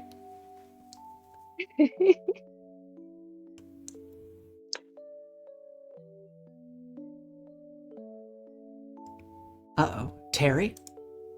Hi, do you know you're muted? Oh, I'm muted and I'm using Discord. I'm gonna do that. Okay, so Terry's sitting here, and so much has happened. Like he thought this was gonna be like a nice, relaxing time. He's on his second apple juice out of like I don't know, there are 8 cases of apple juice. Okay. And he's sitting here watching all this happen. First, Nelson gets like he eats shit because he gets ambushed by Echo. He doesn't know what's happening with that, and then he watches as like Lily sets up like this weird like impromptu like he thought it was an arm wrestling tournament that was starting, and then he realized it was just Lily and Tiffany, and he's like, that's probably a thing. And then they bring out the ham, and like you start cutting it. He's not privy to what's going on. He's really confused, but he's just happy for them because obviously this like needed to happen. But he's not even gonna ask for context, but he's very confused, and he's asking Lawrence like, is like the ham a thing? Like, do people do that? Like, do they? What's going on? I don't know. I don't know. They just sat over there and they just did that. I don't know what that is. Well, it seems like it ended well, so I guess it needed to happen. So if their table's gonna be full, are we sitting together at lunch? Sure. I won't say no. Cool. Oh, how the times change, yet remain the same. Kind of. For now, at least. Yeah, I guess so. I thought for sure that, like, something was gonna blow up when they started doing that. Honestly, I was kind of waiting for it. And you know what? I'm fine. That didn't happen. Yeah, no, I mean, like, it would have been funny, but, you know, it's probably good that nothing blew up. Yep. Explosionless day. Yeah, pretty good. Well, just kind of free cam now is like, you know, if anybody has things to do, people to talk to, etc. Again, just day at the beach. We're back to the general day at the beach activities. Heck yeah. Yeah, I'm kind of doing just general day at the beach activities, honestly, right now. I just finished being a shark. I come up onto the sand and transform back into myself, just to kind of like dive into the blankets that I laid next to like Nelson and Evan and all that, and just kind of be like, "Hey guys," and just talk to who was already there. Start chatting to people around the cooler and all that.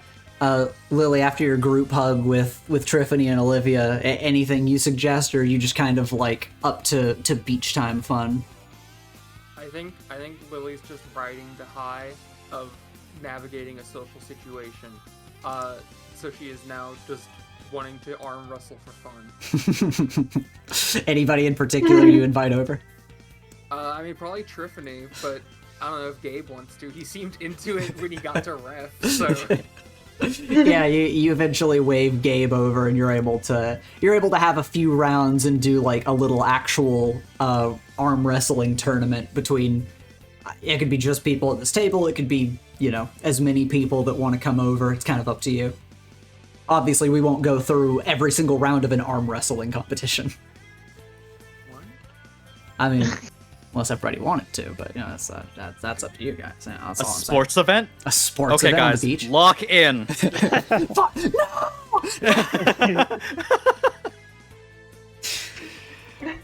Yeah, you got 8th place. you got 8th place out of 20 people. Nelson Count them up. entered. Are there 20 here? Nelson entered, and then he made 4 duplicates to also enter. You're right. No, yeah, you guys spend a good amount of time at the beach, playing around, having a good time, and after the arm wrestling tournament, Tiffany and Olivia are just kind of like giggling, and they're gonna, you know, go kind of run over to some of the other coolers and grab some snacks, grab some drinks, stuff like that.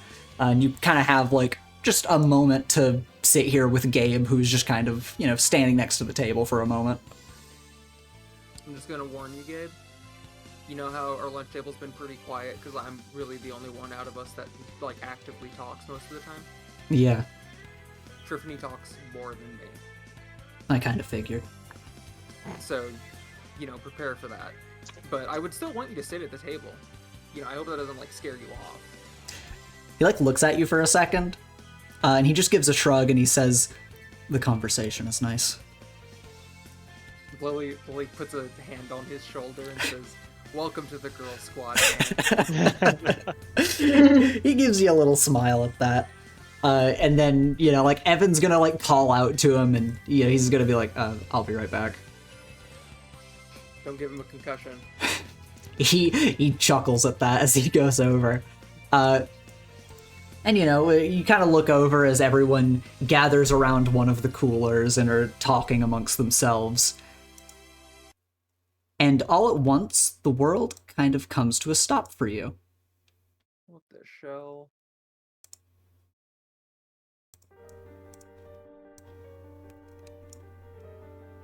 Your breath hitches in your throat, and you feel a wave of nausea roll through you. A cold feeling of dread crawls up your back. Something's wrong. This feeling is worse than anything you've felt before. You may even stand up for a moment out of shock and almost lose your balance. Your eyes dart around the beach, yet you see nothing out of the ordinary. Then, as if by instinct, your eyes are drawn to the ocean, gazing across the water toward Terminal City. And just a moment passes before Gretchen appears beside you. It seems her time has come. It won't be long now.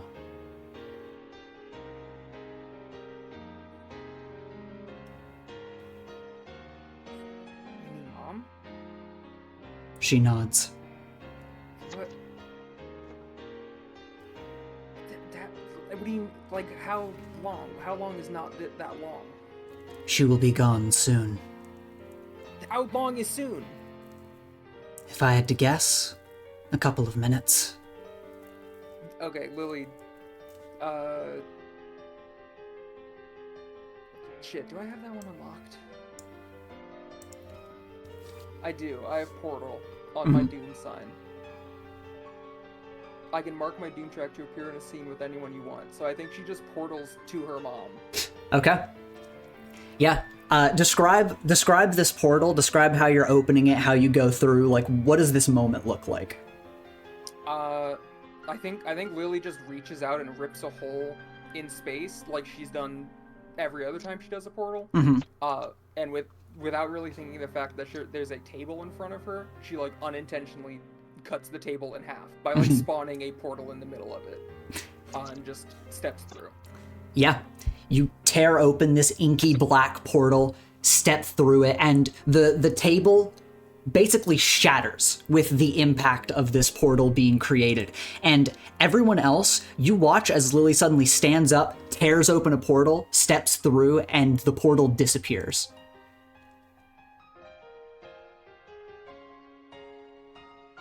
Did everyone else see that? Yeah, is she okay?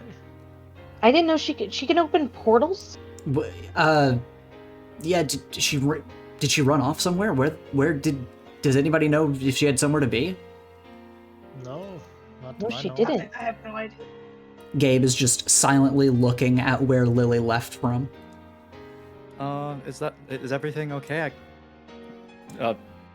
Terry's gonna judge by everyone's like surprised expression. He turns back to Lawrence and like waves. It wasn't a thing they were doing. Something happened. Lawrence like gets up and kind of jogs over. Lily just portaled out of here. Why? We don't know. It just happened. Okay. Gabe kind of speaks up and just says, when I went through one of her portals, I came out at a graveyard, but I don't know if that's where she went. She seemed fine a second ago. And Olivia kind of pipes up and says, do you think it has something to do with her mom? I mean, I'm like looking kind of to the group that like to us, the player characters more specifically is, and like Olivia including, being like, why would she have to teleport there right away though? Usually she just goes and visits. Didn't say anything either. Didn't tell us anything. Left immediately. If it's urgent, I mean, they are connected by their powers, right? Potentially needs help. I think maybe. Evan and Gabe, like, kind of like move out from being between everyone in this talk. And Nelson says, well, someone should go and see if she needs help. Yes? Is that where she's going? Can we confirm? By now he has his glasses back. Just to reconfirm, we're on an island, and the hospital is not on this island. Yeah, no. It is in Terminal City across the water. You know what that means. What does that mean, Jay? There's only one way for us to get off this island in time. I dive in, and I come out, and I'm a freaking speedboat. Oh, hell yeah. Yeah, We gotta go. You come out as a speedboat. You only have room for so many passengers, though. Echo's gonna grab Oh, his geez, sponsor. get in the boat. Get in the boat. Lawrence, do you want to come? You gonna stay? If you're gonna stay, watch the apple juice. I'll stay. I don't think she'd want to see me. Honestly, probably a fair call. He jumps into the speedboat. I could probably... It's a little bit of a larger... Yeah, I was gonna say, I could probably take Olivia. Yeah, Olivia, And I like, know- shoves past you, Echo. Echo wasn't even gonna get in the boat anyways. Tiffany just kind of, like, Tiffany, like, flies next to you. Let me Yeah. explain. Echo kind of pulls down his goggles as the ruins kind of glow along the side, and out of nowhere, his bike shows up and floats right here on the water as he gets on it. Oh, that's convenient. Okay. Onwards. Tiffany seeing And there be an open seat, she goes Yeah. to sit in the boat because she doesn't know if she could keep up with you. Yeah, I was gonna say that if it ended up overloading, potentially Triff could like just like hold on to the back like part that comes up and just like let her wings be open to glide essentially. But I think this is fine. This should be good. As you guys prepare to go, Evan just kind of waves to you guys and says, "Hey, bring her back safe. I don't know. This seems kind of crazy, but I mean, we'll let somebody know." I'll do something. All right, you just book it. I book it.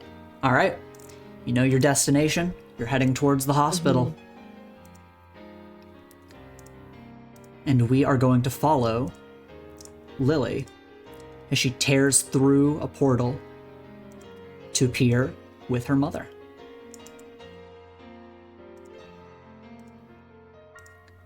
And when you come out on the other side of this inky black portal,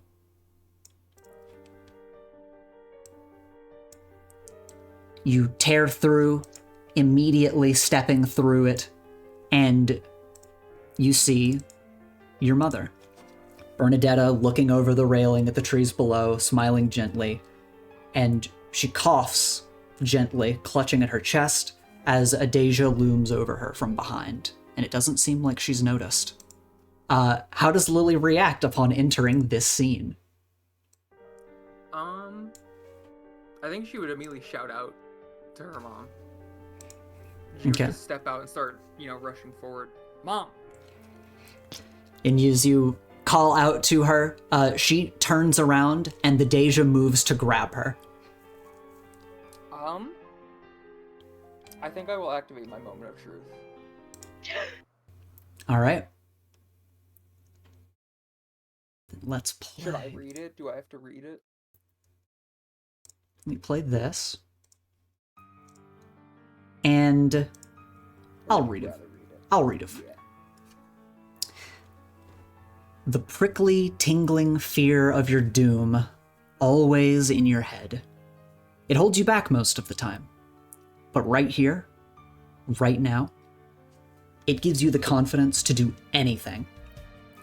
After all, what's the worst that could happen? Is it worse than your doom? Do impossible things. Do anything. But mark a doom sign after you're finished. What does Lily do? I think she's had to think a bunch about ways she can fight the Dey'ja and hasn't come up with much. And I think on instinct she will just do what she feels is probably the best idea she's come up with, which is she will lash out her hand, and from it come the, spectral chains that she has used a few times to, take powers away and stuff. Because they attacked her with chains, they interacted with chains that physically touched them. Mm-hmm. So she will try to wrap it around this thing so she can, Spider-Man overhead throw it off of the building, basically. All right. Yeah, you lash out with the chains, sending them around the Dey'ja, and it wraps coils around it. You send it arcing over your head, flying through the air, and send it soaring off the other side of the hospital roof. But as you do that, you see shadows stirring at the edges of your vision. And as you look around, as always, it's never quite as easy as you would like it to be. And you see a maelstrom of Dey'ja encroaching upon the hospital roof. Yeah, not malicious, my ass. Someone needs to update goddamn Von Omen's fucking book. And your mother goes to run towards you. Many feelings lashing through her mind as one of the Dey'ja phases through the doors of the hospital. Its hands light up in green flames, and it creates a wall of fire between you and your mother.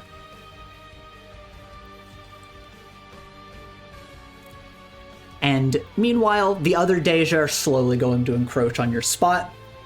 With some of them, chains materialize around their wrists and drop to the ground.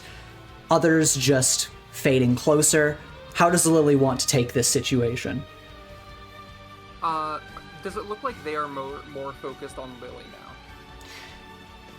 Roll Pierce the are Mask. There still some that are moving towards her now? Yeah, roll Pierce the Mask. I'm so good at that, folks. It is hard for you to tell. But they're encroaching slowly, at least, so I have a moment to think or speak.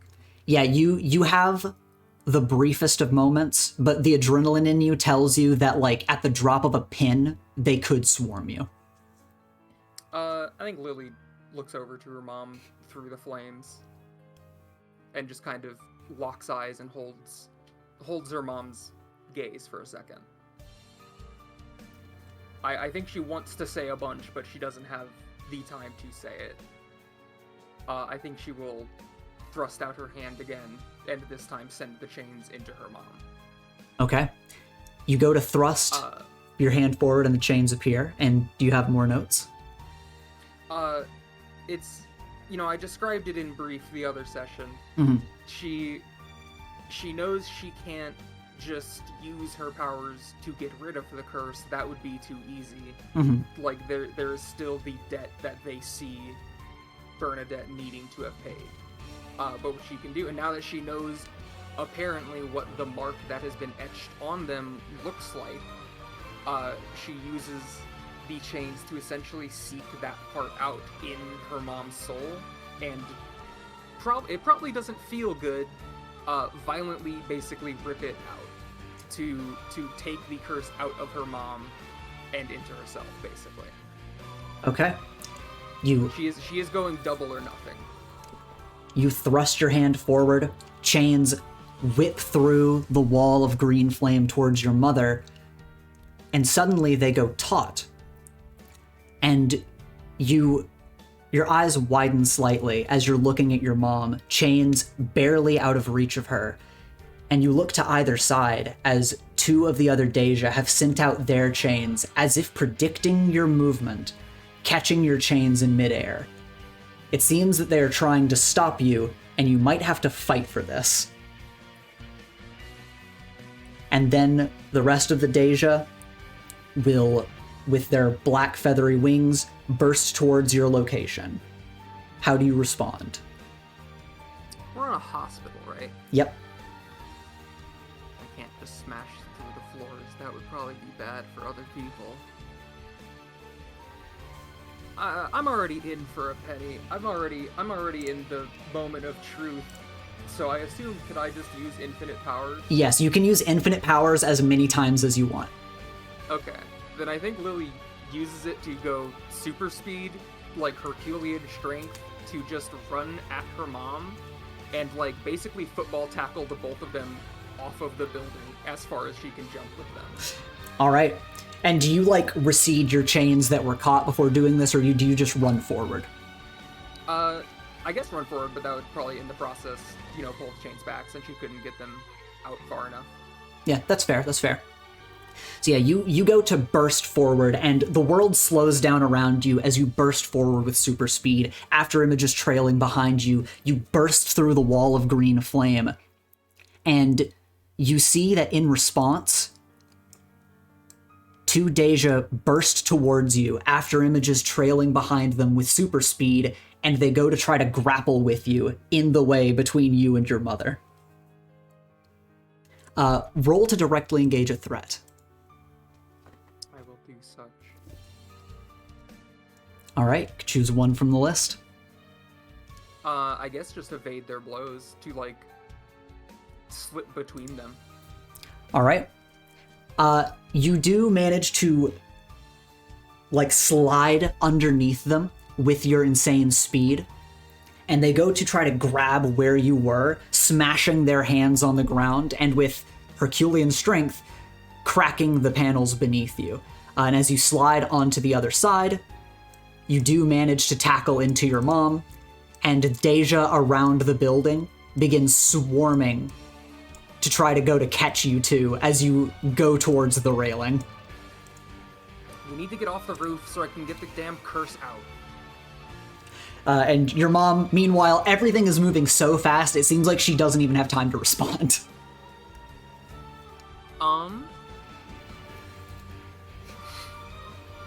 What are these two in front of me doing? They're basically just going to turn around and, moving at the same speed you are just going to try to pincer attack you with the other two that are going to cut you off. Okay. I think I think Lily is just going to make a guess, because last time I opened portals while the Dey'ja are around, they came out through the portal. I think she will reach forward and, like, because the way I'm imagining is, like, she's clawing at the air, so, like, her palm is facing out to make the portal. She will, like, curl it in and then rip the portal so that it's as if the entrance is this way.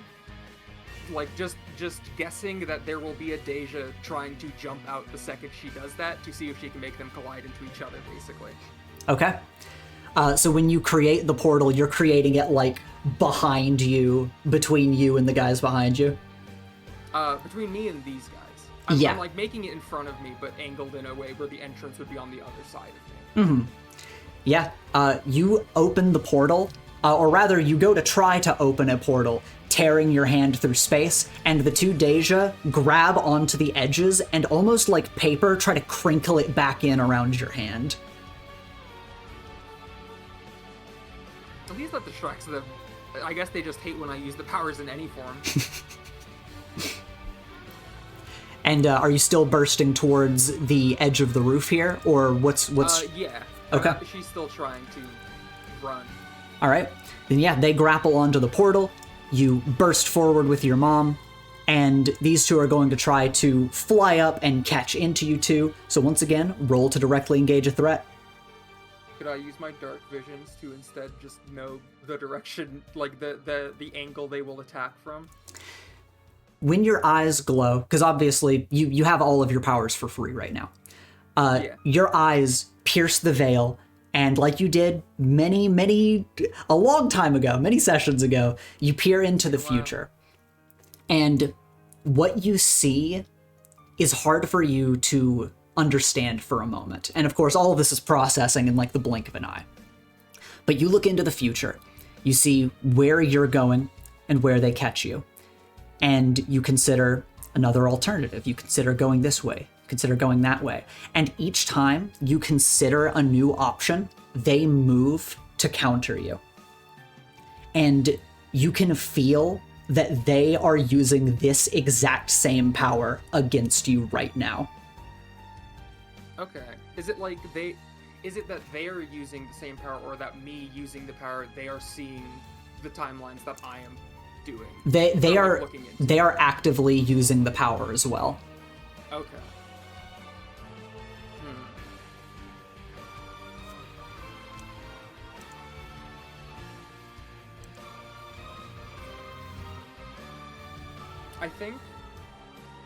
I think Lily, so I'll probably still end up rolling to directly engage.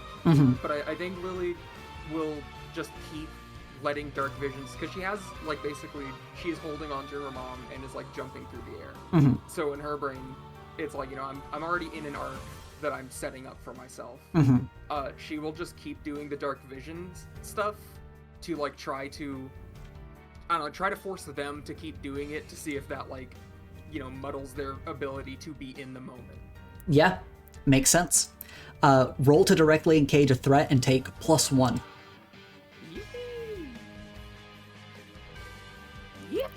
Kapow! 6s, gabagool. Yeah, so what do you want to take from directly engage a threat? I mean, avoid their blows. It's 2 when I get full, right? Yes. Yeah. Avoid their blows, and I think... I guess surprise the opposition would make the most sense, because it's like, by doing this, by making them have to continually update what they think is about to happen, like basically we're sort of just leveling the playing field, so we both are just reacting in the moment. Yeah, you are going over the railing, falling through the air.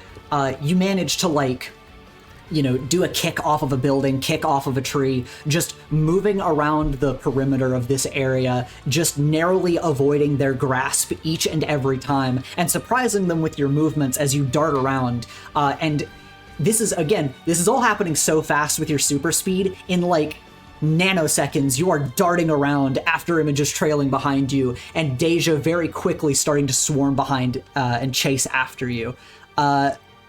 Let's say, like, you know, you're taking an arc kind of up in this direction, where know Dey'ja are currently at, still kind of clinging to the side of the wall up here, looking down at the bottom. What does Lily want to do next?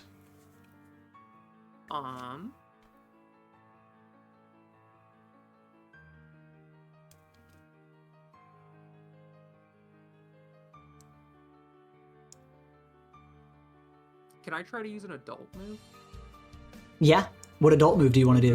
With the bolster. I want to try to use wield your powers, because I think I have a descriptor that kind of is fun for this. Mm-hmm. It's the with precision or grace, and one of the options, it's stuff like taking hold of vulnerable stuff, neutralizing an opponent. But I think Lily is going to, like, because the Dey'ja are like guides for spirits. They're supposed to take spirits to the afterlife. Mm-hmm. Or to limbo, or whatever it is. Apalea. I think she will just start to burst ghosts out from herself. Like a fucking, like a plane or a jet can have, like, anti-missile tech by just shooting shit off to try to, like, throw off heat-seeking missiles. Mm-hmm. Airplane flares. Just trying to shoot off ghosts to, like, distract or just make it harder for them to track Lily specifically, as she is, like, running. Yeah, that makes sense. You glow with this ectoplasmic energy, ghosts bursting out from you on all sides like flares, flying out in different directions, and this, again, storm of Dey'ja coming after you start kind of peeling off at the sides, flying out in these different directions. Basically like a flashbang has gone off. And a few of them in the back are going to lash chains in your direction, while a few more are going to send streams of green flame. So roll to directly engage a threat as you run away from this.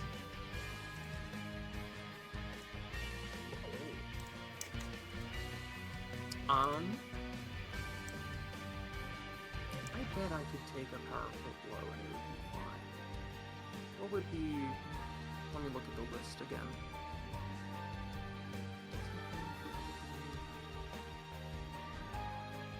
Would it, like, take something or create an opportunity? Would that work for just trying to, like, I guess create an opportunity? It says for your allies, but, my mom is an ally in this instance, to try to, like, get some distance. Yeah, that would work. Just, like, worry less about dodging and just going for a straight line to make as much distance as she can. Yeah, that makes sense.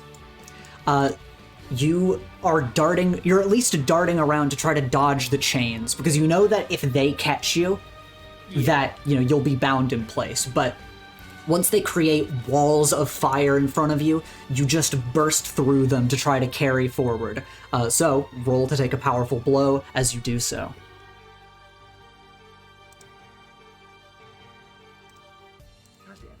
That's a full hit. I truly believed. We all truly believe, don't we, folks? Have I lashed out verbally at my mom? Hey, don't you have infinite powers? Come on. Come on.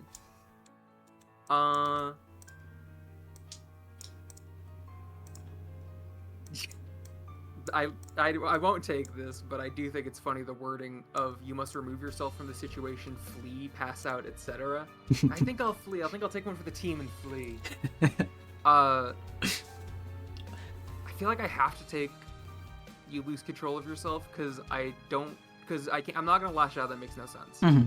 I don't want to give ground. That's the actual opposite of what I'm trying to do. Mm-hmm. And so that's already 2 from 7 to 9 that I can't do. So I think I have to lose control of myself or my powers in a terrible way. Okay. Do I just, like, explode and make a hospital haunted? So we will go to the surroundings of the hospital. And, you're kind of trying to make your way away from the building, away from all the civilians inside.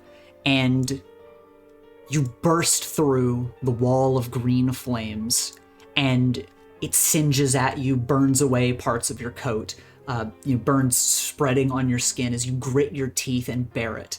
And chasing behind you is this army of shadows.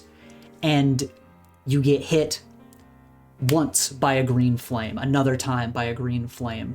You see a Dey'ja appear from around a tree, just send a flash of light directly into your eyes, sending you off course just a little bit, but not enough to make you crash. You just keep trudging forward.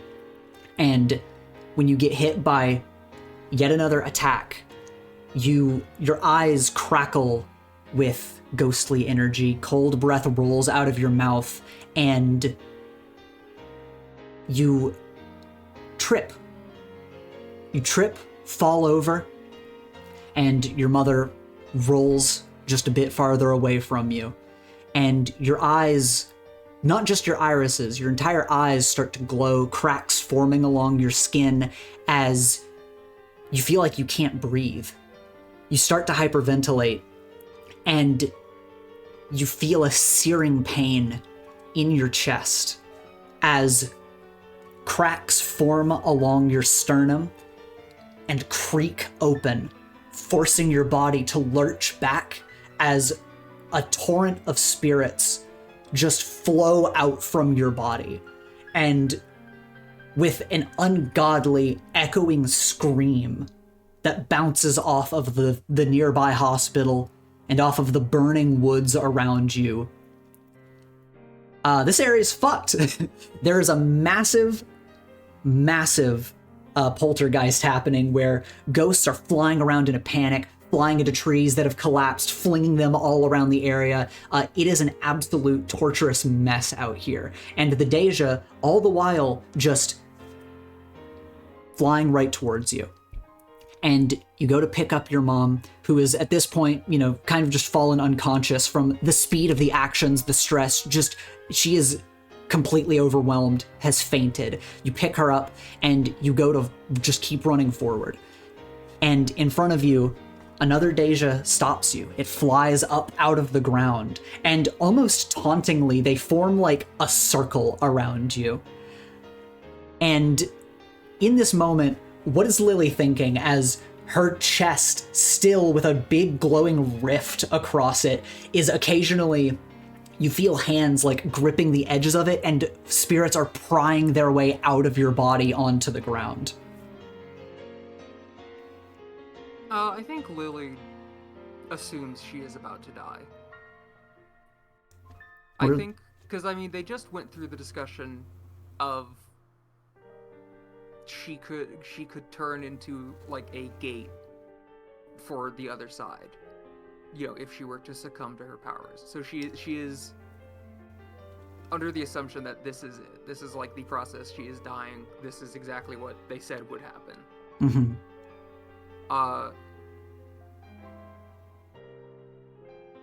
But they're coming in. They're coming to me. The Dey'ja. Mm-hmm. Lily is still she's right next to her mom. Mm-hmm. I think if Lily thinks she is about to die, she will still, at the very least, take another swing at taking the curse out of her mother. Okay. If she is about to die, she will at least die for the both of them. You create your chains. You reach out to your mom to try to send them inside. And once again, chains fly towards yours in order to stop them. But at that moment, a shadow covers the battlefield. And blotting out the sun, someone drops from above.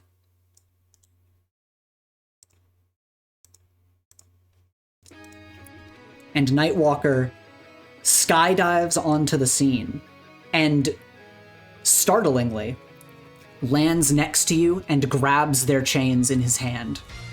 And he just looks over his shoulder to you with a nod. Lily is her chest. Her chest swells with spirits that are trying to rip their way through her ribcage, but also with appreciation for seeing the only teacher she's ever liked do this for her. And she will go to try to finish the job. Okay. Yeah, and with that, describe the visuals of these chains as we follow them into your mother's soul. They are like spectral green you know, ghostly chains, like the shit that would be on one of the ghosts that visits Scrooge in the beginning. Just these heavy iron chains that are phasing through her mom and, like, disappearing inside of her, basically. And they just continue and go. Lily is, like, closing the gap until she is, like, basically resting her hand, like, on her mom's, like, collarbone. And then she will finally rip her arm back like she's pulling the cord of, like, a lawnmower. she is pulling the rip cord to yank the curse out. Yeah.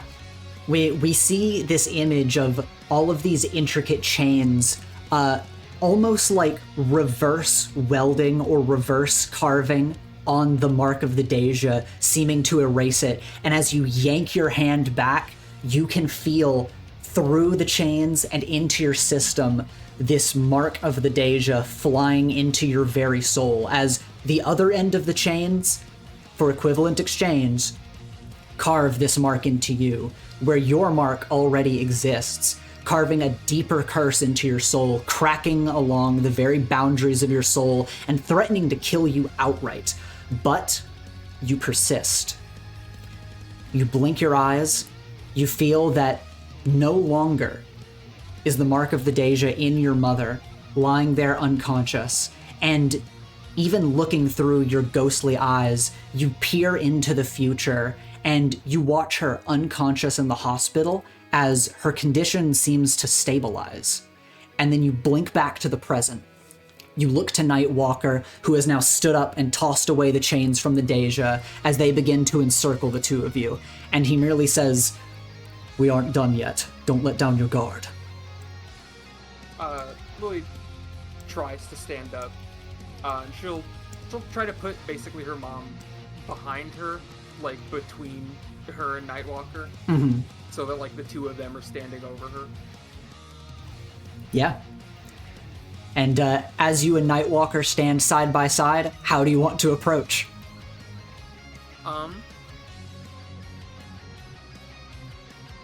I think first, Lily will just make a small quip down to her mom and just say, "You're gonna have to find a new job, Mom. Sorry."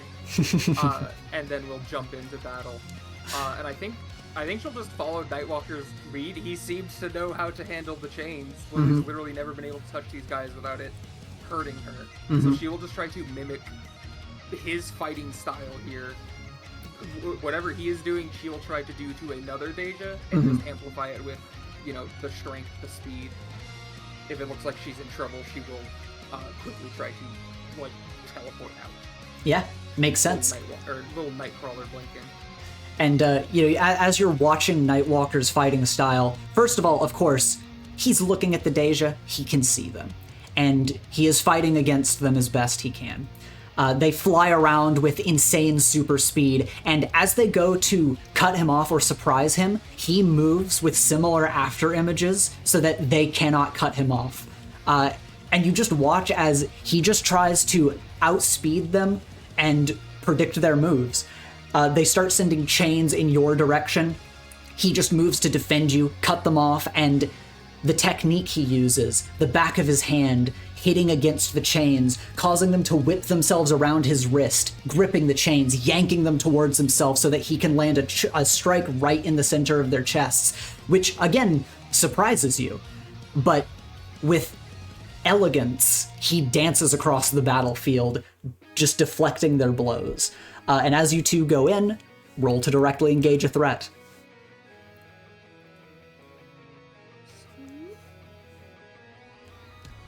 All right. What are you pulling from the list? I will dodge, because I think now Lily is more conscious about not wanting whatever. She's surprised she isn't currently dead. She doesn't want to get hit hard enough that she explodes into more ghosts again. Yeah, you're dodging around. You're managing to, like, Nightcrawler blink teleport through the air in order to dodge these attacks. And after you do so, you notice that the few that are coming to fight you start blinking around, trying to, like, cut you off on your path all the same. And you just continue... Oh, yeah? When Lily punches them, or at least tries to, does she feel that same, like, you know, it feels like she is dying when she just touches them? When you punch them, you do feel a sharp, cold shock run through your entire body. It hurts. And it hurts like hell to fight them. But right now, having no other choice, you can fight them. Okay. I think when Lily feels that, she will... You know, this is a hospital. Hospitals a lot of time will have, like, that little fountain, you know, in the front. Like, sort of big not government, like, public service buildings will have a fountain in the front. If I'm still in moment of truth mode so I can use funny infinite powers, I have a fun idea. Yeah, go for it. Lily will just look to Nightwalker and be like, give me like 5 seconds, I'm gonna try something. He just nods to you and says, 5 seconds. And then he goes to cover you. She will run to the fountain. As she does, she will... How she's sometimes able to summon up like a specific type of spirit to do something for her. We'll try to summon a priest to bless the fountain. And then I'll use infinite powers to just dip my hands in and like make big frost gauntlets of holy water. Be like, maybe this will help. Maybe this will make it easier. Yeah, you run forward, super speed. Again, all of this happening in the blink of an eye. You blitzing across the battlefield as you, in slow motion, are running towards the fountain, looking directly at it, not looking anywhere else around you. Dey'ja try to come at you from either side. Nightwalker appears, parries their blows, all the while so you can get there, bless the holy water, slam your hands down, and you pull out 2 spiked frost gauntlets. And then I try to punch the closest one to me immediately. Yeah, roll to directly engage a threat. Fuck yeah! I want to avoid their blows and I want to impress Nightwalker. It's supposed to be the opposition, but I will let you impress Nightwalker. Yeah, describe your hand-to-hand fight against the 2 Dey'ja in front of you. I think now that she has big, stupid, giant fists of holy water ice, she's less trying to copy the, like, very dexterous and, like, quick fighting style that Nightwalker is doing, and she is just, like, Hulk smash, like, full haymaker punching these guys. Fuck yeah. You are smashing forward, punching through. They try to send some attacks at you, and you just blitz forward, slam your fist into them, sending them flying away. And as you land, Nightwalker just darts over next to you, back to back, looking at the Dey'ja, and he just nods and says, "Good, keep it up." Does the holy water look like it's actually helping? Yes, it does. You punch into them, and whether it's because it's holy water or because your powers have willed it to be so, these, like, holy glowing frost gauntlets, when you punch into the Dey'ja, you hear a hissing as, like, blacker than black smoke flies up from their cape and seems to burn them. Lily is very, very pleased to see that she's able to hurt these fucking guys for once in her life. I bet you're fucking regretting the deal as much as I am now, huh? And when you say that, one in the back raises its hands up, and all of the water from the fountain raises into the air, forms into a massive hail of spikes made of ice, and they go to fall over you and Nightwalker. So roll to take a powerful blow as they are falling over your area. Can I roll something else if I can flavor it? Yeah. What do you have in mind? Can I use infinite powers to try to just generate, you know, using like air manipulation, just some winds to blow away, so specifically for Savior, to try to save Nightwalker? Yes, you may do that. It's not a good roll. It's as bad as conditions would be. Mm-hmm. But I will give you a +1 on this. Okay, well, I wouldn't have changed it, but yeah, you got that. Known, it was an 8. It was an 8. So you get to choose. You either expose yourself to danger or escalate the situation. I'll expose myself to danger. All right. I'll jump in front of him to try to before summoning the wind. So if any do get through, they'll go to me. Okay. Yeah, you create this wall of wind in order to deflect the few that were going towards Nightwalker, and a few of the ice spikes fly towards you, and you kind of, you know, for just a moment, clench your eyes shut, ready to be skewered, and you just hear a few shing shing in the air as Nightwalker also defends you in this moment, and you both protect each other from the ice spikes. Hell yeah. Microbes. And in this moment, roll to pierce the mask for me. So good at that. I'm going to give you another +1. You're getting a lot of +1s in this moment. You can tell that the Dey'ja are still swarming, and they are coming after you more aggressively than before, but they seem a little more hesitant. And they've seemed a little more hesitant ever since Nightwalker got here. Not hesitating, to attack you, but just acting in a way that seems different than usual. Not nearly as confident. And as you both stand off against this army of Dey'ja encircling you, we hear something in the distance. And Beep, beep, motherfucker! A speedboat hitting a sick jump. thankfully, this hospital is by the water. And you hear the beep beep as Jay's speedboat flies through the air. Your mother is still in the scene, but she's in another safe location, so I will move her out of the way. But Jay's speedboat flies through the air. Of course, on the back is Terry. Of course, on the back is Alex. You also have Olivia and Tiffany on the back. And on a separate vehicle, Echo flies in off of the water. And how do you guys enter the scene?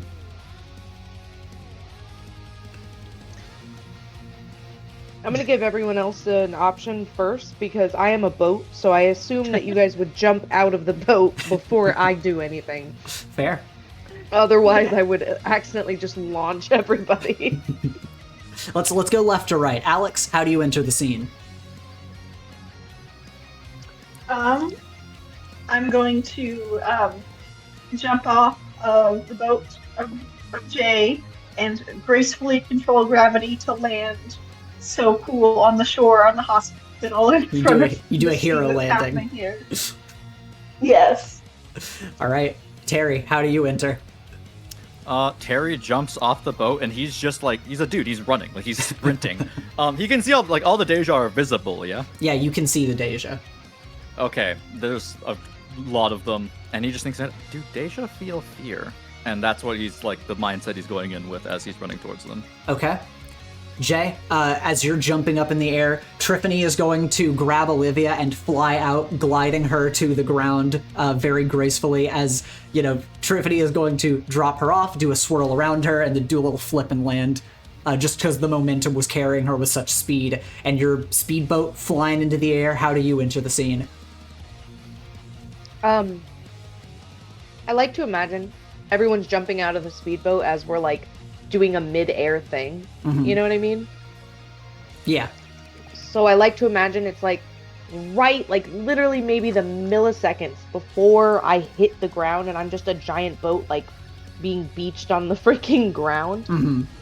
Is whenever the transform happens in a way where it's like I start to just form a large like circular kind of spherical shape and then just pop out of the other side, like basically almost doing a spin move to then become myself on the ground and be like, what's going on? You do the seamless Transformers thing of vehicle transforms into Yes. another shape, and you do like a That's spin it. dash to jump out of. Yeah, exactly that. Yeah, wait a second. They read my lore. Yeah, you do that. You land next to the rest of the party, and Echo coming in on your sand skimmer, having gone across the ocean. How does Echo enter the scene? I was thinking about this while everyone was going, but Echo is gonna Akira slide into the station. Yeah, sure. Yeah, you Akira slide. You manage to slam into this Dey'ja, and you kind of like phase into the Dey'ja, but all the same, it recoils from you.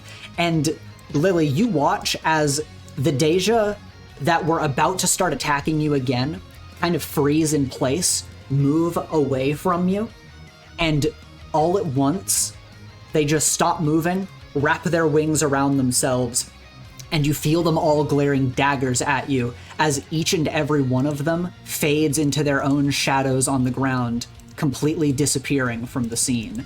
And you look through the futures, you feel it in your soul. They have left the hospital. They have left you alone. It seems that for now, you're safe.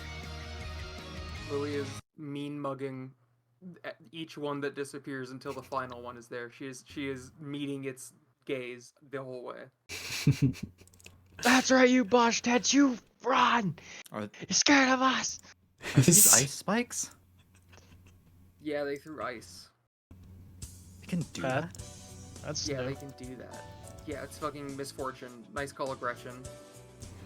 Nightwalker just sighs, and Gretchen appears on your shoulder, and she says, "Well, it didn't look like this when I was alive. Sorry, kid." You pissed me off so bad. She disappears.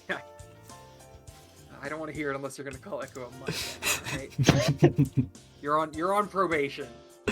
Do we see like the like gaping hole in Lily's chest, or is that gone the rift? No, yeah, as you guys appear, and Lily, as you kind of come down off of this high, the rift slowly starts to recede, but not fully, as you now check your chest, and there's just a grievous, seemingly infinitely dark scar across, like from the top of your sternum to the bottom of it, cracks going along your skin, and it does not seem to be going away.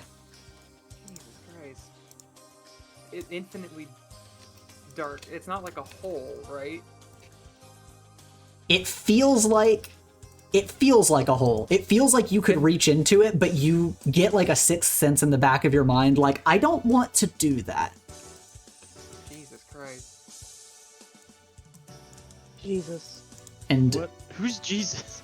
And wait, we can see it as well? yeah, you guys can see it, and it looks bad.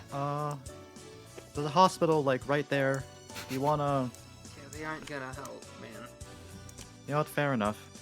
And Triffy and Olivia are going to run over towards you, and immediately they start chattering. They're checking on you. They're trying to make sure you're okay. Triffany shoves Echo out of the way. Echo on his bike gets like shoved to the ground. It's like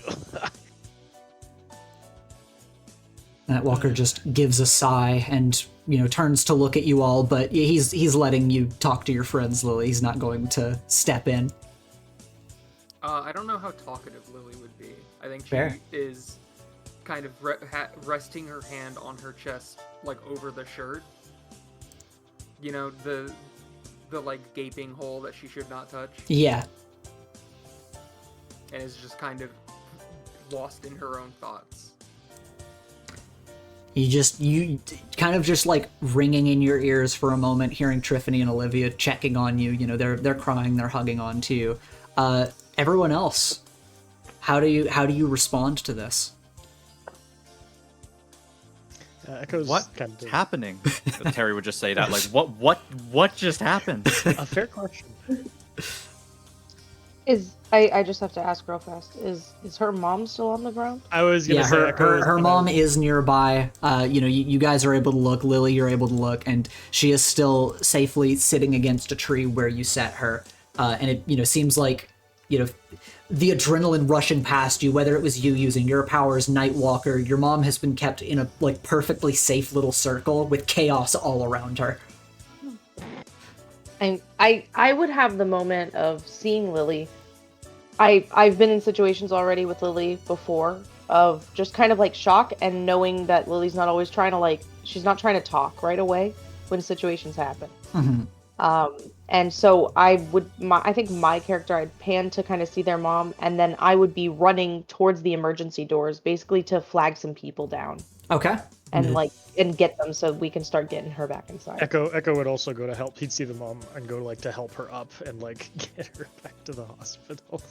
Yeah, you go over and you see that she is, of course, unconscious. And She'd have Spark do a quick scan of her for medical, if she has any bumps or stuff, just to tell the the hospital staff when he gets in there.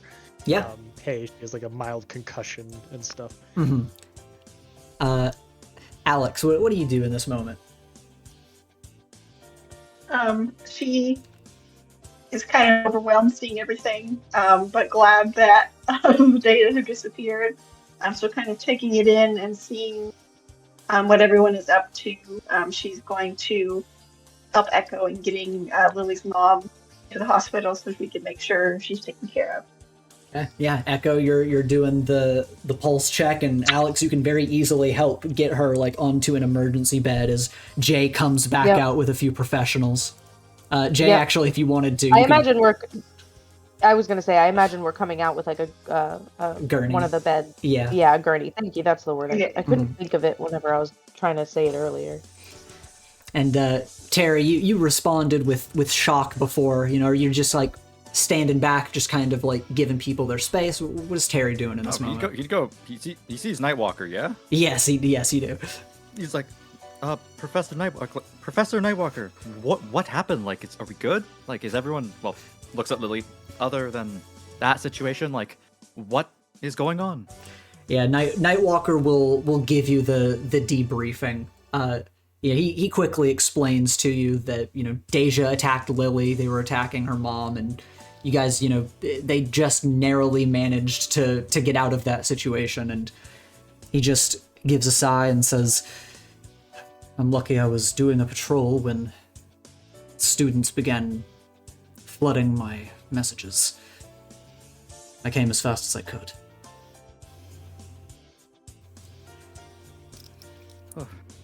Okay, Terry, like, sits down, like, on the ground, because, like, just, he's making judgment call that, like, whatever was happening is now over.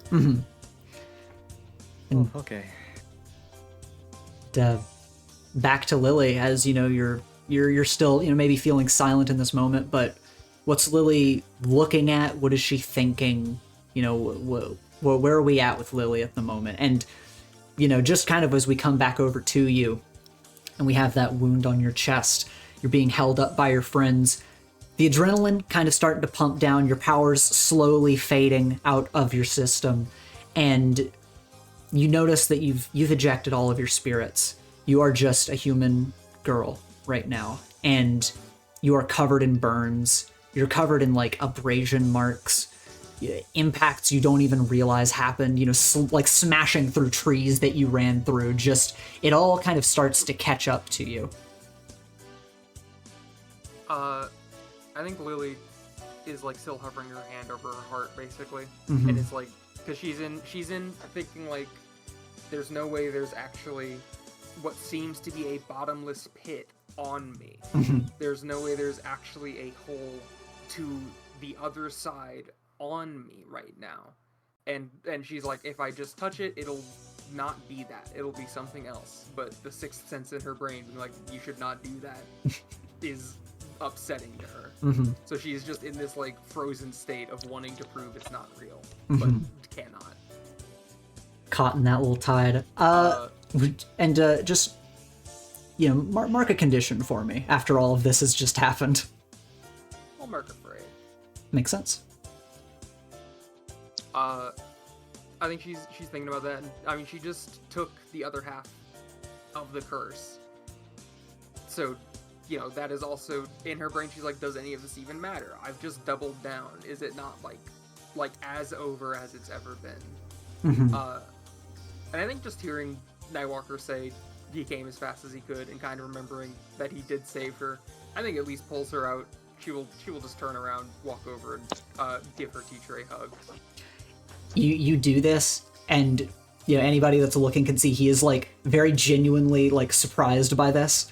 And as you hug him, he just kind of stands there for a moment, and with the back of his hand, not specifically avoiding touching you with his fingertips, with the back of his hand, he just gently pats the top of your head for just a moment.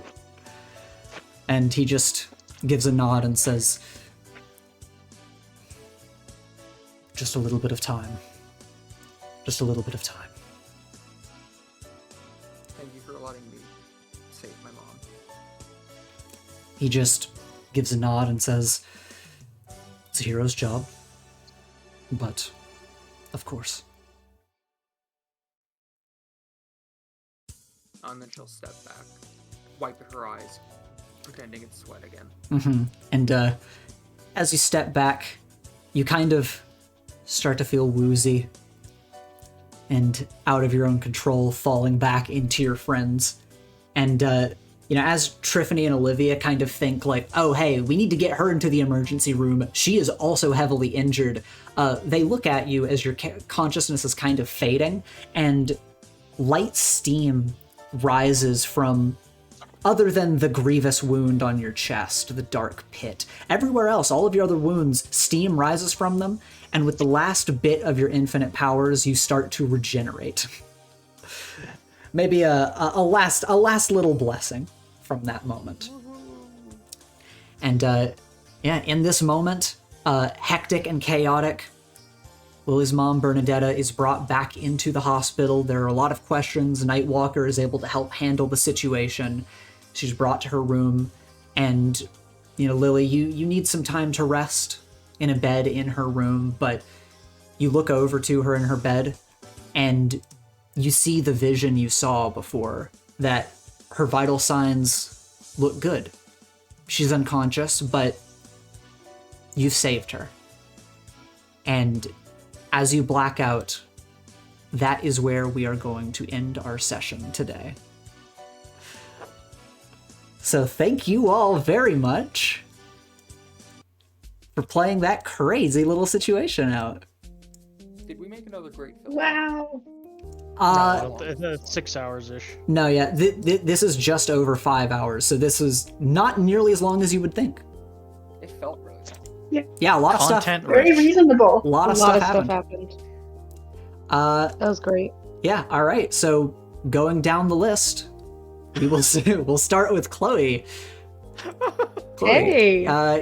End of session moves. How you feeling? Well, I feel odd. Mhm. I feel odd.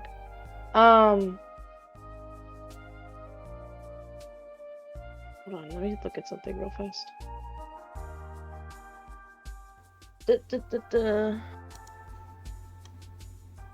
No, see, I'm looking at kind of how the different moves function, and I wouldn't necessarily say that I particularly did any of these too much, Mm-hmm. It's like grow closer to team, grow into your own image of yourself, or grow away. I almost wish there was like one that was like as if you grew away from your image of yourself a little bit. Well, I'll give you this, because so grow into your image of yourself, and I like to remind you guys that this is how this move works from time to time. This is not necessarily growing into who you want to be. That is just the option of, okay, after this session, maybe I see myself a little bit differently, or maybe I have some different priorities or something. That move for end of session is kind of a catch-all that it can mean a lot of things. Okay. So Yeah, if you're growing away from your image of yourself, what is Jay thinking? Well, and Jay, honestly, they tried to do something today and failed miserably at it. And it's kind of this reminder that, certain activities that are very human are very hard for Jay. Mm-hmm. So even just like reading like a self-help therapy, how to remember things guide, and here's something you can do and everything, they like completely just didn't understand it, because in the concept of memory and not remembering things is something that Jay doesn't fully understand, because from the moment that they were quote unquote like awake, they remember, Mm-hmm. So I feel like I would choose the grow into themselves one. And I don't know if I should if my mundane should go up or down. Down because they failed, or up because they realize where they're lacking. You know what I mean? Yeah, I think it makes sense that today you're feeling less normal. You're feeling more freakish. You're not feeling normal today. Yeah. So I'm gonna shift mundane down and freak up. Okay, that makes sense. Next up, Echo. How you feeling? Oh. Terry and Echo had a good moment. I feel like Echo grew closer to Terry. Makes sense. Terry, you already have influence over Echo. How do you want to shift his labels? A good decision. Danger down, savior up, if possible. Yes, that is possible. Yeah. Interesting. Can I ask why? You're less dangerous and you're protecting him. Makes sense. Fair. All right. Next up, with Alex. How you feeling? Not too bad. But I'm kind of thinking, having read all the stuff about her grandfather and kind of ruminating on that and what that might mean.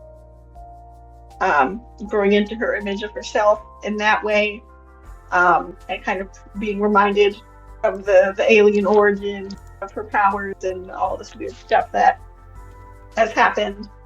I think I'm going to move Freak up and Mundane down. Yeah, makes sense. All right.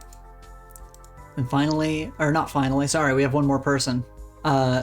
So kind of just an afterthought, honestly. Terry, yeah, how you feeling, Terry? I mean, you didn't really do anything Terry's doing today, great. so yeah. No, that's fine. Terry's good. So I'm gonna go closer to the team, specifically Echo. You already have influence over Terry, so you get to shift labels. Oh boy. I feel like You could yeah, fix everyone him kind of right gets it. now. Yeah, you can fix him right now. What are your labels at right now? Can No, I ask? no. Just let's just what labels do you want to shift? Here's the funny thing. Because superior is like how you view yourself. Like you view yourself as like not necessarily it wouldn't be necessarily a better person. It's more like a superior, like I'm gonna It can mean a few things. I want him to shift his. Oh god, this is hard because Echo. I'm just trying to think of what Echo would want from Terry, because it's a loaded question. Yep. I feel like Echo would want him to like get more control over his powers. So I think he would. God damn it. Is that the thing that Echo is looking for from Terry? Well, he wants it from Terry, but like he knows Terry can't do that necessarily right now with his condition, with everything going on with him. So I think Echo wants to shift just for now, Mundane up and Freak down. Okay. Okay. Yeah, just wanting maybe for him to be able to connect to people a bit better, kind of take down some of those walls and not feel as freakish. Well, and Mundane if- has reached 0. We have reached neutral. Neutral. Yeah, that makes sense Okay. Makes sense, yeah. though. All right. And of course, everyone who has selected Grow Closer to the team, you also get to clear condition or mark potential. So, do that as you all choose. But we finally come to Lily.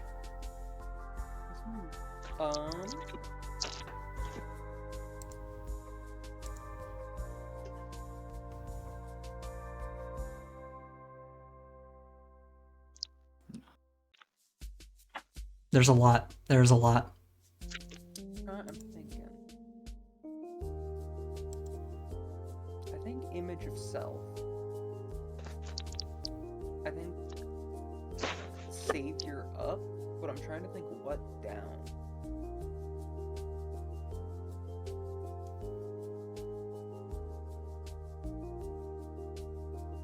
What's the lowest something can be again? -2. Okay, so mundane can't go down. Well, if you want to and you can't, you can also just mark a condition because you're feeling like you're just feeling worse than bad. But what a fucking... Yeah, I think for my end of session move, I'm gonna give myself a condition. You can, if that's how your character's feeling, that's all I'm saying. I think I will, only because it's like nothing else makes sense in my brain to go down. Because it's like danger, no. Freak, no. Superior, no. It's literally like I got double cursed, so mundane makes the most sense. Yeah, that makes sense. Sure. What condition are you gonna mark? Hopeless. Feeling hopeless, angry, and afraid. And today, of all days, you made quite a lot of progress on defeating your nemesis today. It's true. So yeah, you get to mark potential. And yeah, you entered into danger alone today. Faced danger alone. Your mom was afraid. Big day for you, as yeah, this day is gonna come to a close, and that's gonna be all for now. We'll pick it up again next time. So thank you guys very much for playing once again. Yes, of course.